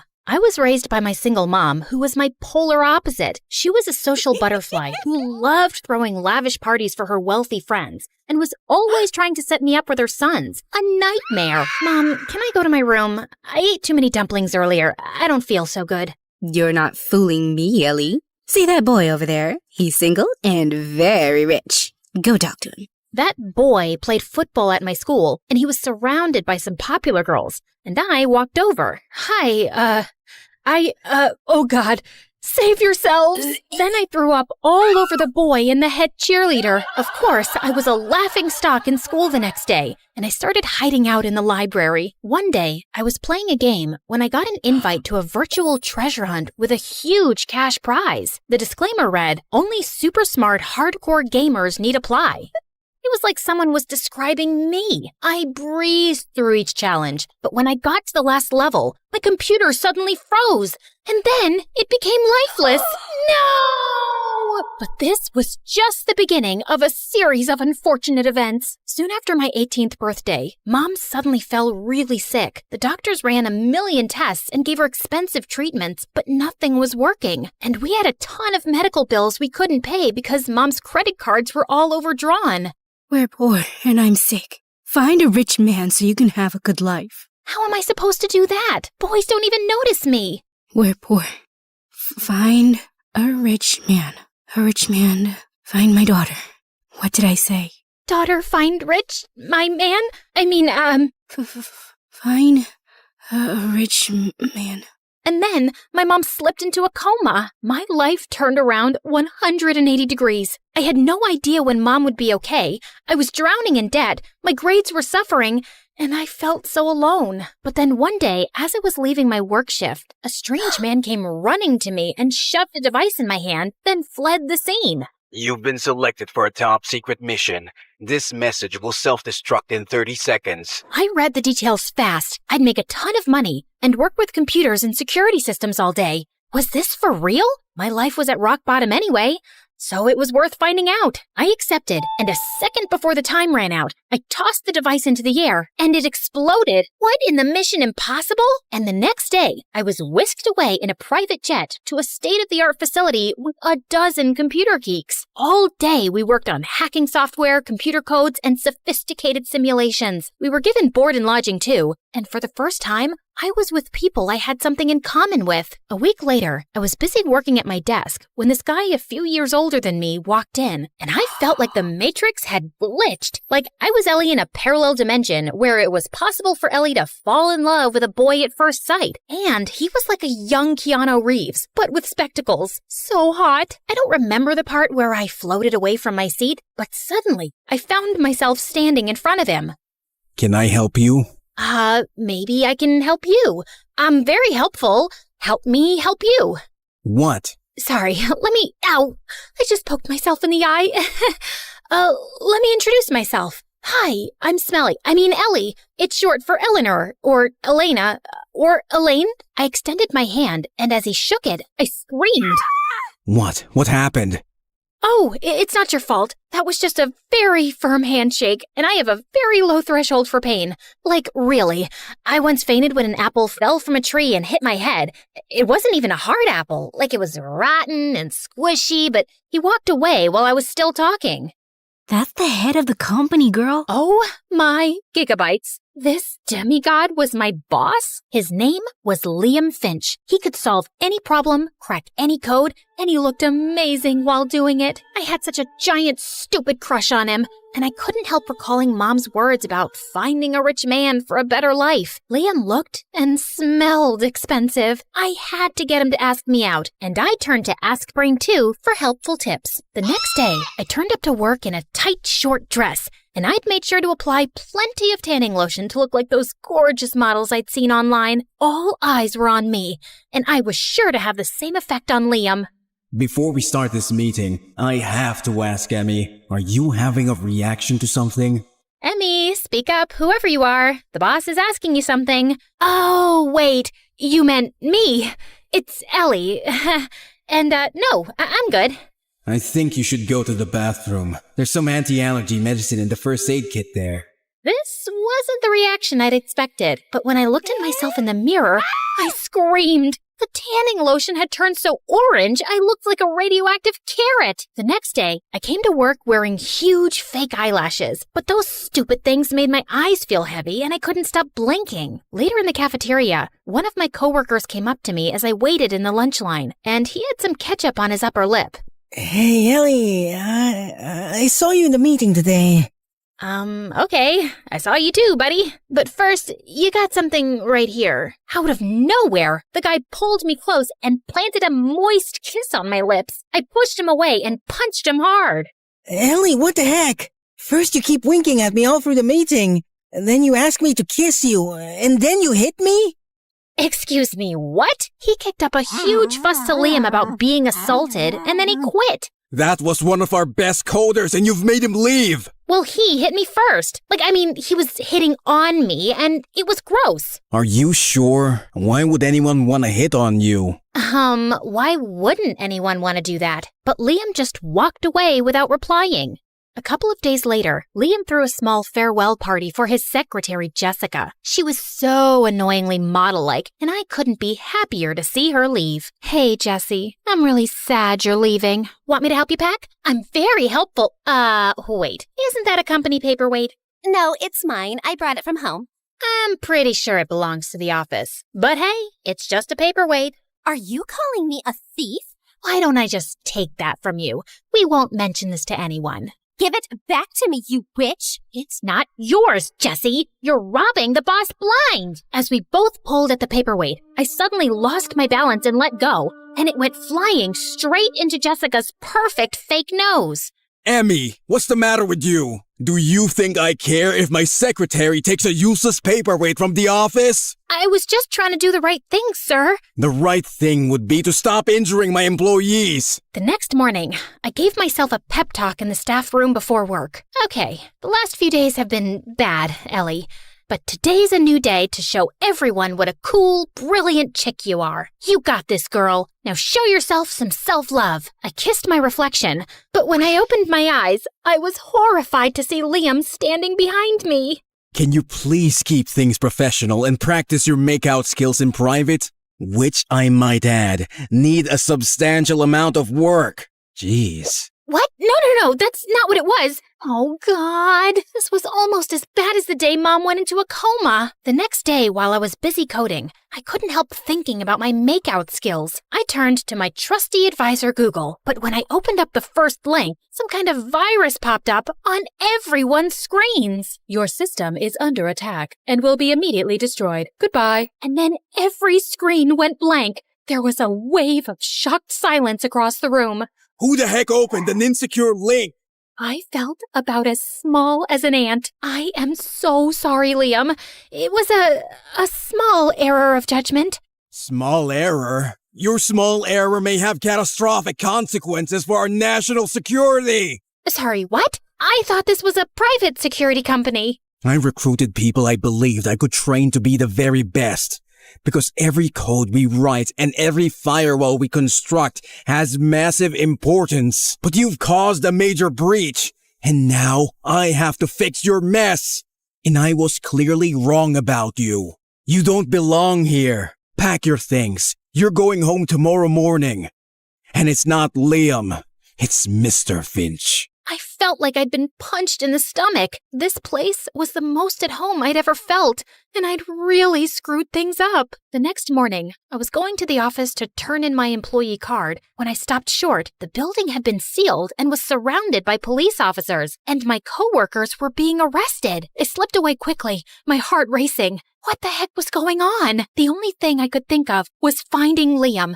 If he hadn't been arrested already too. I made my way to his place and rang the buzzer a few times, but no one answered. Then I overwrote the code of the security lock and the door clicked open. I'd just taken a few steps in when someone leapt at me and pushed me to the ground. And I found Liam on top of me with a chopstick. Emmy, how did you get in? And why do you know where I live? It's a top secret location. We sell that lock at the store where I worked at before, so I'm very familiar with the software. And I, hacked your smartwatch to track your whereabouts a few weeks ago. Just for fun, I swear. See, smartwatches aren't actually that smart. They should be kind of called dumb watches. Also, were you gonna poke my eye out with a chopstick? Get up. Why are you even here? Because I went to the office and everyone was getting arrested. Well, it's all your fault. What? Since our security systems were down after you downloaded that virus, something invaluable was stolen from us last night. And now, we're all in big trouble, and I have to go into hiding. You're leaving? Will I ever see you again? Unlikely. You've ruined everything. Just go home. Look, Mr. Finch, this is ridiculous. There are plenty of problems in your security system that I've been studying for the past few weeks, and someone would have figured those out sooner or later anyway. So stop blaming me, and please tell me what's going on. Also, why is it so hard for a genius like you to remember that my name is Ellie? Liam looked surprised at my outburst, and just as he was about to speak, we heard cars screeching outside. The police are here for me. I gotta go. Whoa, wait. I'm coming with you. I can't survive jail or torture. I told you, I have a very low threshold for pain. Oh God, just shut up. Liam grabbed my hand and led me to the kitchen, where he opened a trap door in the floor and started climbing down, and I followed. Dark, narrow spaces. I hate dark, narrow spaces. I'll die if a mouse jumps on me. We ran through an underground passageway, climbed up another ladder and out of a gutter hole and onto a main street several blocks away. Liam dashed towards a car and we jumped in, but just as we were driving off, several police cars came to a stop in front of us. Wow, we managed to escape for all of 2 minutes. Okay, Mr. Finch, Liam, whatever. If I never see you again, I just want to say that you're the most beautiful— Suddenly, Liam hit the pedal hard and started driving in reverse like a maniac. Oh my God, what are you doing? I'm too young to die. I've spent all my life behind computer screens. I haven't seen the world. I've never even been on a beach. You know what? I'll go to jail. You can drop me off anywhere convenient. Liam took a sharp turn into a street, avoiding a truck by half an inch. He turned the car around 180 degrees and started driving even faster. I saw 2 black cars hot on her tail. Emmy, I need you to get a freaking grip and tell me the coordinates of the city's main bridge. We're gonna be jumping off of it. You can swim, right? Of course I can't swim. I'm terrified of water. That's why I've never been to a beach. We're not jumping off any bridge, you psycho. Can you please do what I'm saying and just trust me? There's a life jacket under the seat. Strap that on and find me the bridge. Now! With shaking fingers, I located the bridge and fed the coordinates into the car's GPS. Undo your seatbelt, and when I say go, open the car door. Your seat will automatically eject, and you'll land in the water. Don't panic. You're wearing a life vest, and I'll get to you quickly. You ready? I've never been less ready for anything in my life. Okay then, go! Liam swerved the car off the bridge and into the air. My seat ejected immediately, and I landed head first into the water. Before I could panic completely, Liam swam over to me swiftly, grabbed me by the waist, and pulled me onto the shore. We ran down some docks where Liam found an unlocked car, and we sped away in it. I was too shocked to even speak anymore. Liam drove us out of the city to some abandoned warehouse, where we were let in by an elegant older woman. Hello, Agent Skywalker. I was expecting you to be alone. So was I. Agatha, trust me. This wasn't part of the plan. All right, I've had enough. Can you tell me what's going on, Agent Skywalker? Liam finally told me that he was a CIA agent who had been assigned the task of recruiting a special security team to protect the government databases and national secrets. But there's another CIA agent who has gone rogue, and yesterday, she broke into our facility and stole the key to a new weapon the government's developing. And she's framed me for the theft. Now everyone thinks I'm a traitor. Luckily, the key's heavily encrypted, but someone will break the code soon, and I have to get it back before they do. It's the only way to clear my name. That's why I couldn't let myself get arrested. And Agatha here's an old friend. She's the only one I can trust right now. So, what's the next plan of action? I have a fairly good idea where the rogue agent took that key, so I'm going there, and you will stay here. Look, I can hardly believe I'm saying this after the horrible day I've had, but I think you should take me with you. I'm a really good coder and hacker, and I can help. I'm very helpful, actually. I just haven't had a chance to— Okay then, let's go. What, now? I thought you'd offer me some food first, and I wouldn't mind a nap. Now! Wait, Agent Skywalker, aren't you forgetting something? What? You know, the thing. Agatha, I really don't have time for riddles, so just say it. Okay, you're forgetting your lucky underwear from your Star Wars collection, the one you always wear before an important mission. I looked at Liam's face and burst out laughing. lucky underwear? Oh my god. Oh, geez, I think I peed my pants. Oops, I really did. Can I get some underwear too, please? According to Liam, the key was in a highly secure facility inside a toothpaste factory. The only way we could get in was to wear employee uniforms and hide in the back of one of the company trucks taking some supplies inside. Dark, confined spaces. I hate dark, confined spaces. Why don't you try distracting yourself? Sure. Why don't you help me do that? Why was Agatha calling you Agent Skywalker? Because of your lucky underwear? It's just one of my many names. Is Liam your real name? No. So what is your real name? I'm obviously not gonna tell you. Okay then, do you tell your girlfriends your real name? Depends. I haven't dated in a while, especially after what happened with the last one. Why? What happened? None of your business. Let me guess. She couldn't put up with your cold heart anymore? Or she found out you're lying about your identity and thought you're a cheater. Oh no, wait, I've got it. Some enemy of yours killed her. Liam went quiet and my heart suddenly sank. Oh my god, no! She really died? I couldn't save her, Ellie. I'm sorry, Liam. I'm so sorry. That's so tragic. And it also explains why you're a cold-hearted robot now. I mean, this kind of stuff changes a person. Jeez, why are you so gullible? I'm a CIA agent. I'm trained to convincingly lie about anything. That was a joke? Dude, that's just mean. Well, if you still want a sob story, she did betray me. My ex is the rogue agent, and she's the one who's stolen the key and framed me. Are you happy now?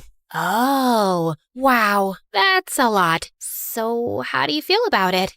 Like, I just want you to be quiet now. I silently processed everything I'd just heard, but after a few minutes, I started feeling anxious again.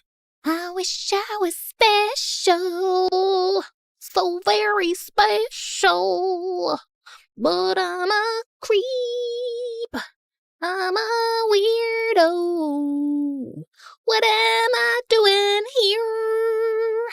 I don't belong here. Please stop. You're sucking up the limited oxygen in here. You're not the boss of me. Well, you were, but then you fired me, remember? And since you won't talk to me, I'm gonna sing. How you gonna make me shut up, huh?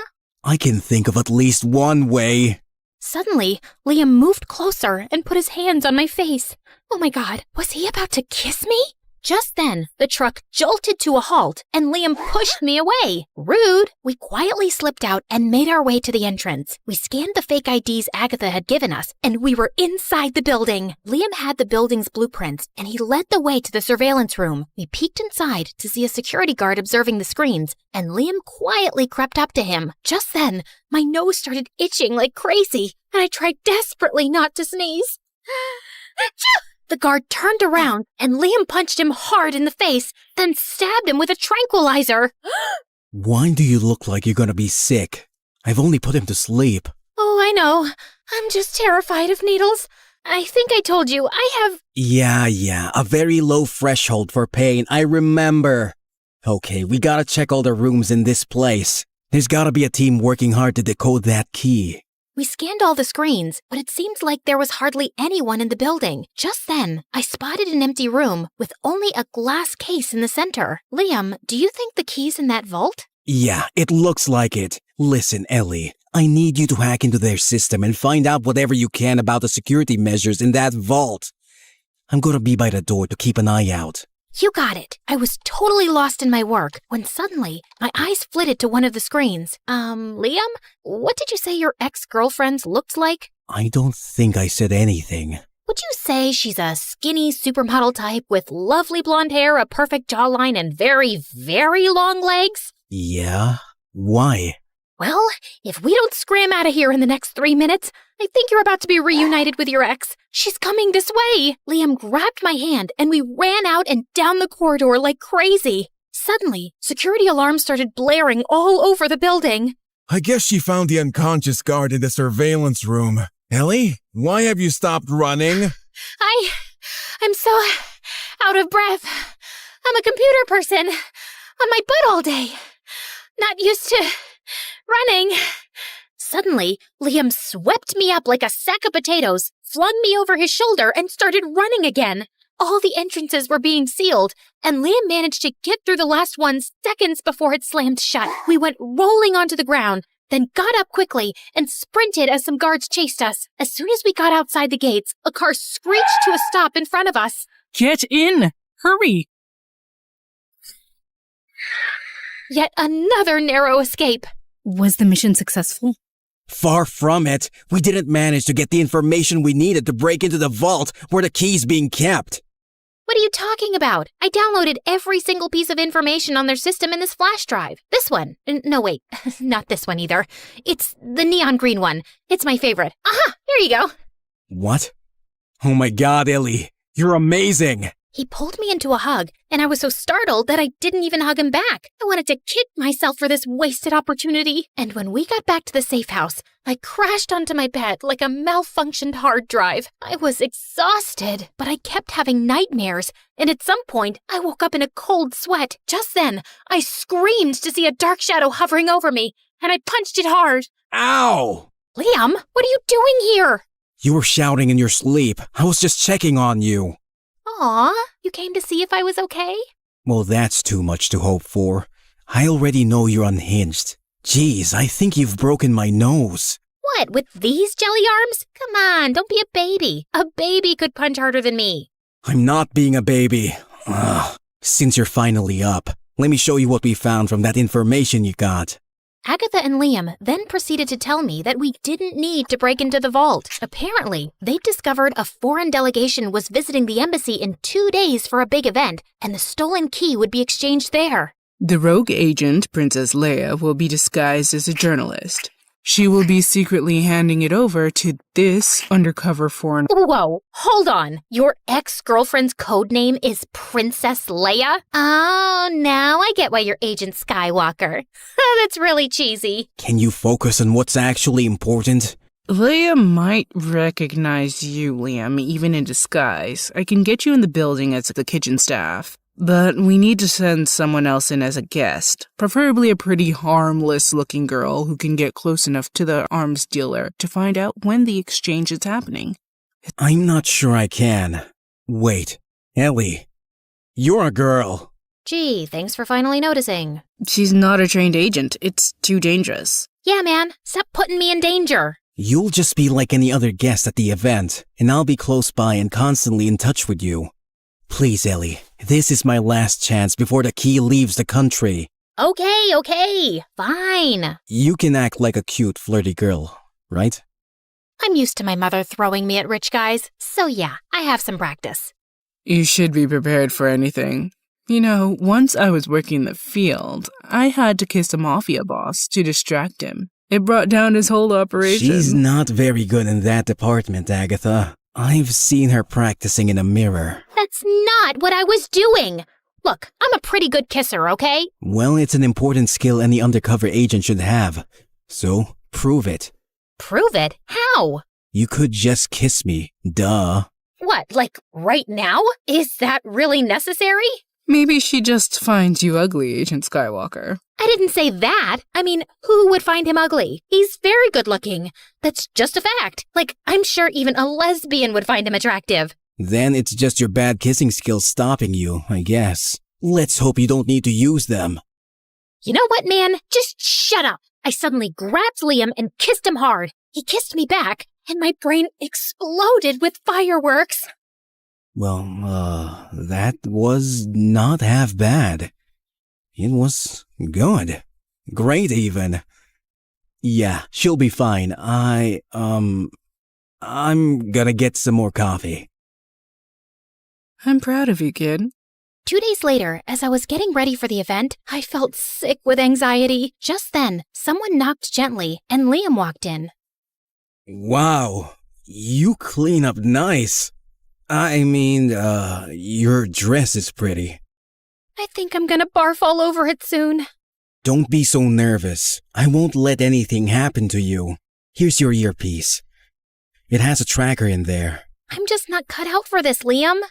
I'm not so sure about that. Do you know anything about your dad, Ellie?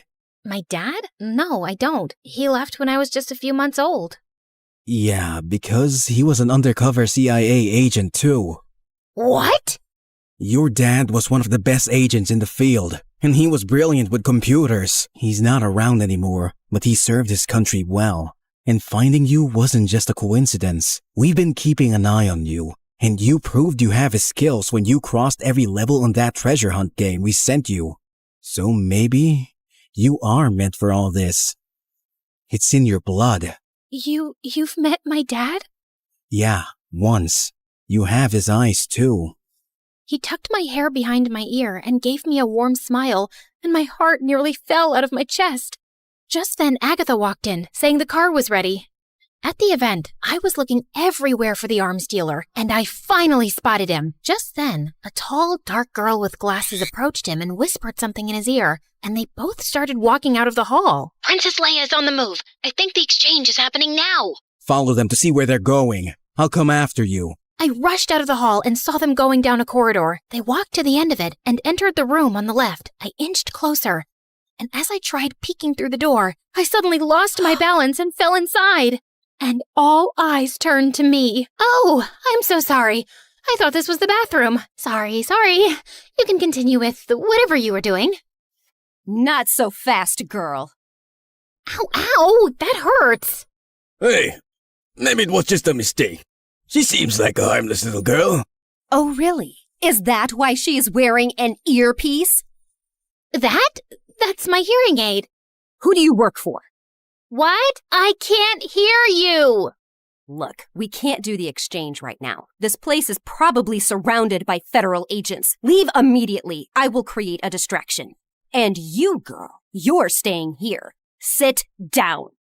I plopped my butt into a chair as the girl took out a laptop and started typing like crazy. What you doing? You know, I'm very good at computers. You need any help?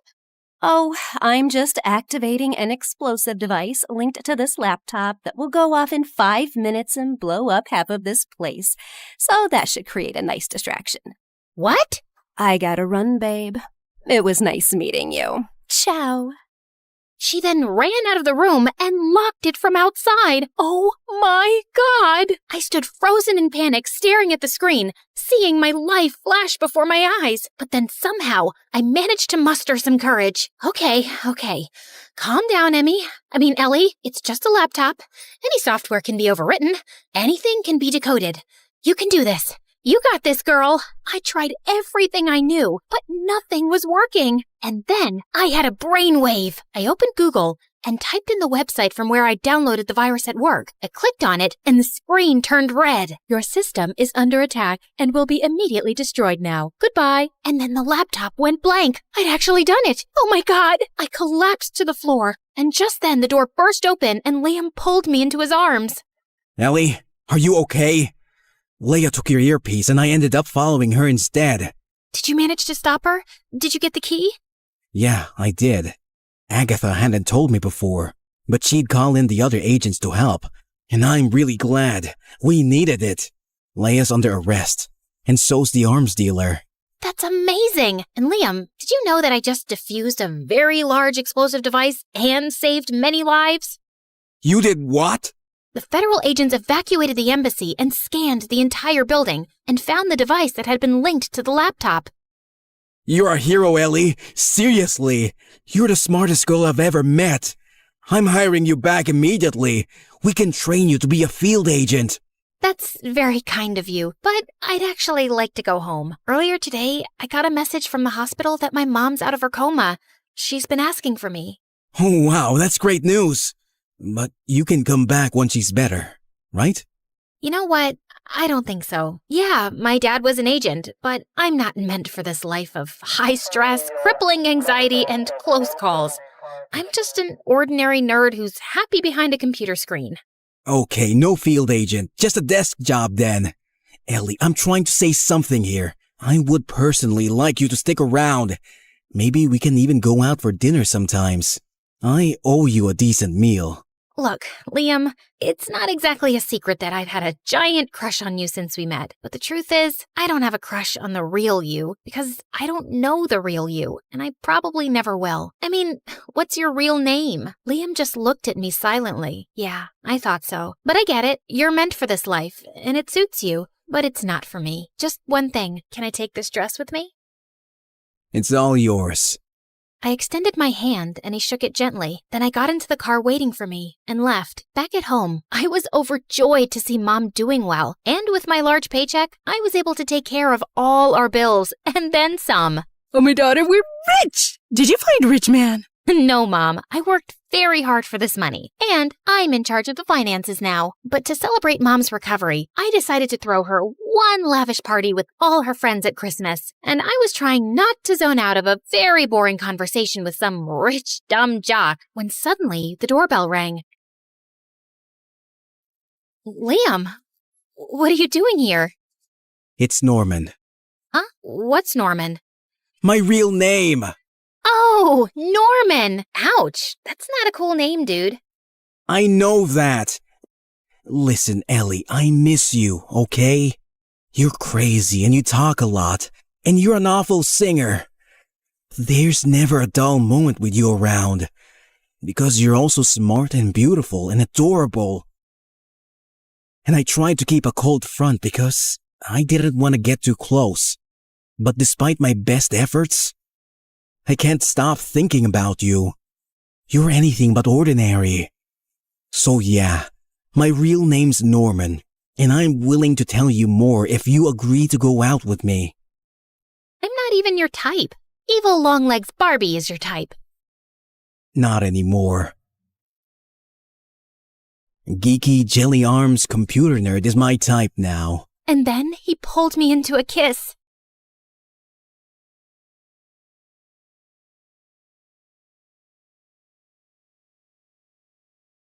Does this mean you're like my boyfriend now?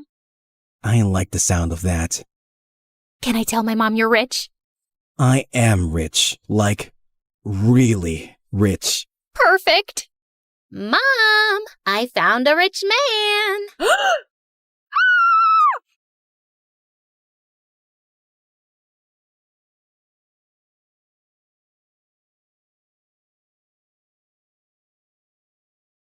Hi, I'm Toby from Chicago. Please, like and subscribe. I was born to the kindest people you'll ever meet. My dad owned a giant tech company, and we were wealthy, but my parents were always caring and generous, and taught me to be the same. When I was in the first grade, my parents took me to an amusement park for my birthday, and as we were leaving, I suddenly spotted a boy crying behind a bench. I realized it was Nathan from my class. He was a giant bully, but I couldn't just leave him there. Hey, Nathan, are you lost? Let me help you. My parents and I searched for his parents all over the giant park and finally found them after 2 hours. And it turned out that Nathan's dad was my dad's biggest business rival. His parents didn't even thank us and just took him away. Rude. I thought after what happened though, maybe Nathan and I could be friends. But the next day at school, I was walking down the hallway when he suddenly pinned me against the wall. If you tell anyone you saw me crying, I will deal with you. Do you get me? I won't. But how about you stop being a jerk to me? Why? I still don't like your face. He pulled my bag and threw it across the hall, sending my things flying everywhere as he laughed and ran away. And things never got better. He kept being a jerk, and my revenge was beating him in both studies and sports. And everyone else at school really liked me, but I always tried to be kind and helpful. Once in 8th grade, I was helping our driver wash the cars when I noticed something heartbreaking at the gate. It was a girl my age, searching the trash for food. I walked up to her, but suddenly she dashed away like a cheetah. Oh, wait, come back! I don't want to hurt you! But she was so fast, I couldn't keep up. We have lots of food in the house, even cakes.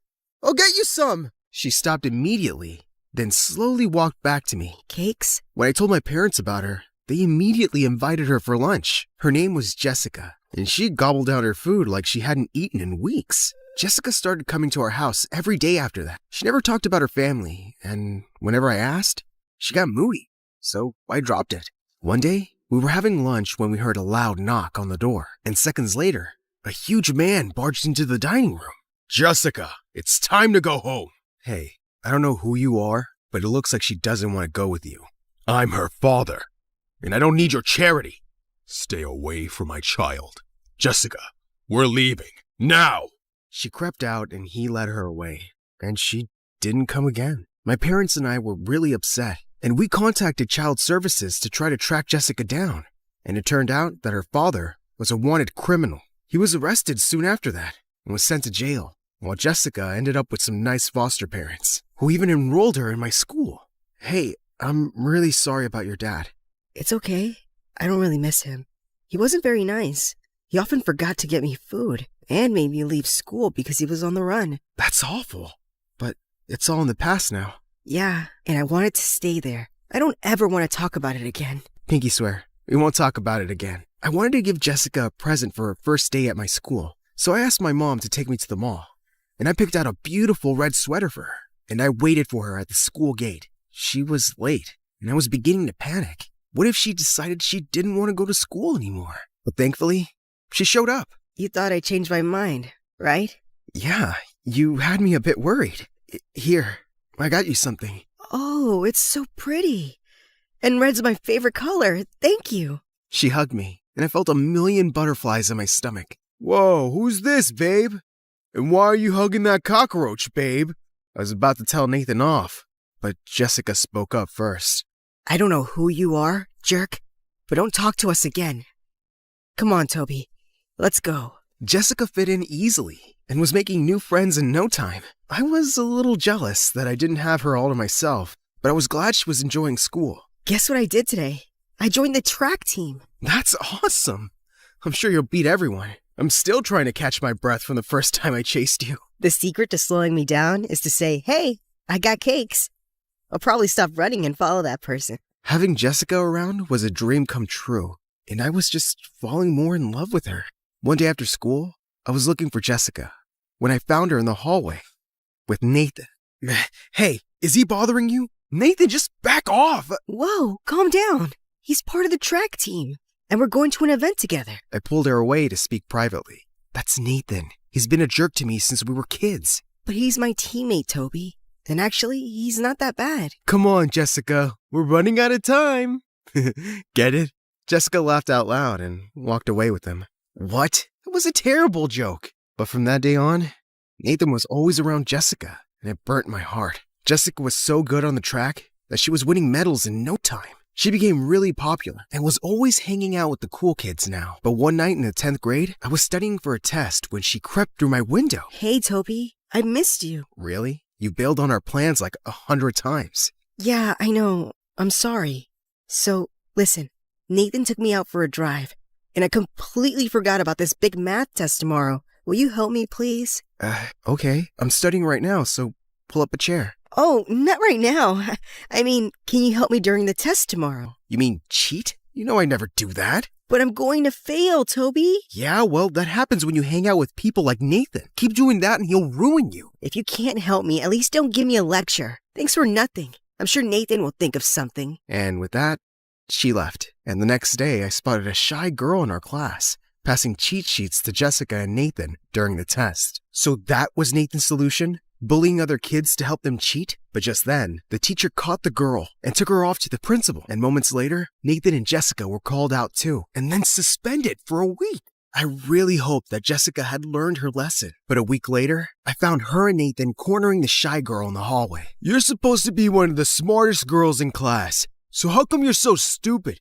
You ratted us out to the principal. You know what we do to snitches? And can you stop crying? You got snot on your face, and it's gross. What the heck? Jessica was a bully now? Jessica, what's wrong with you? Knock it off and leave her alone. Mind your business, nerd. I wasn't talking to you, jerk. Well, you're talking to my fist now. And then Nathan punched me. I tackled him to the ground, and we both wrestled like crazy till some teachers stopped us. And for the first time ever, I landed in detention. Jessica tried to talk to me, but I just walked past her. I completely avoided her for the next few days. But then one evening, the police arrived at our house with some news of her dad. He was really sick and was being transferred to another city for treatment right away. And he wanted to meet Jessica before he left. She wasn't answering my calls. And when I went to her house, her foster parents told me she was at Nathan's place for a party. Great. It was the last place I wanted to go, but I had to tell her. As I looked around for her, my heart suddenly dropped to my stomach. Jessica was in the corner with her arms around Nathan, and then